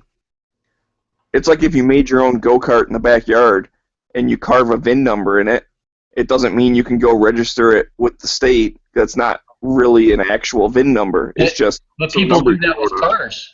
People do that with cars, with custom-made dune buggies and stuff. I know that for a fact. Because I know a guy who put his own custom-made serial number on a dune buggy that he made, a sandrail, and he went down and registered through the state, and they used that serial number, and it was his custom serial number. That he picked it out. That'd be awesome if you could make the serial number fuck the DMV or something. And then you're like, yeah, I need to get plates for my car. Okay, what's the VIN number? Fuck the DMV.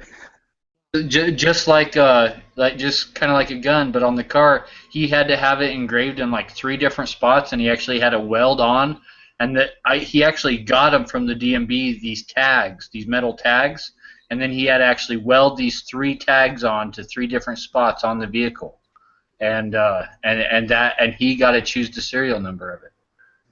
And they were just blank tags, and then he had it engraved at a trophy place.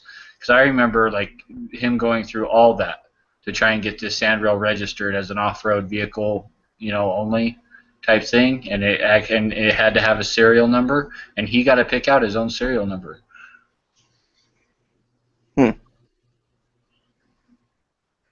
Because they didn't give him a tag with a preset serial number or nothing. It was a blank tag, and he had to have it engraved to a minimum thickness and all that, or a minimum depth and all that. Right. It was like an 1/8-inch thick steel kind of oval plate is all it was. I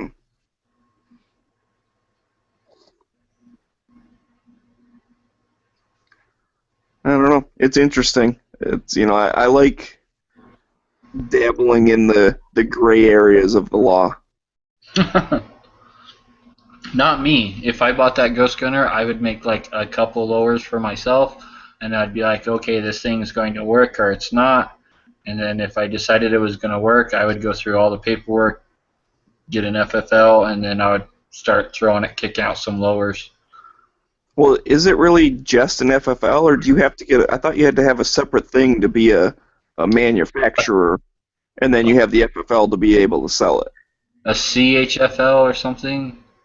So, I mean, I don't know. This is where I am ignorant on this particular topic, so I'm just kind of thinking out loud. But I'm ignorant on it too. I have never looked into getting an FFL or anything like that. I don't know if you just need an FFL. I know there's another thing called like a CHFL, and I think the CHFL is if you like work on guns but you're not selling them, so people can send them to you, like a leather maker or holster maker or gunsmith and I think that's a CHFL, but I'm probably totally wrong. I know there's something that's called like CHFL and that has something to do with it. I don't know. I've never looked into it, man. I just know that I'm sure you got to pay some money, and if you pay your money and you're not a felon, they'll probably say, okay, here's your license, you know? So. Well, I don't know if it's quite that easy, because my buddy looked into being an FFL, and there was a lot of there's a lot of stuff with that. I know they don't want you to have a storefront, and they don't want you to have it out of your house unless you have like a separate lockable room and something like that. And if you have kids in your house, they're iffy. Because I had a buddy who went through it years ago, and he told me some of those things. Like they were worried about kids in the house, and that he had to have like his garage had to be able to be locked up, like in this all sorts of weird things, like what. Right, and they do like interviews with you and stuff. Like it's a whole big process. And what my buddy ended up deciding not to get it, because he really was just going to get it so, you know, he could order guns from the internet and stuff and just have them shipped to his house. Like he wasn't really planning on using it as a business. You know, maybe he would do a transfer for his friends or whatever. But the thing that he didn't like about it is the fact that because it was going to be in his house, that then opens up his entire house. Even though, like, let's say, I just have this one room that's my only, like, quote-unquote gun store is the one room. No, it opens up your entire house. They can just come by whenever they want and look around. It's basically like he throws away his right to, like, they need a warrant. They can just come in whenever they want and do whatever they want. And he's like, I don't really want people snooping around my house. That's why you get one of those little, like, one-room office storefronts, you know? Like, there's some of those here that you can, like, literally rent for, like, $60 a week or something. It's ridiculously cheap. So that's, like, $240 a month, and it's just, like, you get one little office in this building, and that's it. You get, like, one little room with a desk and a chair, and that's it, and that becomes your storefront, and you don't need any machinery or anything there, and you're just like, yep, this is my, this is where I work. Well, and if you are starting it up as actually, you know, you're going to try and make a business out of it, that'd be fine. But in his personal thing, that's still a lot of money just so that he can buy a couple guns a year and have them shipped to his house. Like I said, he wasn't really trying to make it a profitable business. And so he decided against it. But he started going through some of the stuff and then said, yeah, whatever. It's not worth it. I'll just pay the guy down the road $20 to do a transfer. You're not really saving money. But the guy I get my stuff through, he just runs it out of his basement. He's got a little office down there, and that's... Well, I would definitely buy, like, personal guns and some, like, you know, do transfers for friends and all that if I had an FFL. But mainly, yeah, like, if I, to even get an FFL, before I would even think about getting one, I would have to like be manufacturing, you know. So that means I would have to buy one of those CNCs, and then if I bought one of those CNCs, I would definitely go after the FFL, because why not? That machine would just sit there all day, every day, hardly being used. You know, when you could be making money off of it. Like even if you just sold like one lower a month, you know, that machine would end up paying for itself after a couple years.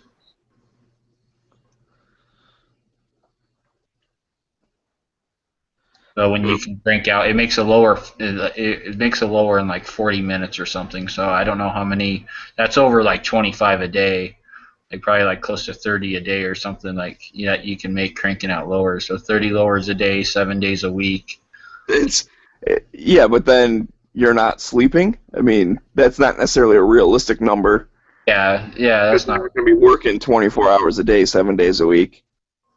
Well, I'm just saying, like, that machine could be running pretty much anytime you're up. You could be making a lower, and you buy those lowers in bulk for, like, I've seen like literally like 40 and 80 and 150 packs and stuff for those 80% lowers, and you know, for $19.99, you sit there, you crank them out with your tooling.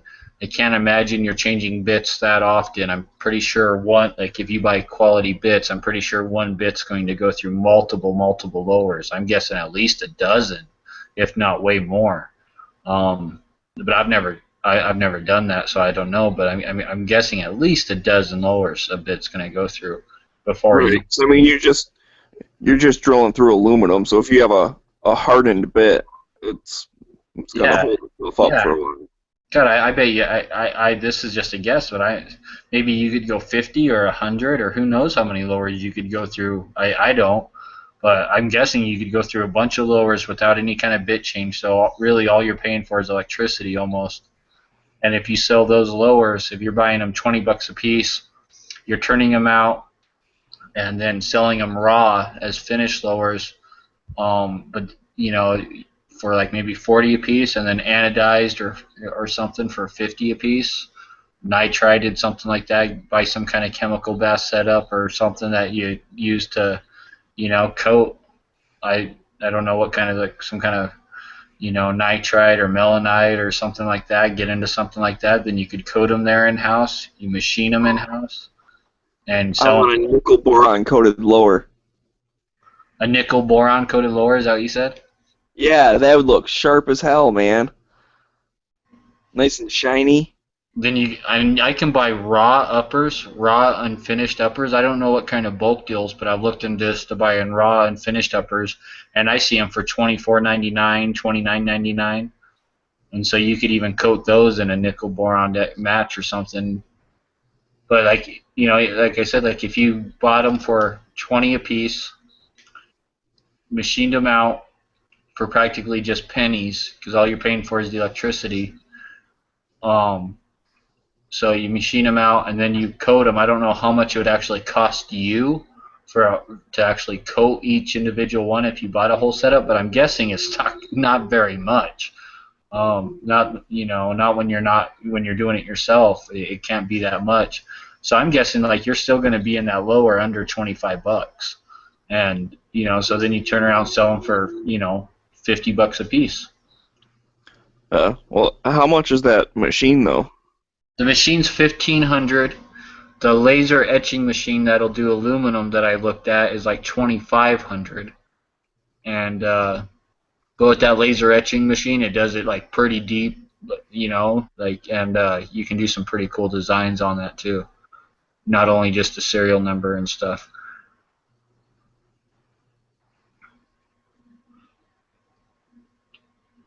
And that laser etching machine does 70-75 aluminum to the proper depth for firearms. It said right on the ad. Like, that's what they're advertising it for, is for like firearm engraving and stuff.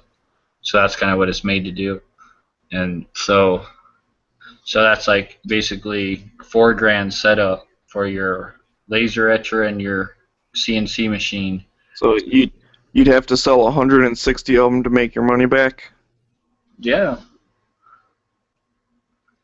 Well, and then you need that chemical. Then you need the coating. However, you're gonna coat them, you need to figure that out. Whether maybe you're gonna Cerakote them, and that's just an oven and like an air compressor and like a spray gun.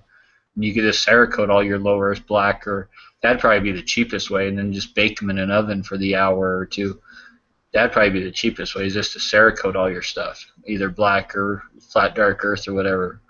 But if you went with nitriding or melanite, whatever, you'd have to figure that out. But I think if you had the whole setup for Cerakoting, I still think it'd be under, your cost would still be under like 25 a lower. And then, you know, that's why Anderson lowers sell for like $47 at my local, because I'm sure that Anderson is in those lowers probably like $20 is all by the time that, and then they're selling them probably to my local for like 30 or 35, and then he's selling them for 47, you know. So right. Well, and they're working with volume, so they're probably getting better prices on, the starting raw materials. Oh yeah, well that's So why I they said can keep I would it at lost. least have to buy the 150 pack I saw of lowers costed $19.99 a piece once you broke it down, and so I would definitely have to buy that way. I wouldn't be able to buy just raw and finished because I see raw and finished 80% lowers going for $50, and I'm like I can buy a finished Anderson for $50. I'm not gonna pay that for an 80%er, and actually that's what I did pay for my first 80%er was like $50. And that was without the jig. The jig was like $30 extra. But with that CNC, you don't need any jig, don't need nothing. You just, you basically just bolt it in and let the machine do all the work.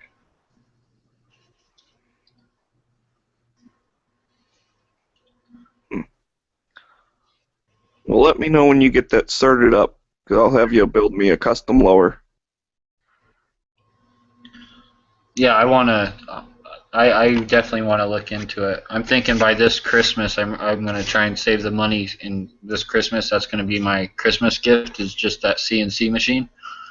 And then if I like that and it works out, then I'll probably go after probably the FFL first. And once I get the FFL, I'll look into like doing the laser engraver and the Duracoat or Cerakote or something. All right. Well, when you start serializing them, leave number 42 out, because that's what I want my serial number to be. All right.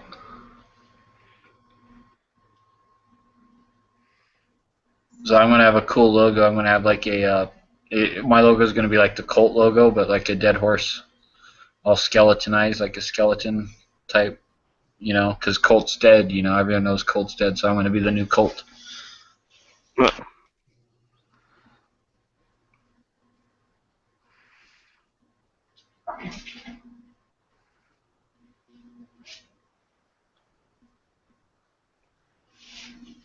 I have to see if I can get my little snowman into a like outline, like a wireframe type of thing that you could load into the laser etcher.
Hey Wayne, how's it going? What's up, fellas?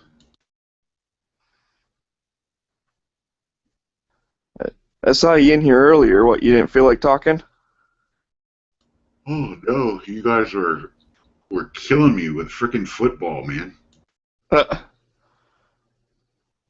Yeah. Well, I don't know much about football. I was just letting them go. I think you switched to hockey or something, and yeah, I was kind of dozing off. Yeah. Yeah, I know in the chat there, man, they were saying, God, man, I'm not going to join. I don't live in Michigan. I was saying, dude, come on in, talk about whatever the hell you want. I'm just killing time, you know? It just busted your balls. Same as Yeah, I know, it was funny.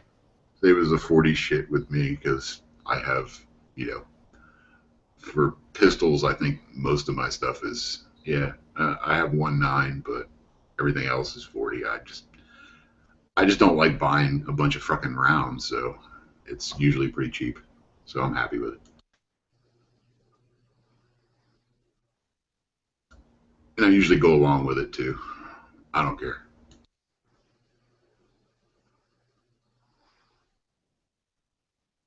But yeah, you might definitely want to look into like the longevity and the warranty, because I'm not seeing a lot of that on the Ghost Gunner setup. Apparently, their warranty's like really, really good. Like they basically guarantee the machine, all parts and labor from 1 year, and then after 1 year, they provide lifetime tech support and to help you diagnose any issues or anything, and lifetime labor. So if anything like does mess up even after a year, if a part breaks and you need them to, you don't want to replace the part yourself, they'll do it for free. You just got to pay for the part. But apparently it uses like Arduino actuators, which are like common, like everything about it's like common source or open source. Like you can basically buy anything you need for it off of eBay or Amazon to replace anything that goes wrong, and you can apparently like replace it yourself, like super easy. Like it's a really user-friendly type thing. I've like really looked into it, and if you're not trying to get into like a $10,000 CNC machine, this is like about your best bet. Well, yeah, it's probably better, but I'm familiar with Arduino, but not familiar with its implementation with this. But I would assume that it's still a machine. It's going to break down, and if you plan on using it the way you're saying, it's it's going to break down. But like there was like all the reviews I've watched on YouTube, like there's guys like that are saying, oh, my actuator went out, new one in the mail, $19, da-da-da, and like 3 days later they posted, new actuator worked perfect, da-da-da, machine up and running again, And then there's like another guy who says that he's done like over 7,000 on his, and he's only spent $200 in parts and 7,000 lowers, and he's like a manufacturer. So that's cool if it pans out like that for most people. But I'm not sure how open source the actual hardware is altogether. I do know that the actual CAD portion of it is open source, so that you can basically just do whatever you wanted. You can make, as long as you can fit whatever block of whatever you plan on milling out in there, then you can make it from scratch. Yeah, they said that they're doing they're writing the program right now to do 1911s, and then they're making a Ghost Gunner 2 next year, and the Ghost Gunner 2 is going to be able to fit AR-10 platforms and milled AK receivers, and that's what they're focusing on for the Ghost Gunner 2 is AR-10 and AK receivers. Well, why wouldn't it fit? I mean, those are smaller anyhow, so they should fit in this. So it should just be a matter of getting the CAD, information put into it. I don't know. Is an AK receiver smaller than like a AR-15? It's not smaller, is it? It's around about the same size. I would assume it would fit in this. On this one, on these ones, you gotta move that lower too. Basically during the first half of the process, you stick it on its side, and then during the last half, you tip it up on its front takedown pin, and so it's standing straight up off of its front takedown pin in that, so it's standing up tall towards the top of the box. Yeah, but that's with the default CAD software, though. This is capable of doing an entire block from scratch. Instead of actually having 80%, you could just get, a chunk of, aluminum or whatever you wanted to use, as long as whatever drill they're using is capable of doing it. You could do it from scratch.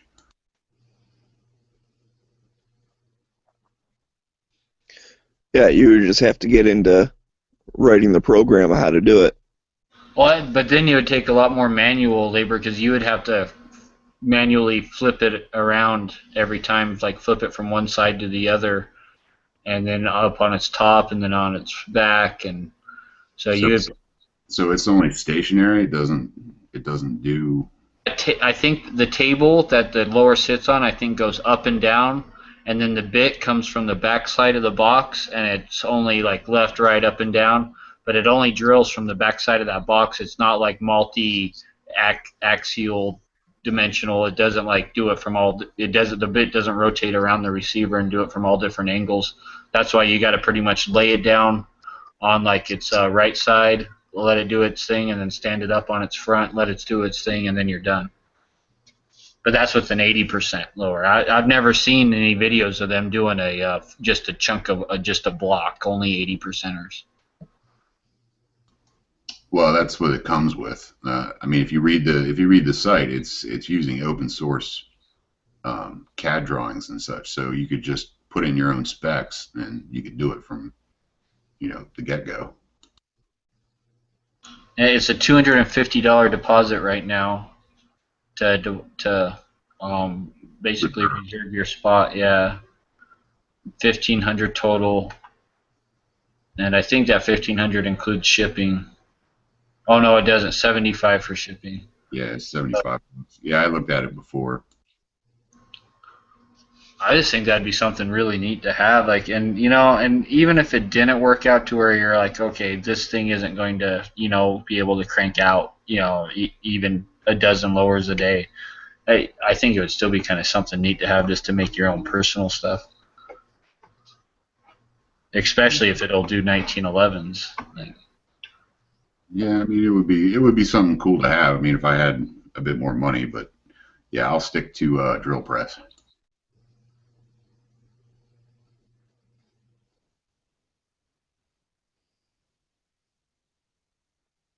Not as fancy pants, and definitely can't crank out as much, but I would never make my money back.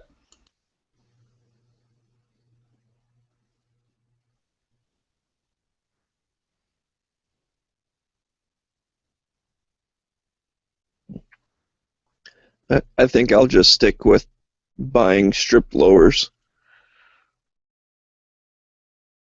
Yeah, I still want to do it once. Still haven't gotten around to it, and I'm not even sure if I have. I think I've got too many lowers already that I don't think I would have. Well, maybe I guess I could do like a 300 blackout still or something. I want to do a 458 SOCOM next month. That's my goal, is to do a 458 SOCOM next month. Just because I want to shoot one, and it's a cool thing to have, and kind of like a cool, talk about gun. I'd just go 50. I thought about going the 50 Beowulf, but it looks like the 458 is a lot easier to get rounds for, and just there's a lot more round variety too. Like I can get 600 grain 458 SOCOMs, or I can get like 280 grain, like and just I can just get and anywhere in between, and just the brass is available, like new ammo's available. And like I looked around, I called a couple stores here and looked around locally, and there's like you can't find any 50 Beowulf at like Sportsman's Warehouse, but I can find the 458 SOCOM. And that's probably something I would reload if I got into that, but I'd probably buy like 500 rounds of new ammo and then just reload all that.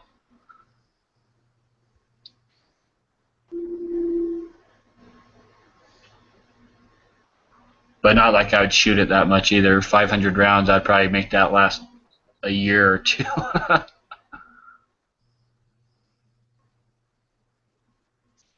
Oh, you say that now. Oh no, got it. I mean, like literally shooting like 2 or 3 rounds, my shoulder would probably be done. My neck would be probably throbbing. I'd be like, nope, I'm done. Yep, this is awesome. Yep, I'm putting this in the safe.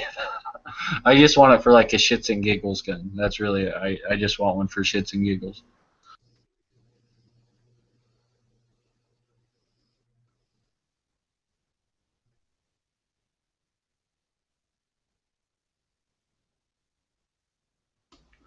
I don't know. I might at some point just do 50, just so I can have, because I really miss shooting. The couple of times I've been able to shoot, you know, the I've never shot either. I've never shot a 50 Bay Wolf or a 458 SOCOM. I don't know. I've never shot either.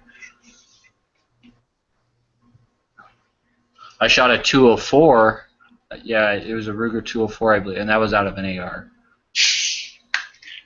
Out of like a varmint rifle AR with like a 24-inch barrel. I shot one of those. But other than like 5.56, 223, and 300 Blackout, I've never shot the 6.5 Grendel or the 6.8 SPC or I've never shot any of those fancy calibers. done 50 BMG. That's what I'm talking about. But it's I would. Oh, the 50. Oh, the like the single. Yeah. The Bohica upper. No, I haven't shot that. I've shot the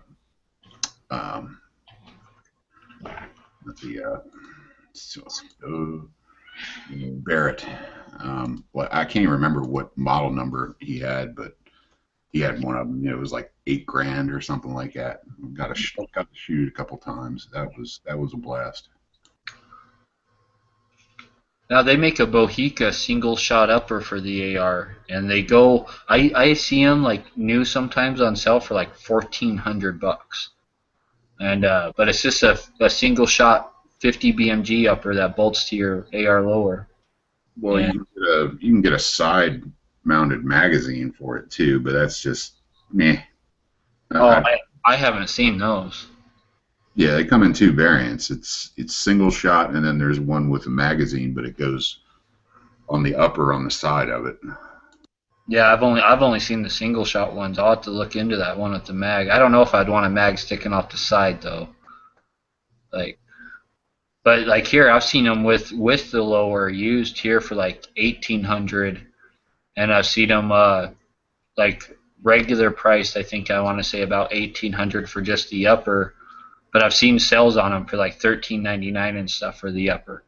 And I think that'd be fun, just to have a single shot 50 BMG and just be able to put it on an AR lower and be like, okay, I'm in my 50 BMG under $2,000. I'm done deal, you know. It definitely makes it affordable. I mean, they're all going to be single shot even if you get the mag version, because I mean, it's still going to be. You're not going to get a semi-auto version. Oh no.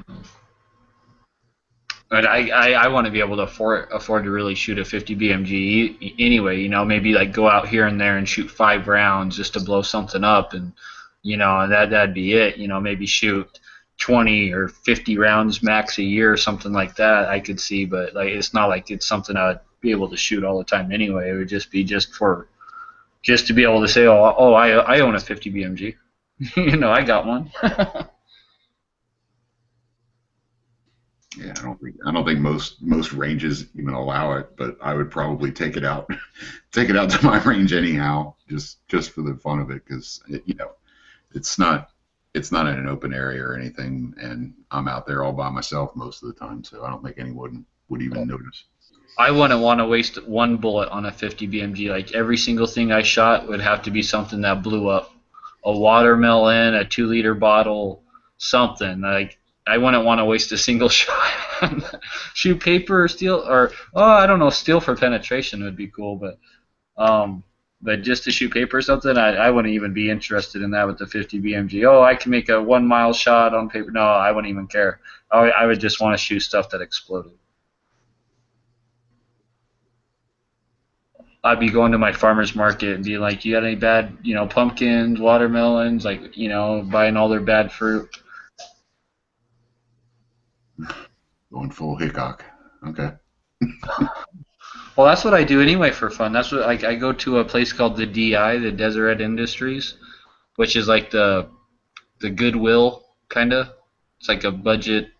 I don't know how to explain it. It's done by like the Mormon Church here, but it's like a Goodwill or Salvation Army store, or I don't know. They're different all over, but they just got like secondhand stuff, and I'll go there and buy all sorts of cool like metal pans, cast iron pans, all sorts of good ringers, and just like literally beat a cast iron pan in the ground at 100 yards, 200 yards, whatever, and it makes a great, steel plate for a while,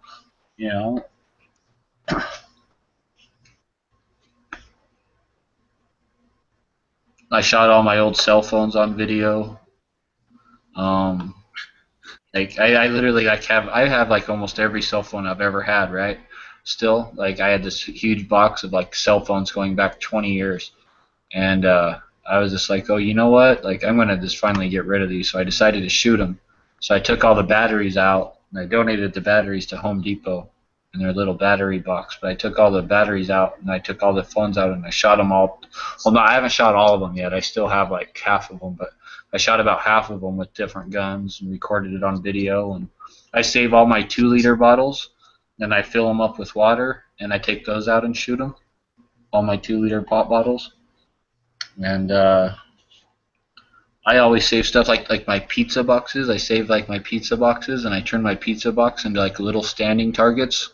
And I tape like a target to them, and then I use the box itself to make kind of legs on it so it stays standing with the lid open.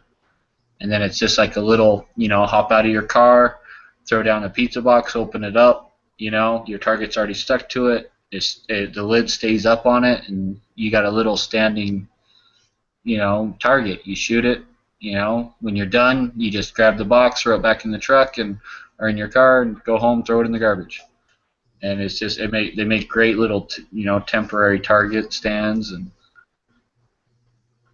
like I don't know, I'm all about that. Like I shoot a lot of my trash, I guess you could say.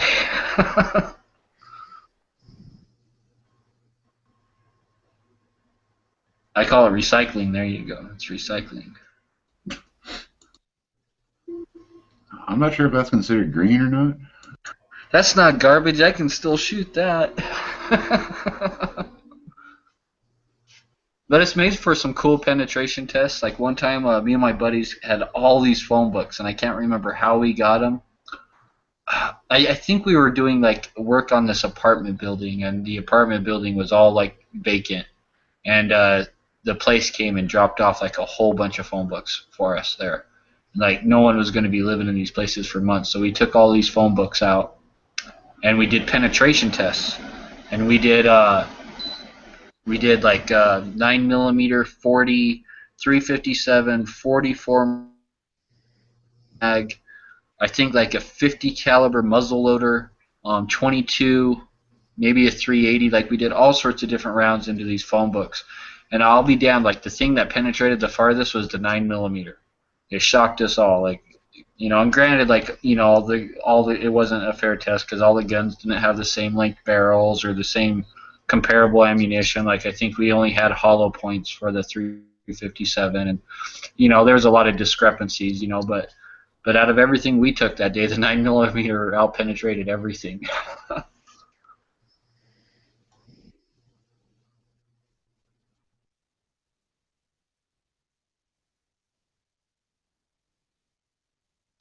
Yeah, never done any of that kind of testing myself. I just go out there and shoot the steel targets that I bring with me.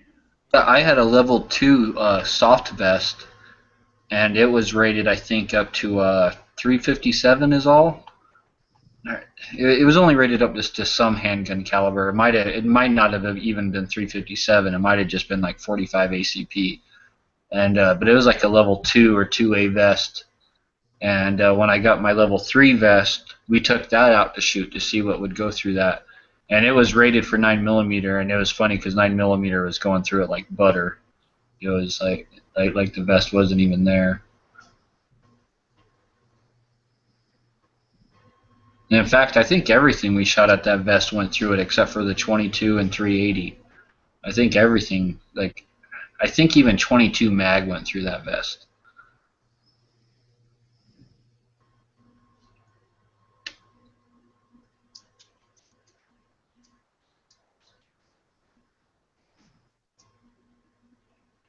But it was rated to stop a knife, though. I remember that, it said right on it.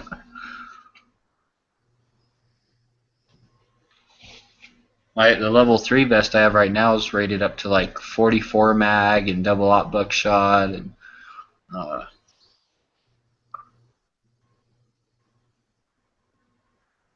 yeah, I think 44 mag is the highest it's rated on there, and double aught buckshot.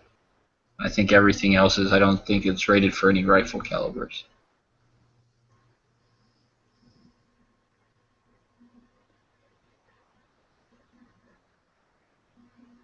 But I think it's just a level 3 vest, not a level 3A. I think that makes a difference.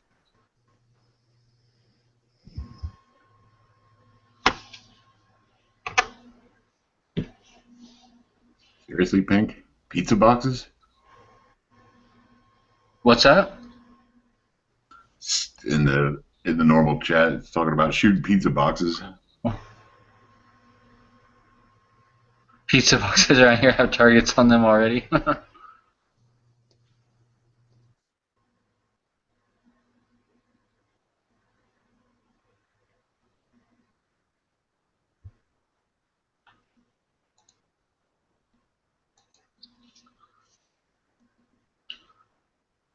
I won another giveaway.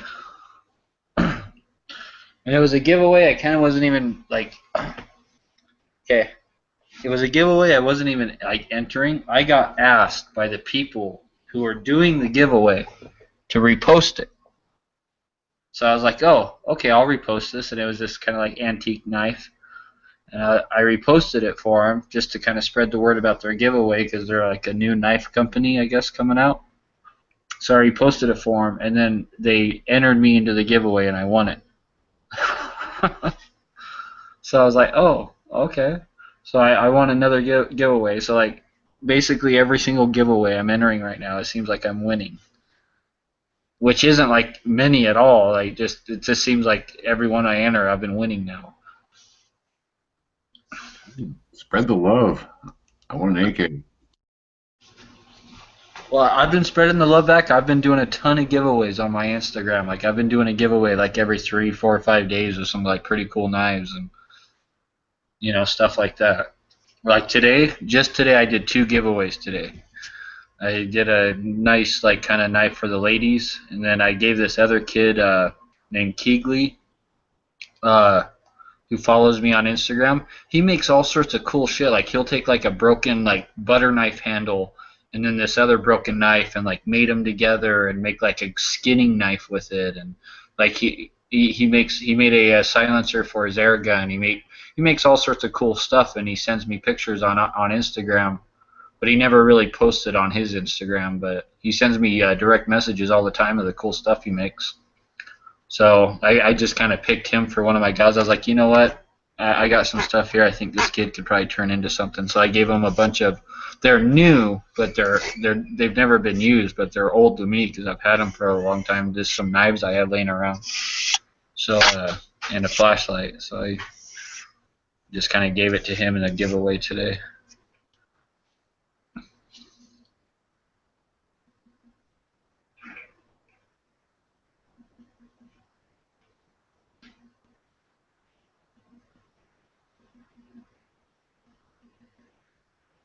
And my girlfriend, she just got her first AR upper and lower for her build, and she already won. She entered her very first giveaway on Instagram for some titanium takedown pins for her new AR lower that she got, and she won it. Like the very first giveaway. The same day I entered the knife one, or that I won the knife one yesterday. So like she already won like titanium takedown pins for her lower. Or the day before yesterday, I guess. The one you were making on here? No, those 2 were for my matching builds. That was just me showing her, kind of like just letting her watch someone build one. because I'm not going to build this lower. The one that I gave her, I'm not going to build it for. I'm going to make her build it herself because it's her gun, you know. So I just wanted her to watch. So she watched me do 2 of them. Now she'll kind of have an idea, like, oh, okay, I can just, you know, sit here. I only need these tools, and I can, you know, build one. So I gave her an upper and a lower, and so, you know, she has the upper and lower, so everything else she can just piece together. He just gave it to me a minute ago. The one that you're actually going to build, or the titanium? Yeah, the one that she's actually going to build that she won the titanium parts for. I gave her a American Tactical Omni Hybrid upper and lower. They call it their Max system when they're put together. I was kind of wondering when you were putting it together. I mean, shouldn't she build it? Because, you know, that's kind of, then it's like yours basically because you built it. You know. Yeah, that's why I'm letting her do it all. She's gonna do it all by herself, like everything. She's gonna build it. She's gonna buy every piece, order it, pick out what she wants, what lower parts kit, whatever. I'll give her advice, but she's going to do all that herself. And when the parts get here, she's gonna be installing them all herself, with very little help from me. I'm gonna make her do it all. I'll probably actually put her on the chat while she's doing it too, so it's on video. So yeah. For the actual like magazine release, I definitely want that to be videoed because yeah. And the front takedown pin. Oh yeah, this fucking spring when you gotta yeah, that's a pain in the ass. But she has no idea how easy I'm making it on her by giving her a polymer upper and lower, which is way easier to put together than an aluminum. Like everything just goes together so much better. So she got lucky. Like all the roll pins and everything, just so much easier on the polymer. So she got lucky. So she'll do good with this first one. Then her next one, I'll get her an aluminum one, and she can struggle with that. I would have gone just straight for the aluminum one because that one you'll keep forever, and it's not that bad. I mean, it's a pain. This one I want her to do this first polymer one. I don't want her to make a 223 out of it. I want her to do a 22. So we'll probably do like a 223 barrel, but then do the CMMG bolt conversion kit, and then that way she can shoot it a bunch and just get really familiar with having a rifle because she hasn't shot rifles very much. So get her a couple bricks of 22, let her go out and shoot it a crap load, then she'll know more about exactly what she wants and wants to change, and then when she builds her 223, it'll be like, perfect. And that one she'll do out of just a regular aluminum lower. Yeah, the opposite way. The gun might be there, the handgun might be my ass, but for the most part, the rifle's the only thing I have fun with. It's going to have a 223 barrel, but the bolt in it is going to be a 22 bolt. So all you got to do is change the bolt, and it'll shoot 223. Does that make sense? Well, so it'll be both. Can I have bolts right out the door so that yeah. I can shoot either? Yeah, but you should have the 22 conversion kit so you'll get to shoot more. So you should get that first, and then at any time you can just buy a regular 223 bolt or 5.56 bolt for like $70. Just a regular phosphate bolt, and shoot 223 out of it for just $70 more. At any time you'll be able to do that. But with the 22 bolt, you'll be able to shoot bricks and bricks for cheap and get really familiar and good with it. So then when you do go to shoot 223, like you're not messing around. Couldn't I build a 223 and then buy the conversion kit to make it a 22 so that I can say I built a 223? You're going to be able to say you built both. It's going to be both. Okay. The only difference, nothing changes in the gun except for just the bolt carrier group. That's the only thing that changes. The barrel's 223. It's not a 22 barrel. Okay. Does that affect it? A tiny little bit. The barrel's a little bit bigger inside than a 22. So at 25 or 50 yards, you're still going to be able to shoot pop cans all day. Yeah, but doesn't it build up gas behind it, which is what causes it to go? And what do you mean? Because it It's not. It's still gonna seal. It still seals. Okay. You're fine. You're talking like 1,000th of an inch difference. It's not like it's way bigger. It's 1,000th of an inch. I don't know what a human hair is, but I think it's like less than a human hair's worth the difference.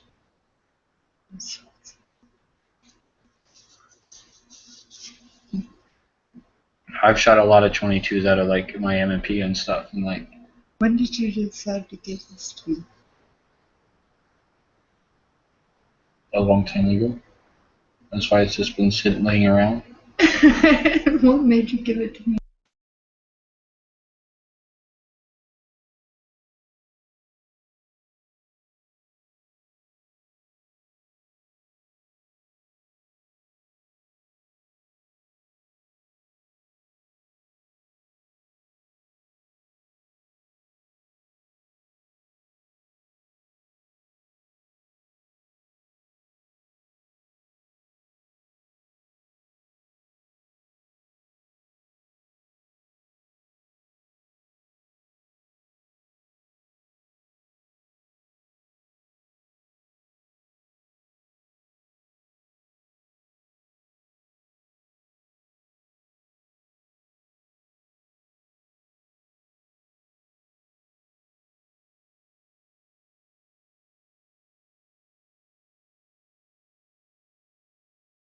Close the screen door, Smeggy.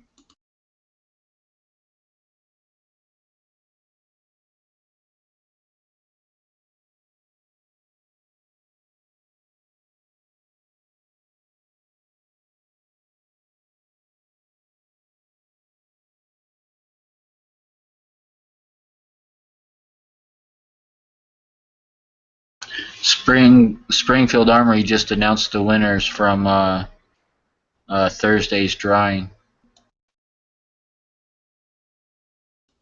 Oh, it's every day? I thought it was once a week. No, every single day at the end of the day, like after midnight, they announce all the winners from that previous day. So they announced all the winners for Thursday. And you can enter every hour, right? No, there was 30 of them today. There was 30. It depends on what day it is and what prize it. Because like on the first there was only one winner, and then on the second there was 10, and then today there was 30. Because it depends on what they're giving away. But today there was 30 winners. For the M1A? No, today there was 30 winners for Thursday. It was a hearing protection and like a pistol rack. So like 30 people won like electronic hearing protection, like a real nice set, and then they won like this like 6 pistol rack type like holder thing.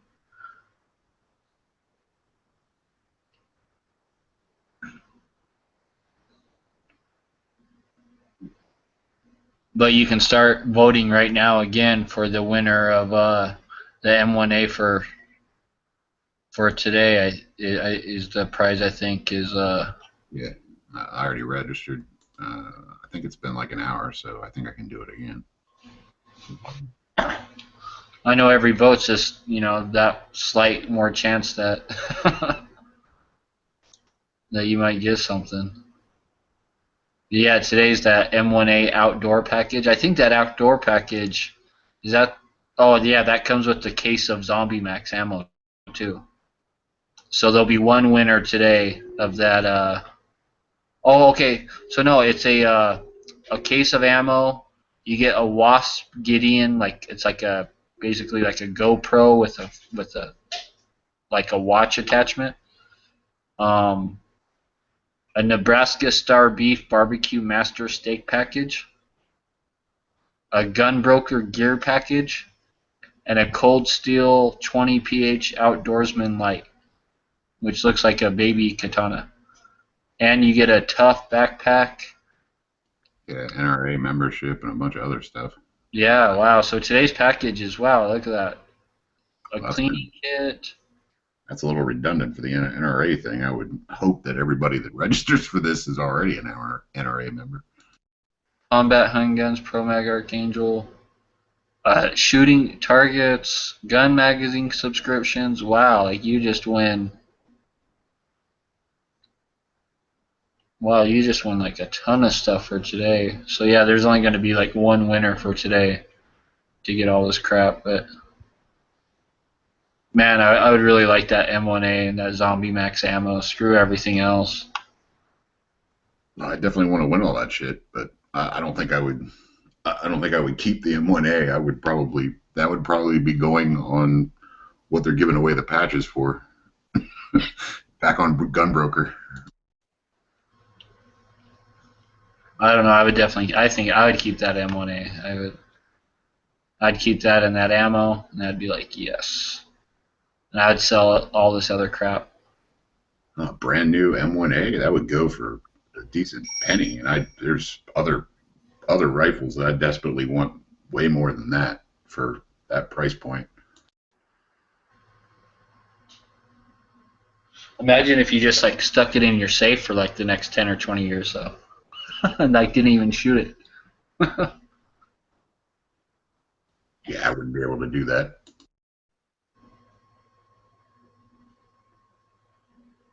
I lack discipline.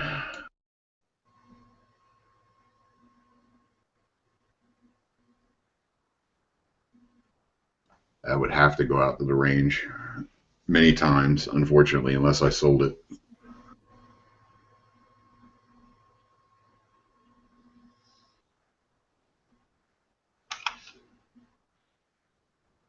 What do you think about that? The actual little vote on the two pistols, the new Mod 2 with grip zone. Yeah, I've always selected the other one. That grip zone shit, I kind of agree with most other people when that's a little insulting and a bit annoying all at the same time. Like, what do you mean? Well, basically putting a stamping on your gun. This is where your hand goes, because obviously you're too stupid to figure out where you're supposed to be gripping. Oh, is there an actual like stamp there that says like hand here or something, or? Well, that's exactly as you're looking at it on that picture is exactly how it is. It says grip zone. Oh, does it? It actually says grip zone. Yeah, I thought that was just there just to say, look, like this is our new tread pattern, or. Nope. Yeah, I don't like that. I don't like big ugly words like that on the side of my gun. That the thing I liked about that XD2 is like the sights on it. It looks like it's got like a little bit longer sight radius because that rear sight is pushed back. I kind of like the looks of that. It looks like it has like a little bit longer rail on it. Yeah, and that's like the first two kind of things I thought of is like the longer rail, and then just the longer sight radius.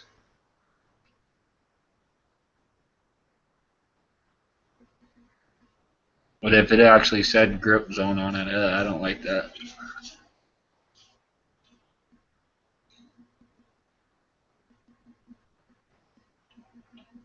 What was it called before the XD, before Springfield bought them when they were just made in Croatia? What were they calling them then? Did they have a different name, or were they still XDs? As far as I know, they're still XDs. They just bought them out and kept the name.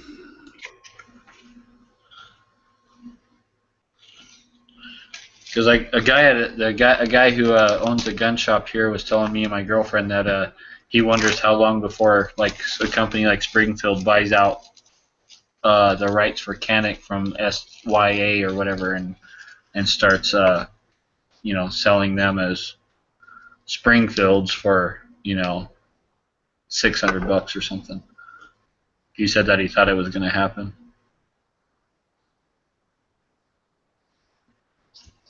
Yeah, they end up.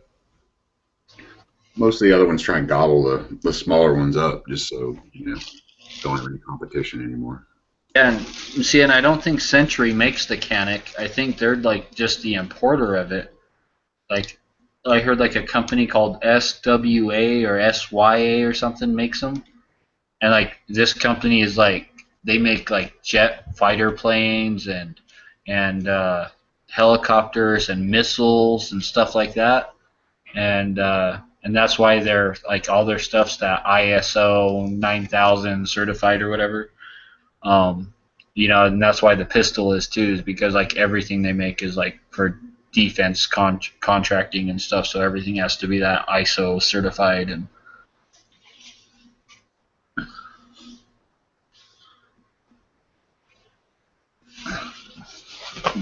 but they were saying like Canik and Century Arms, like Century Arms, they're not like I guess they're not the ones who actually make it, like another company does, and then Canik just puts their name on it from them, or buys the rights, or licenses it, or however that works.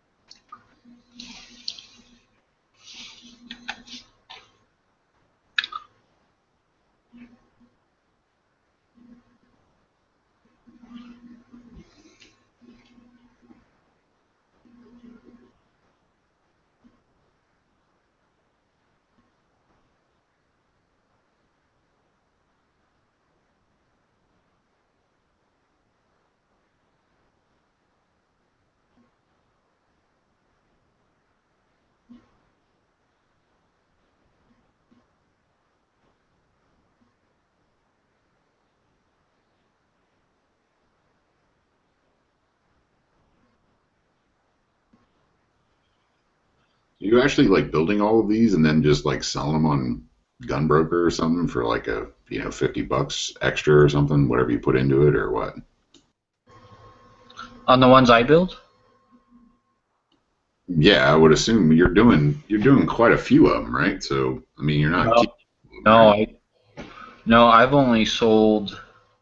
Okay, like since the beginning of this year, I have sold one AR, and it wasn't even one I built. It was a MMP, an MMP Sport, and that's the only AR I've sold this whole year. And for pistols, have I even sold a pistol this year? I'm trying to think. Oh yeah, I sold a Smith & Wesson 22A, like a little 22 long rifle pistol. And those are the only two guns I've sold this whole year. Is just one M&P and one 22A. Well, you're usually building a bunch of them in the background, though. I mean, there's only so many variations you can do.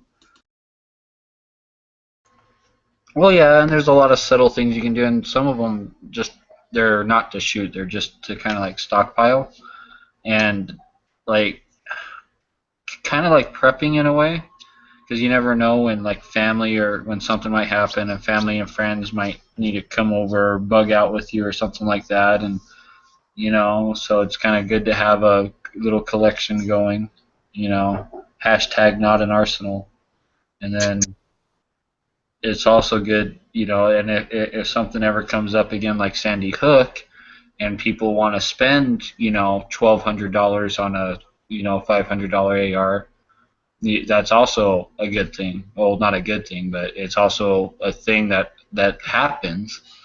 And if you're prepared for that, someone could, make out pretty well. If there's a big scare like that again, where people are. When Sandy Hook happened, I had like literally 4 extra ARs, and that cost me all like gosh, even back then it was cheaper. I was building them for like $330, $350, and I had like 4 just mil spec plain Jane ARs sitting in the safe. Like, these are like my backups and beatdown guns. And Sandy Hook happened, and I sold them for $1,000 a pop. And I was going, gosh, I wish I had 10 more. Yeah, I can see your point. I mean, I never really thought about it as thinking about it like currency, essentially. So, just kind of investing your money into it, because, unfortunately, that is kind of the way things are going. So I think there'll be at least a few more scares, and eventually, they'll be. Well, it's like an investment. Like some guys invest in gold and silver and stuff like that. I like to build a brand new AR, not even shoot it, stick it in my safe. And to me, that's an investment. It could be an investment monetary value in the future, because the price could go up on it in the future, just like gold or silver. Or it could be a life-saving investment where shit hits the fan and, you got friends or family and they need a gun too. So it's, you know, it's kind of an investment either way you look at it. Yeah. That's why I like having a few of them, but I hadn't thought about it like, But legally, you're only allowed to sell 6 guns a year. If you sell more than 6 a year, you can get in trouble apparently, and I don't know how they would ever find out about it unless all 6 of the people, unless all 7, because you're allowed to sell 6. So basically, 7 people would have to somehow get in trouble or get involved with law enforcement, and for their guns to get traced back to you as the original owner, and for all them to say, oh, well, we bought them all in 2006 from this guy. And so, like, that would be, like, so hard for them to do, not unless they sent 7 different people to your house to buy 7 different guns, and, like, that would just be so hard to try and prove in a court of law that, that you even sold 6 in a specific year or more than 6. But you're only allowed to sell 6 in a year. So something like, Sandy Hook happens or something, I could definitely sell 6, without worrying about getting in trouble. My girlfriend could sell 6. Well, I could only sell 5 this year because I already sold 4 because I already sold 2 guns this year. So I got 4 left I could still sell, but I don't sell them, not for today's prices. And if I build an AR, like I could build an AR for like $400, $420, $430, depending on what parts I use, but right around $400. And I could probably put it out for $500 and make $100 or $50 or something on each one. And I know $500 ARs sell, but you can also go out and buy a brand new M&P Sport for $500, stuff like that. And it's just kind of hard to compete with, and I just don't see the money in it or it's worth the time. But if that price jumps up to it costs you $400 to make to someone's willing to pay $1,000 for it, well, I think that's a good investment of my time. And I don't want to be caught hanging like I did Sandy Hook, because I was just like, I was literally going, gee, like I put on 4 ARs, they sold the same day, right? The same day I put them on, and it was literally like 2 or 3 days after Sandy Hook. They sold, all 4 sold the same day, and I was like literally sitting there with like $4,000 in my pocket going, gee, I wish I had like, 10, 20, 30 more ARs, gosh, And the funny thing is I sold these ARs, and then I went right down to my local Cal Ranch down the street, and then they had M&Ps on the shelf for like $539. And then you go like online to like Gun Exchange or something, and people were spending like $800, $900 on an M&P used. I'm like, they got them brand new in the store still. Like, they're not even sold out in the store yet, and people are panicking so bad they're not even like checking the stores. They're just like buying the first thing they see.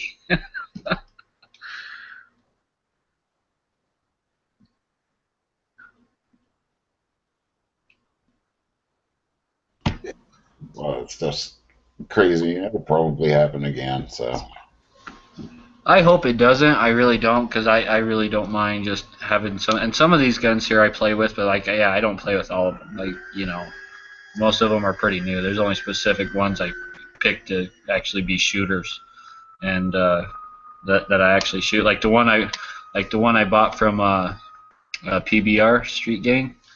That upper, like that's a shooter to me. Like that's gonna take basically all the wear and tear off of my Armalite national match, and that's my new 20-inch kind of varmint or target shooter type AR. So that's what I'm going to use that for.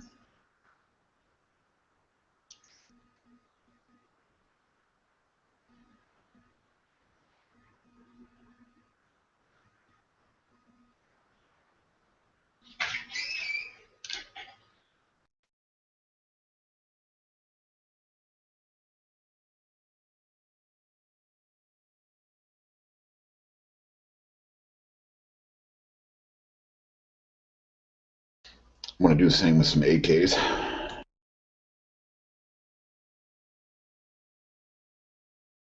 Maybe I can win them all. Yeah, probably won't happen.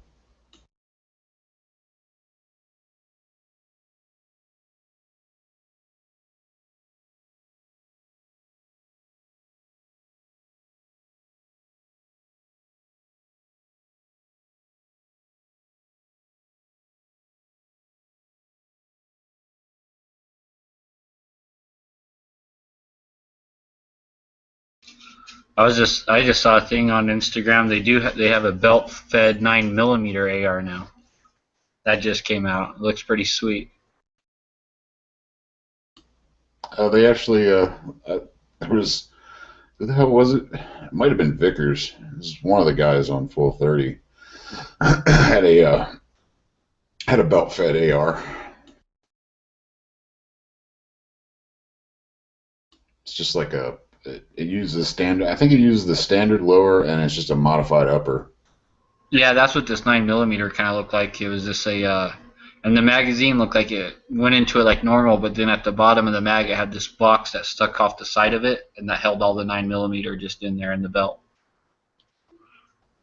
What was cool about it was you could actually switch it, like right back to a standard magazine. So you could just, as soon as you ran out of the belt fed, then you just slap a mag into it, and you're good to go. What is there an advantage to having that, a belt fed, or is that just like a cool second kind of cool type?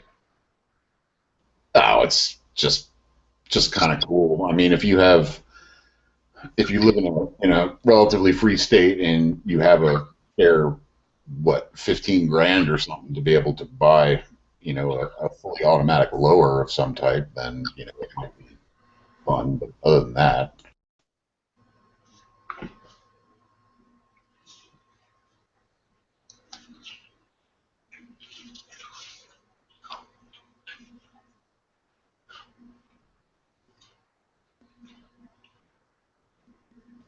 I would have a hard time justifying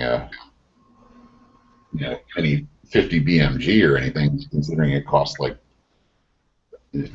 buying one of those things new is like twice the cost of my freaking pickup truck. I really don't like expensive semi-automatic weapons or like that have expensive ammo because I can't afford to shoot it, man. Like I'm like, oh no, bolt action. That's what you want. Like even for the kids, like nope, single shots, bolt actions.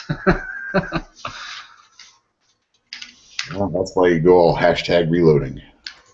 Yeah.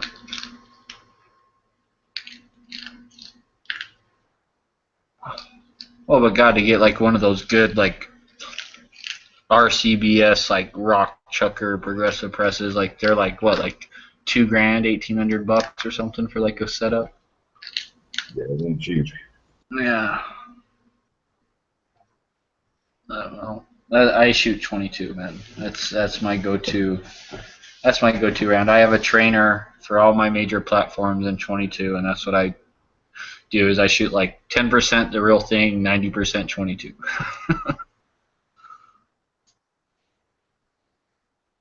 Yeah, I don't actually own a 22.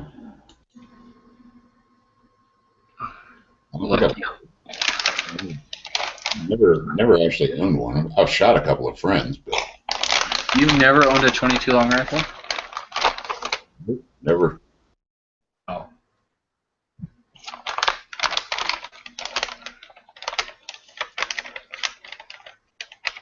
When I was 19, I bought a Norinco 45 1911 off of a friend at the time, and that was the first gun that I owned.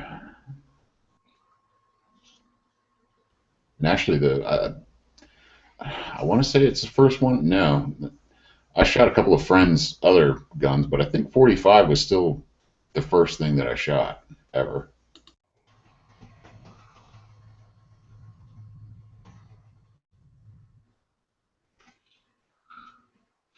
I'm laughing at Pink's picture on Instagram.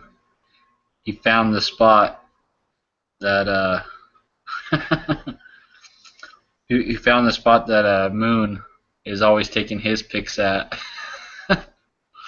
in that parking lot with like the yellow lines. And he took a pic there of his. I think that's his everyday carry. Yeah, that was messed up. Just like he found Yankee Spence, he just found Moon's parking lot spot. Taking moon style pics by moonlight. And it's like a picture of like a little like, I think it's a cap gun. I'm not sure. Yeah. Big cap. I want to see Moon repost that.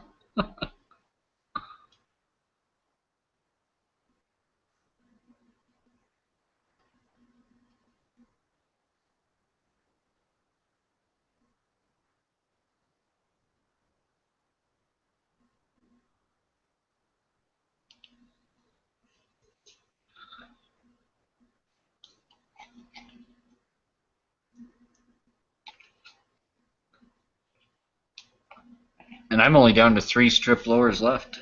I got 3 stripped, or no, I got 2 stripped and 1 complete lower, like ready to go. So I'm down to, that's all I'm down to. And next month I'm ordering, I'm probably going to get like 4 or 5 or 6 of the Ghost Gun lowers from Aero Precision. Yeah, I was hearing you talk about that earlier. I want like 4 or 5 or 6 of those, I think, and see, like, in one of those I would definitely use, like, for total personal. That I would definitely, yeah. I've got a. How did I buy? I got one of the Pew Pew ones, and what the hell's the other one? Oh, the I'm Your Huckleberry, that version as well. Oh, that would be badass. I got that one. I actually put the lowers together, and they've got tubes and stocks on them. I just haven't decided on uppers, and really don't have the money. But I'll probably end up spending the money that I don't have anyhow once I decide. Or I saw a steel lower, like all stainless billet, like stainless steel. Like it was like, I was like, wow. I bet that thing weighed like over a pound. Yeah, there's no reason for it. Then, yeah, no thanks.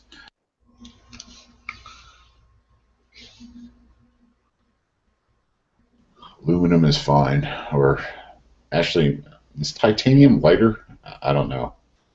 I think titanium's heavier than aluminum, but lighter than steel, but stronger than steel or aluminum.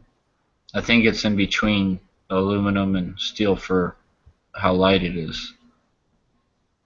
Yeah, I might. I just aluminum. You know, you can beat on it, run it over, whatever. You know, it'll still be around like 200 years down the road. So I just don't see any need for anything better.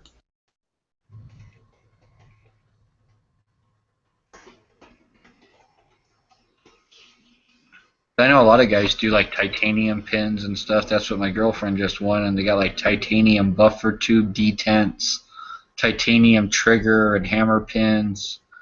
They got a lot of titanium parts for the AR that they advertise are lighter than the steel.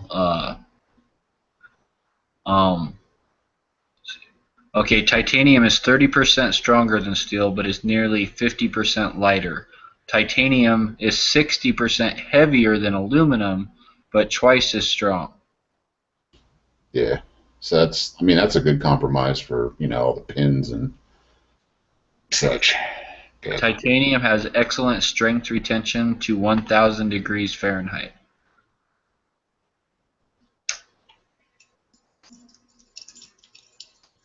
I see on eBay a lot, like they advertise a lot of titanium parts on eBay. Like you can get like 3 or a pack of like 6 trigger and hammer pins for like $10 that are titanium, or a pack of 3 buffer detents with springs for $10, stuff like that.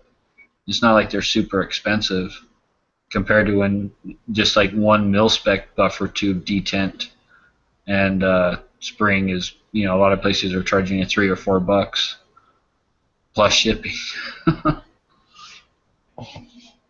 It kind of depends. I mean, if they're having like specials or something on it, then yeah, it's definitely worth it then. But otherwise, it's I mean, it's something nicer, And obviously, I mean, Bling, dude. It's bling for your rifle, like rims for your car. That's the way I see. That's why I like all my stuff. Like you don't see any bling on not even my personal guns, dude. They're all straight up, pretty much mil spec or how they came from the factory. Like all my pistols, all my rifles, like really, there's no bling or anything on them. There's no changes. My M&P 40C, I have an Apex spring and like sear kit, and that's it. And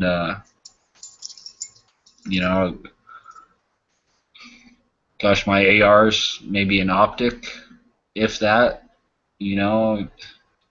Other than that, they're all stock. I won't say that I don't bling, but it's usually functional bling. I mean, I went with the complete flat top. I didn't do A2 style with any of my ARs so far. So I went with Magpul Probus and the extended. Was it Mod 3, Mod 0, whatever the super extended one is, for the actual charging handle, and I got two of the nickel boron ones from AIM Surplus because they were like, what was it, $80, I think, for the nickel ones. Yeah, and I bought like two of them. I think on the one personal one that I use a lot is I do have a mag wrap on it, but that's like the extent of it.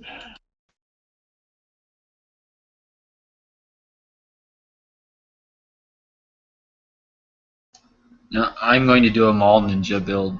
I'm going to totally make a rifle that's just ridiculously everything, and it's just not going to have a lot of shit piled on it. Like inside the internals, I'm going to go titanium everything probably, and I'm going to do like a really nice like Timney trigger or something, or actually probably like one of those Hyper Touch triggers is probably what I'll go with. And I'm just going to do everything like really high end, but then also put like a lot of cool shit on it. I have an old Android phone. It's really not that old, but it works perfect. I think I'm going to try and inset that into the rail and have it just run my Strellock ballistic program the whole time. So there's like basically a ballistic calculator built into the rail, and I'm gonna have to chop it. I'm just gonna like buy a big Picatinny rail and then chop into it here and there on it where I need to inset things. I got like a little cool wind meter that lights up with LED, and the faster the wind's blowing, the faster it blinks and lights up. Some crazy stuff like that. I got some ideas for it. That's what I want to do, is do something I just haven't done. Just go crazy on one and just make something absolutely ridiculous. Just for people like, whoa, what the hell is that thing?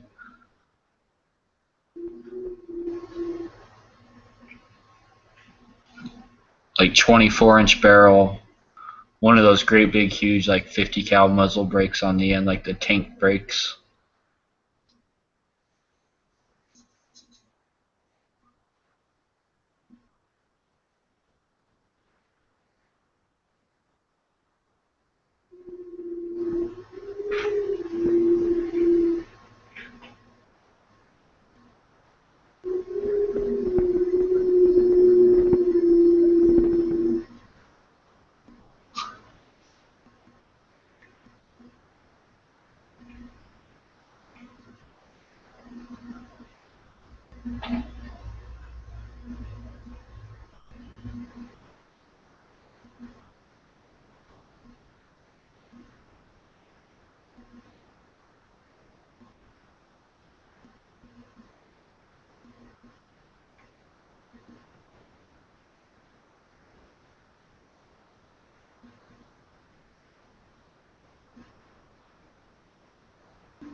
Alrighty then.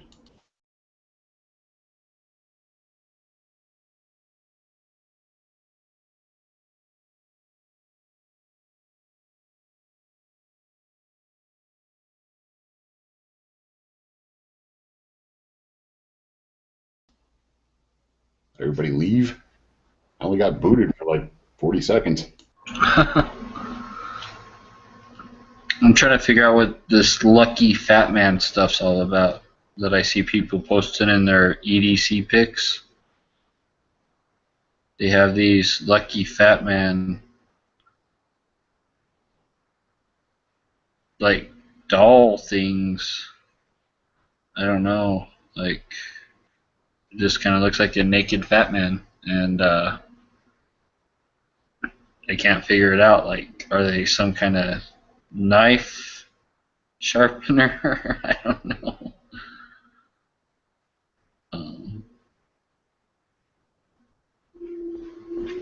Okay, I found their Instagram, Lucky Fat Man.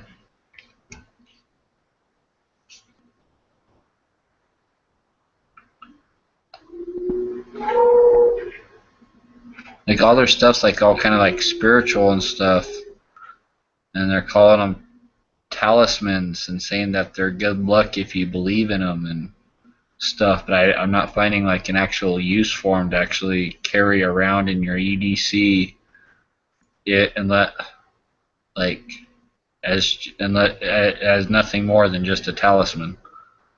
Like they don't actually like sharpen a knife or they don't. But everyone's like posting them in their EDCs, like with their knives and stuff, and their flashlights and tactical pins and.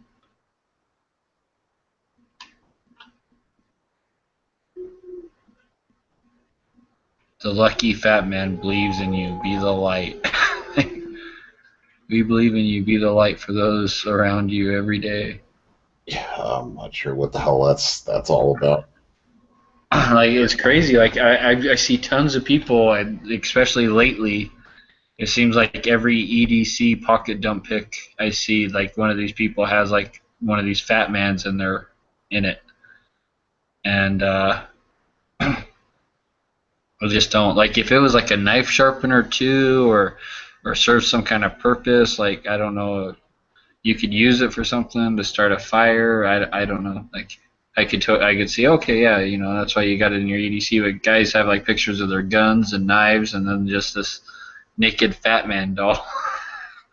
and I'm trying to look into it on their Instagram page, and it seems like it's just all spiritual. I don't see like one thing like, oh, like, you know, you can use this for that, or like I can't even tell what they're made out of. I haven't even found like anything that says, oh, this is made out of that. Looks like just some kind of plastic resin.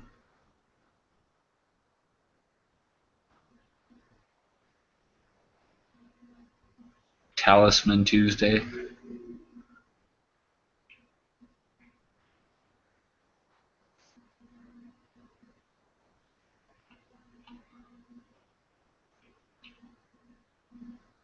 Like on the statue, like the guy's like dong is like hanging out.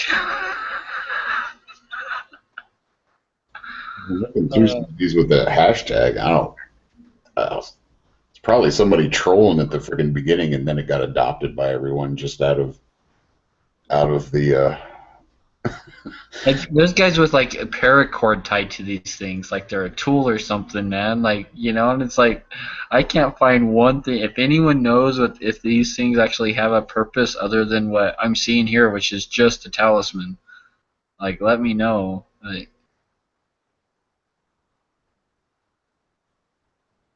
they actually have like paracord tied to them, like a lanyard and shit, like it's some kind of tool.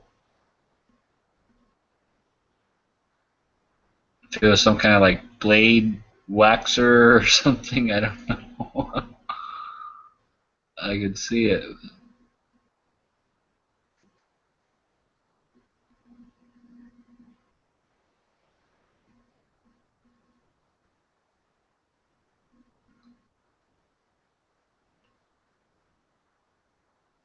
Okay, apparently here in one of these Instagram posts, someone is saying, like, I want to earn one of these, da da da, how do I do it? And then someone else down below is saying, like, they have to be earned by doing lucky fat man things. What? They can only be earned by doing good. And, wow, okay, so these things have to be earned. Like, you can't even buy them?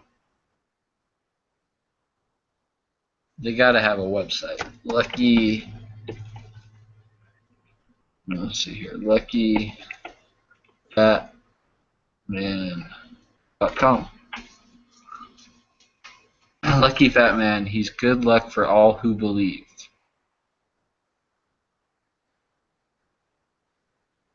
It's all about positive action, making the world a better place. Community, Instagram. And how do I get one? They're earned by the community as individuals show they're living the fat life, which represents goodness, charity, truth, and respect. We encourage everyone to make the world a safer and more friendly place. Not for sale.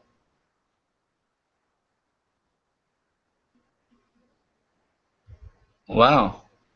So that's why people are showing them off in their pocket dumps, is because they earned them, huh? I need a lucky fat man. Can't be bought or sold.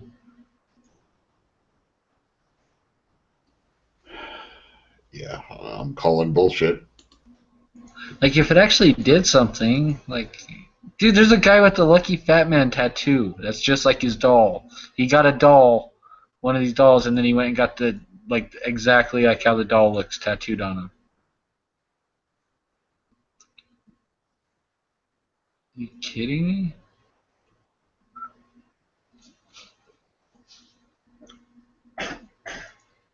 Alright, I gotta earn one of these now. It would make a great reactive target.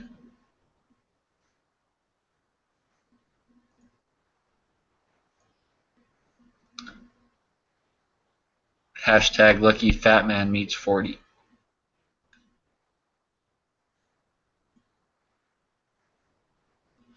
I do like their philosophy and everything, that, you know, their vision, but I don't know. I think they could have picked a better talisman than a fat naked guy to do it with his dong hanging out. That's crazy.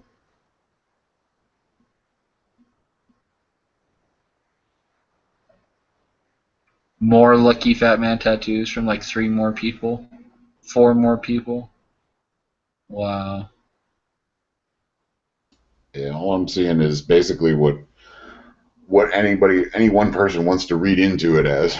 So yeah, it probably started out as some kind of joke or something, and now it's kind of taken a life of its own.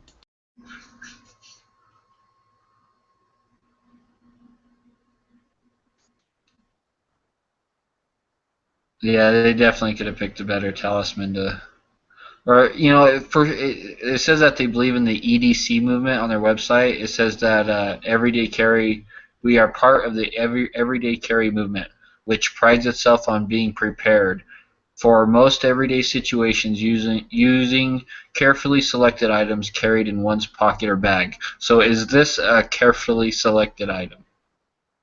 That Fat Man, is that, like, you know? Well, I mean, you could poke someone's eye out with it. I don't even know if you could do that. You know, and I can't even find out what it's made out of for sure. It looks just like some kind of plastic, basically, just a pure plastic resin. Well, there's a bunch of different ones that I've seen just in the couple of searches that I did through Google. And oh yeah, I've seen a bunch of different ones, but they're all different colors. It looks like each one's kind of custom, but it looks like some guy has a mold, and he just pours like some kind of melted plastic.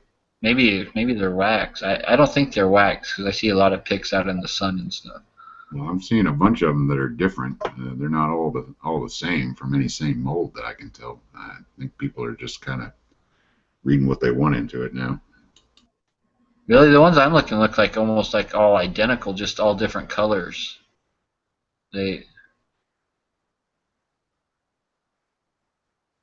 But like the face and like the chest and the dong hanging out, they look all like identical like that. No, not the ones that I'm searching. I just did a Google search through it, and I'm looking at these different ones that they're trying to photobomb or whatever. And there's a bunch of them that look like, some of them look like jade, and it doesn't have the same contours or the same dimensions overall. And there's other ones that are plastic, and then I don't know. That's freaking weird shit catches on quick.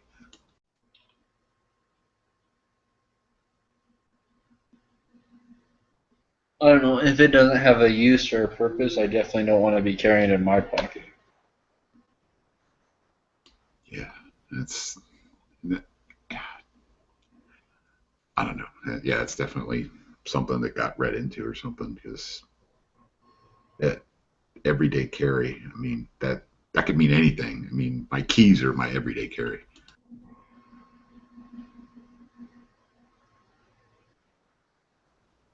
Get the gist of what they actually mean by it, you know, but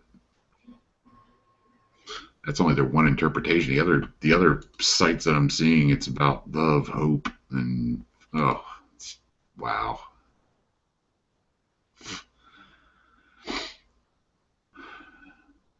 This other one's talking about how it helped him lose weight, and oh wow, whatever.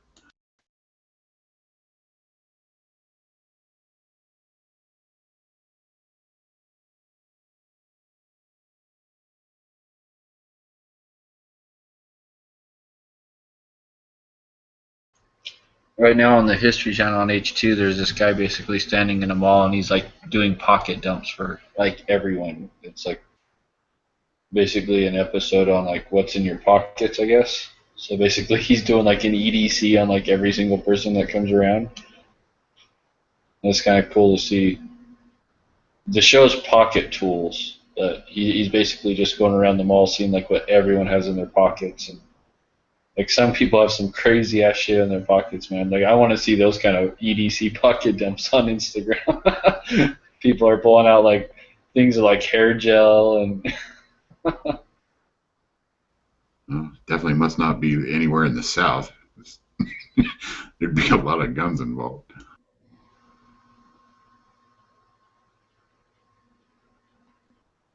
Now they're talking about the original Zippo.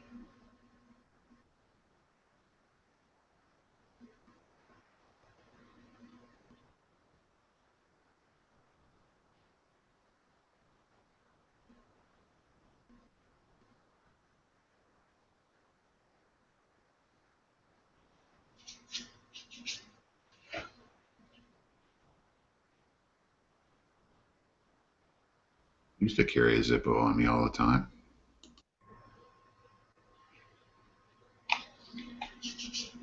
Yeah, just going through all my stuff recently, I found my 2 Zippos. One was kind of old and beat up, and I gave it to, well, I guess my son-in-law.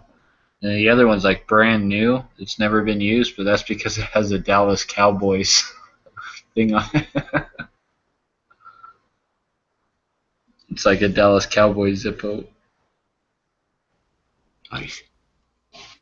So I need to like grind that out because I'm not a Cowboys fan. I can't remember how I got. I think I got that as like a gag gift. My friend was a Cowboys fan and he bought me a new that Zippo one year for Christmas. And he was like, "Here you go, brand new Zippo." And I was like, I saw it. It was just like plain silver. I was like, awesome. I pulled it out of the box and flipped it over. It said Dallas Cowboys and the big star. I was like, oh. Because I'm a Broncos fan. I have like 5 or 6 of them, but I don't think I have any of them anymore. It's too big of a pain. Keep them filled, and then every like month or 2 you'd have to change out the flint in it. Yeah.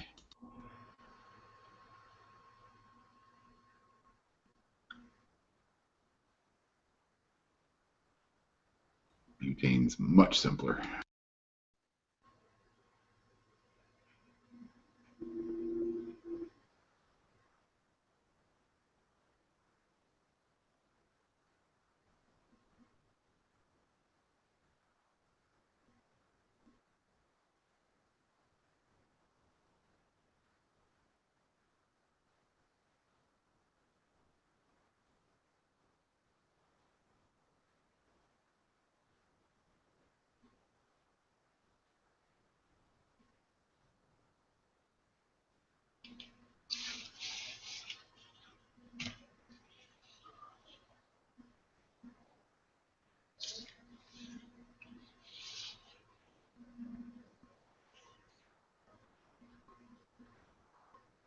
Wow. Zippo uses 14 different techniques to engrave their lighters.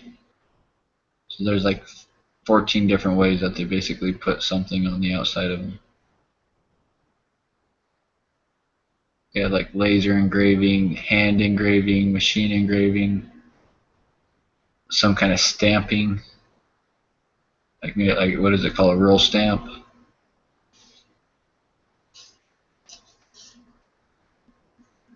Yeah.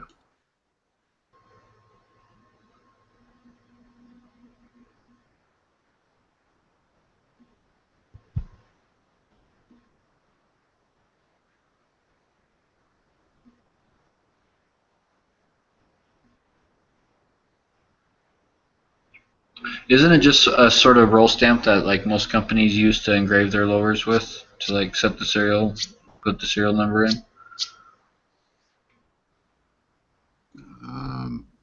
Depends on who's doing it.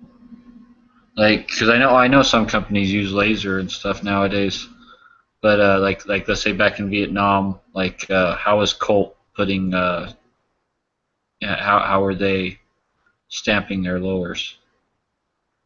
like with serial number and U.S. government property? Was it like just like a straight kind of like machine stamped, or was it roll stamped, or like was it like actually engraved? I honestly couldn't tell you how they're actually doing it. I have no idea either.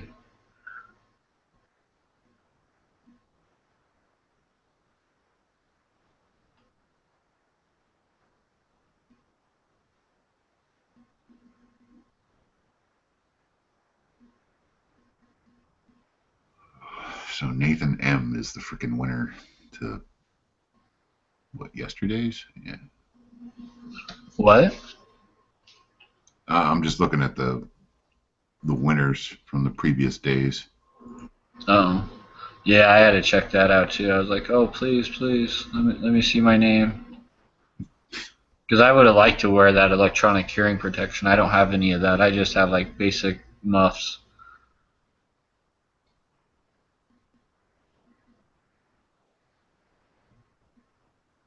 It's nice throwing your name in the hat for most of these things, but I think I'm getting a little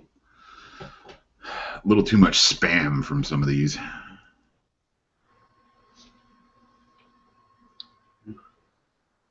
From what, like drawings or giveaways?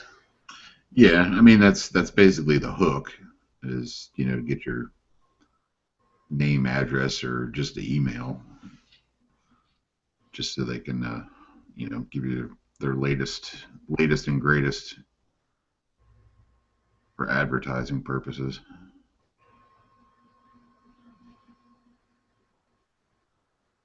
I think this one was a little better because you could actually you didn't have to check get their spam garbage emails.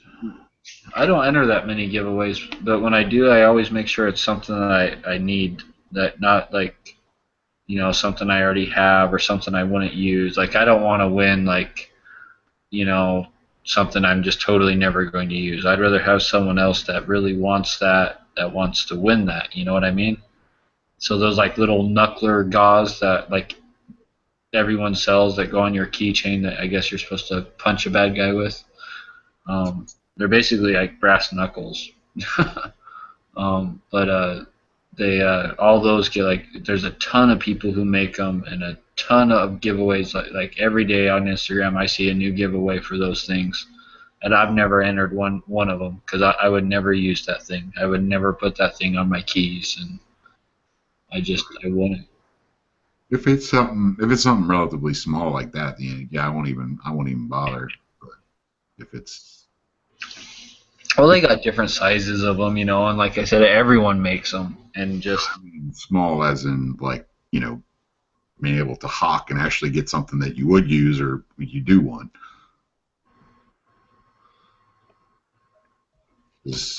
I mean, I have. It's not that I don't have an interest in the M1A, but I don't.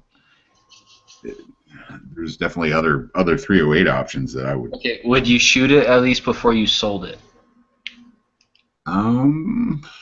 Or would you rather sell it as new? Like, you wouldn't even go out and put like one mag through it just to see? It would depend on how that would affect the resale. I'll put it that way. If I thought it would be detrimental, then I definitely wouldn't. But I'm sure they test fire those like 2 or 3 rounds at the factory, so you could probably put 2 or 3 more without. Yeah, I mean, I'd probably put a box through it or something before I sold it, more than likely. Yeah. I would have to, man. And if it shot good at 100 yards, I think I'd keep it. Just because I've never owned one before, and I've shot one a couple times, but I would love to own one. Well, they're nice, but I mean, if you look through a lot of the reviews, especially people that have taken it through classes or something, then yeah, it's. Don't they still use that? Like, one of our special services still use that as like a sniper rifle platform? Well, I think they use it as a marksman platform, like their designated marksman or something. Oh yeah, or like a DMR. But like, don't we still do that? Isn't there a service I think that still does that, or some special forces group, or maybe it's just Marines? I can't remember, but I think some military branch still uses that rifle. Yeah. Yeah, there's some section that still uses it, but there's definitely better options. I mean, if you look at like a regular guy, his channel, I think he went through at least like one or two classes with one of them, and had a pretty frank discussion about how it was.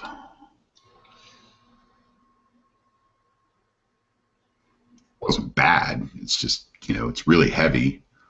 First of all, even if you get the plastic composite, version, that I think that's the one that they're giving away rather than the wood. Yeah, it is. For this one, for today, it is. It's that it has like a flat dark earth Archangel stock or something. But like one of the other giveaways coming up, they're giving away 2 of them, and one's like the wood one, and the other one's gosh, let's see let me find it here. Okay, they're giving away a wood one next Monday. That's a national match, M1A national match. Then on Saturday, they're giving away 2 of them. One's the Scout Squad FDE. I think that's the one that's there now. And then the other one's an M1A SOCOM. And that one has a little 16-inch barrel. So they're giving away 2 of them on Saturday to somebody. So somebody, like if you won both of them, would you at least keep one? If you won 2?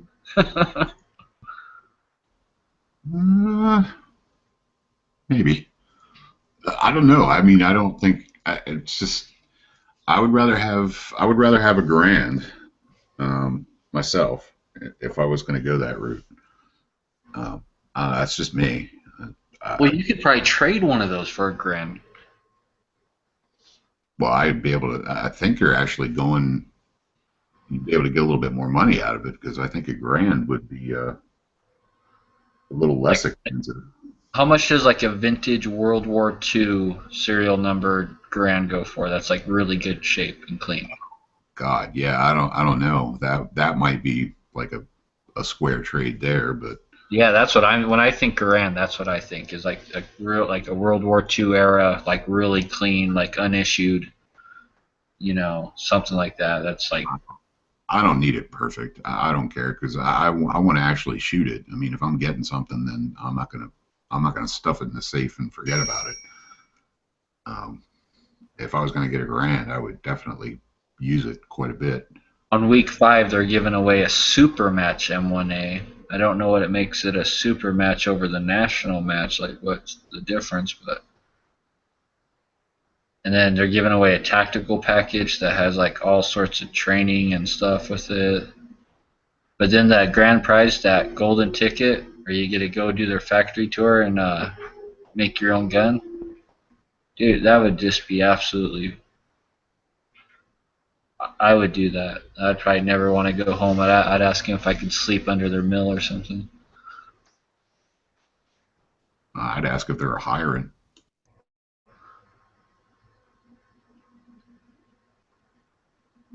But it says you get to design your Dream 1911 with the guidance of Master Pistolsmith David Williams.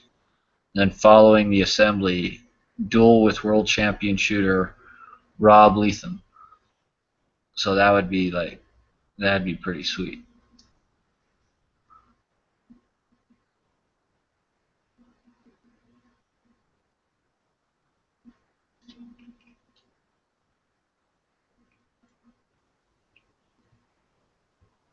Out of everything they're giving away, I think I would rather do that, the grand prize, the golden ticket, do the factory tour, and just have that 1911 custom made. I think I'd rather do that than anything else. Because I would go all out, man. Like, I would just be like, I want like everything.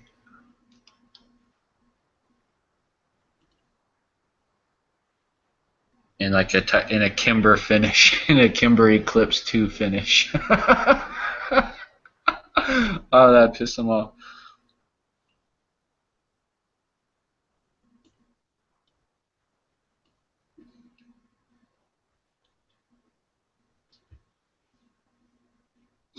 I'm looking through some of these prizes. I don't know. That's. I don't know. I don't see other gun companies doing this crazy kind of stuff, like giving away this much stuff and giving people this many chances to win basically every single day of the week all through September. Like every day of the week you have a chance to win, dude. Like, you know, so I like every once in a while I'm just gonna hop on, hit that vote button. Yeah, well, I will do the same. Wow, yeah, 2 of them. Holy crap. Yeah.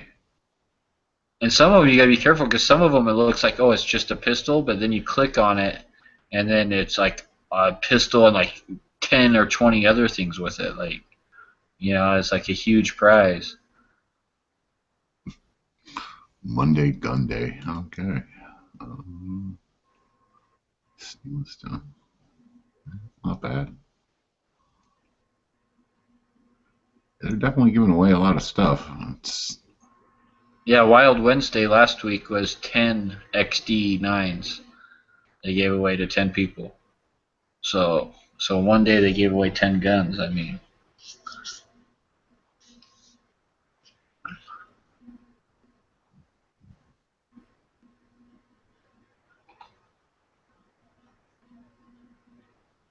Patriot Day prize package, a gun vault, a TRP operator, Wicked grips, 2 pairs of Wicked grips, Trugo sights, crossbeat holsters and belt. Well, these dual giveaways are, 2 people. You wouldn't win them both, so you wouldn't get both of these unless you were incredibly lucky and like your name. On what giveaways? Your name got picked out of the hat twice in a row. On the dual days. Oh, so that's not. So you don't like win like 2 Springfields. You just win one of them. Yeah, you just get one from those 2 offerings, and someone else gets the other one. Oh, I see. Winner will receive 1 item from the following list. I tell you, you're doing like both of those on that package. That's okay. I'd still take 1. I'd rather win the long range day or something there. That's a nice one. The survival day comes with that M1A Scout. Comes with a Trijicon ACOG scope. A case of 308.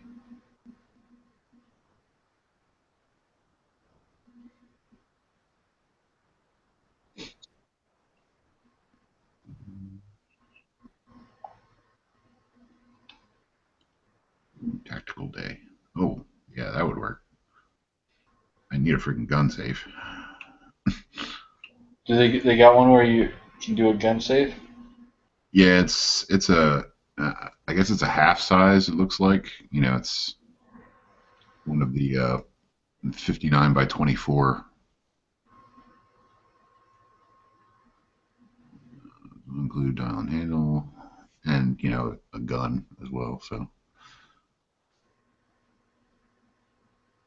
one person. So they'll get a 1911 gun case or gun safe rather, and PN. $800 from Feeder Munitions. That would be nice. What is this Bright Strike thing? On week 4, it has for Thursday Bright Strike.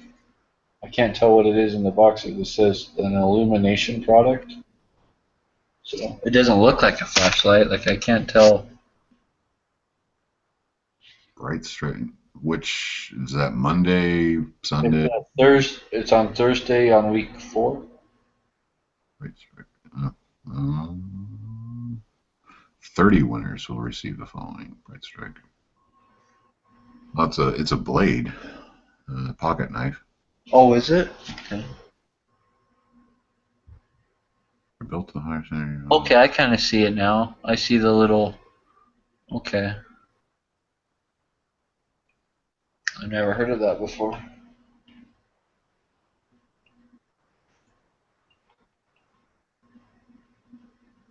bright blade. Is that what they're talking about?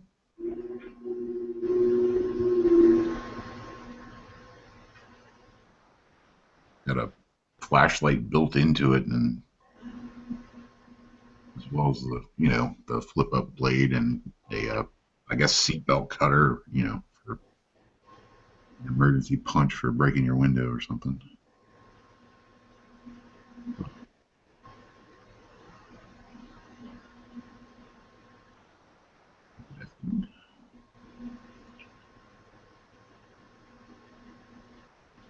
Saturday, 1911 MC operator,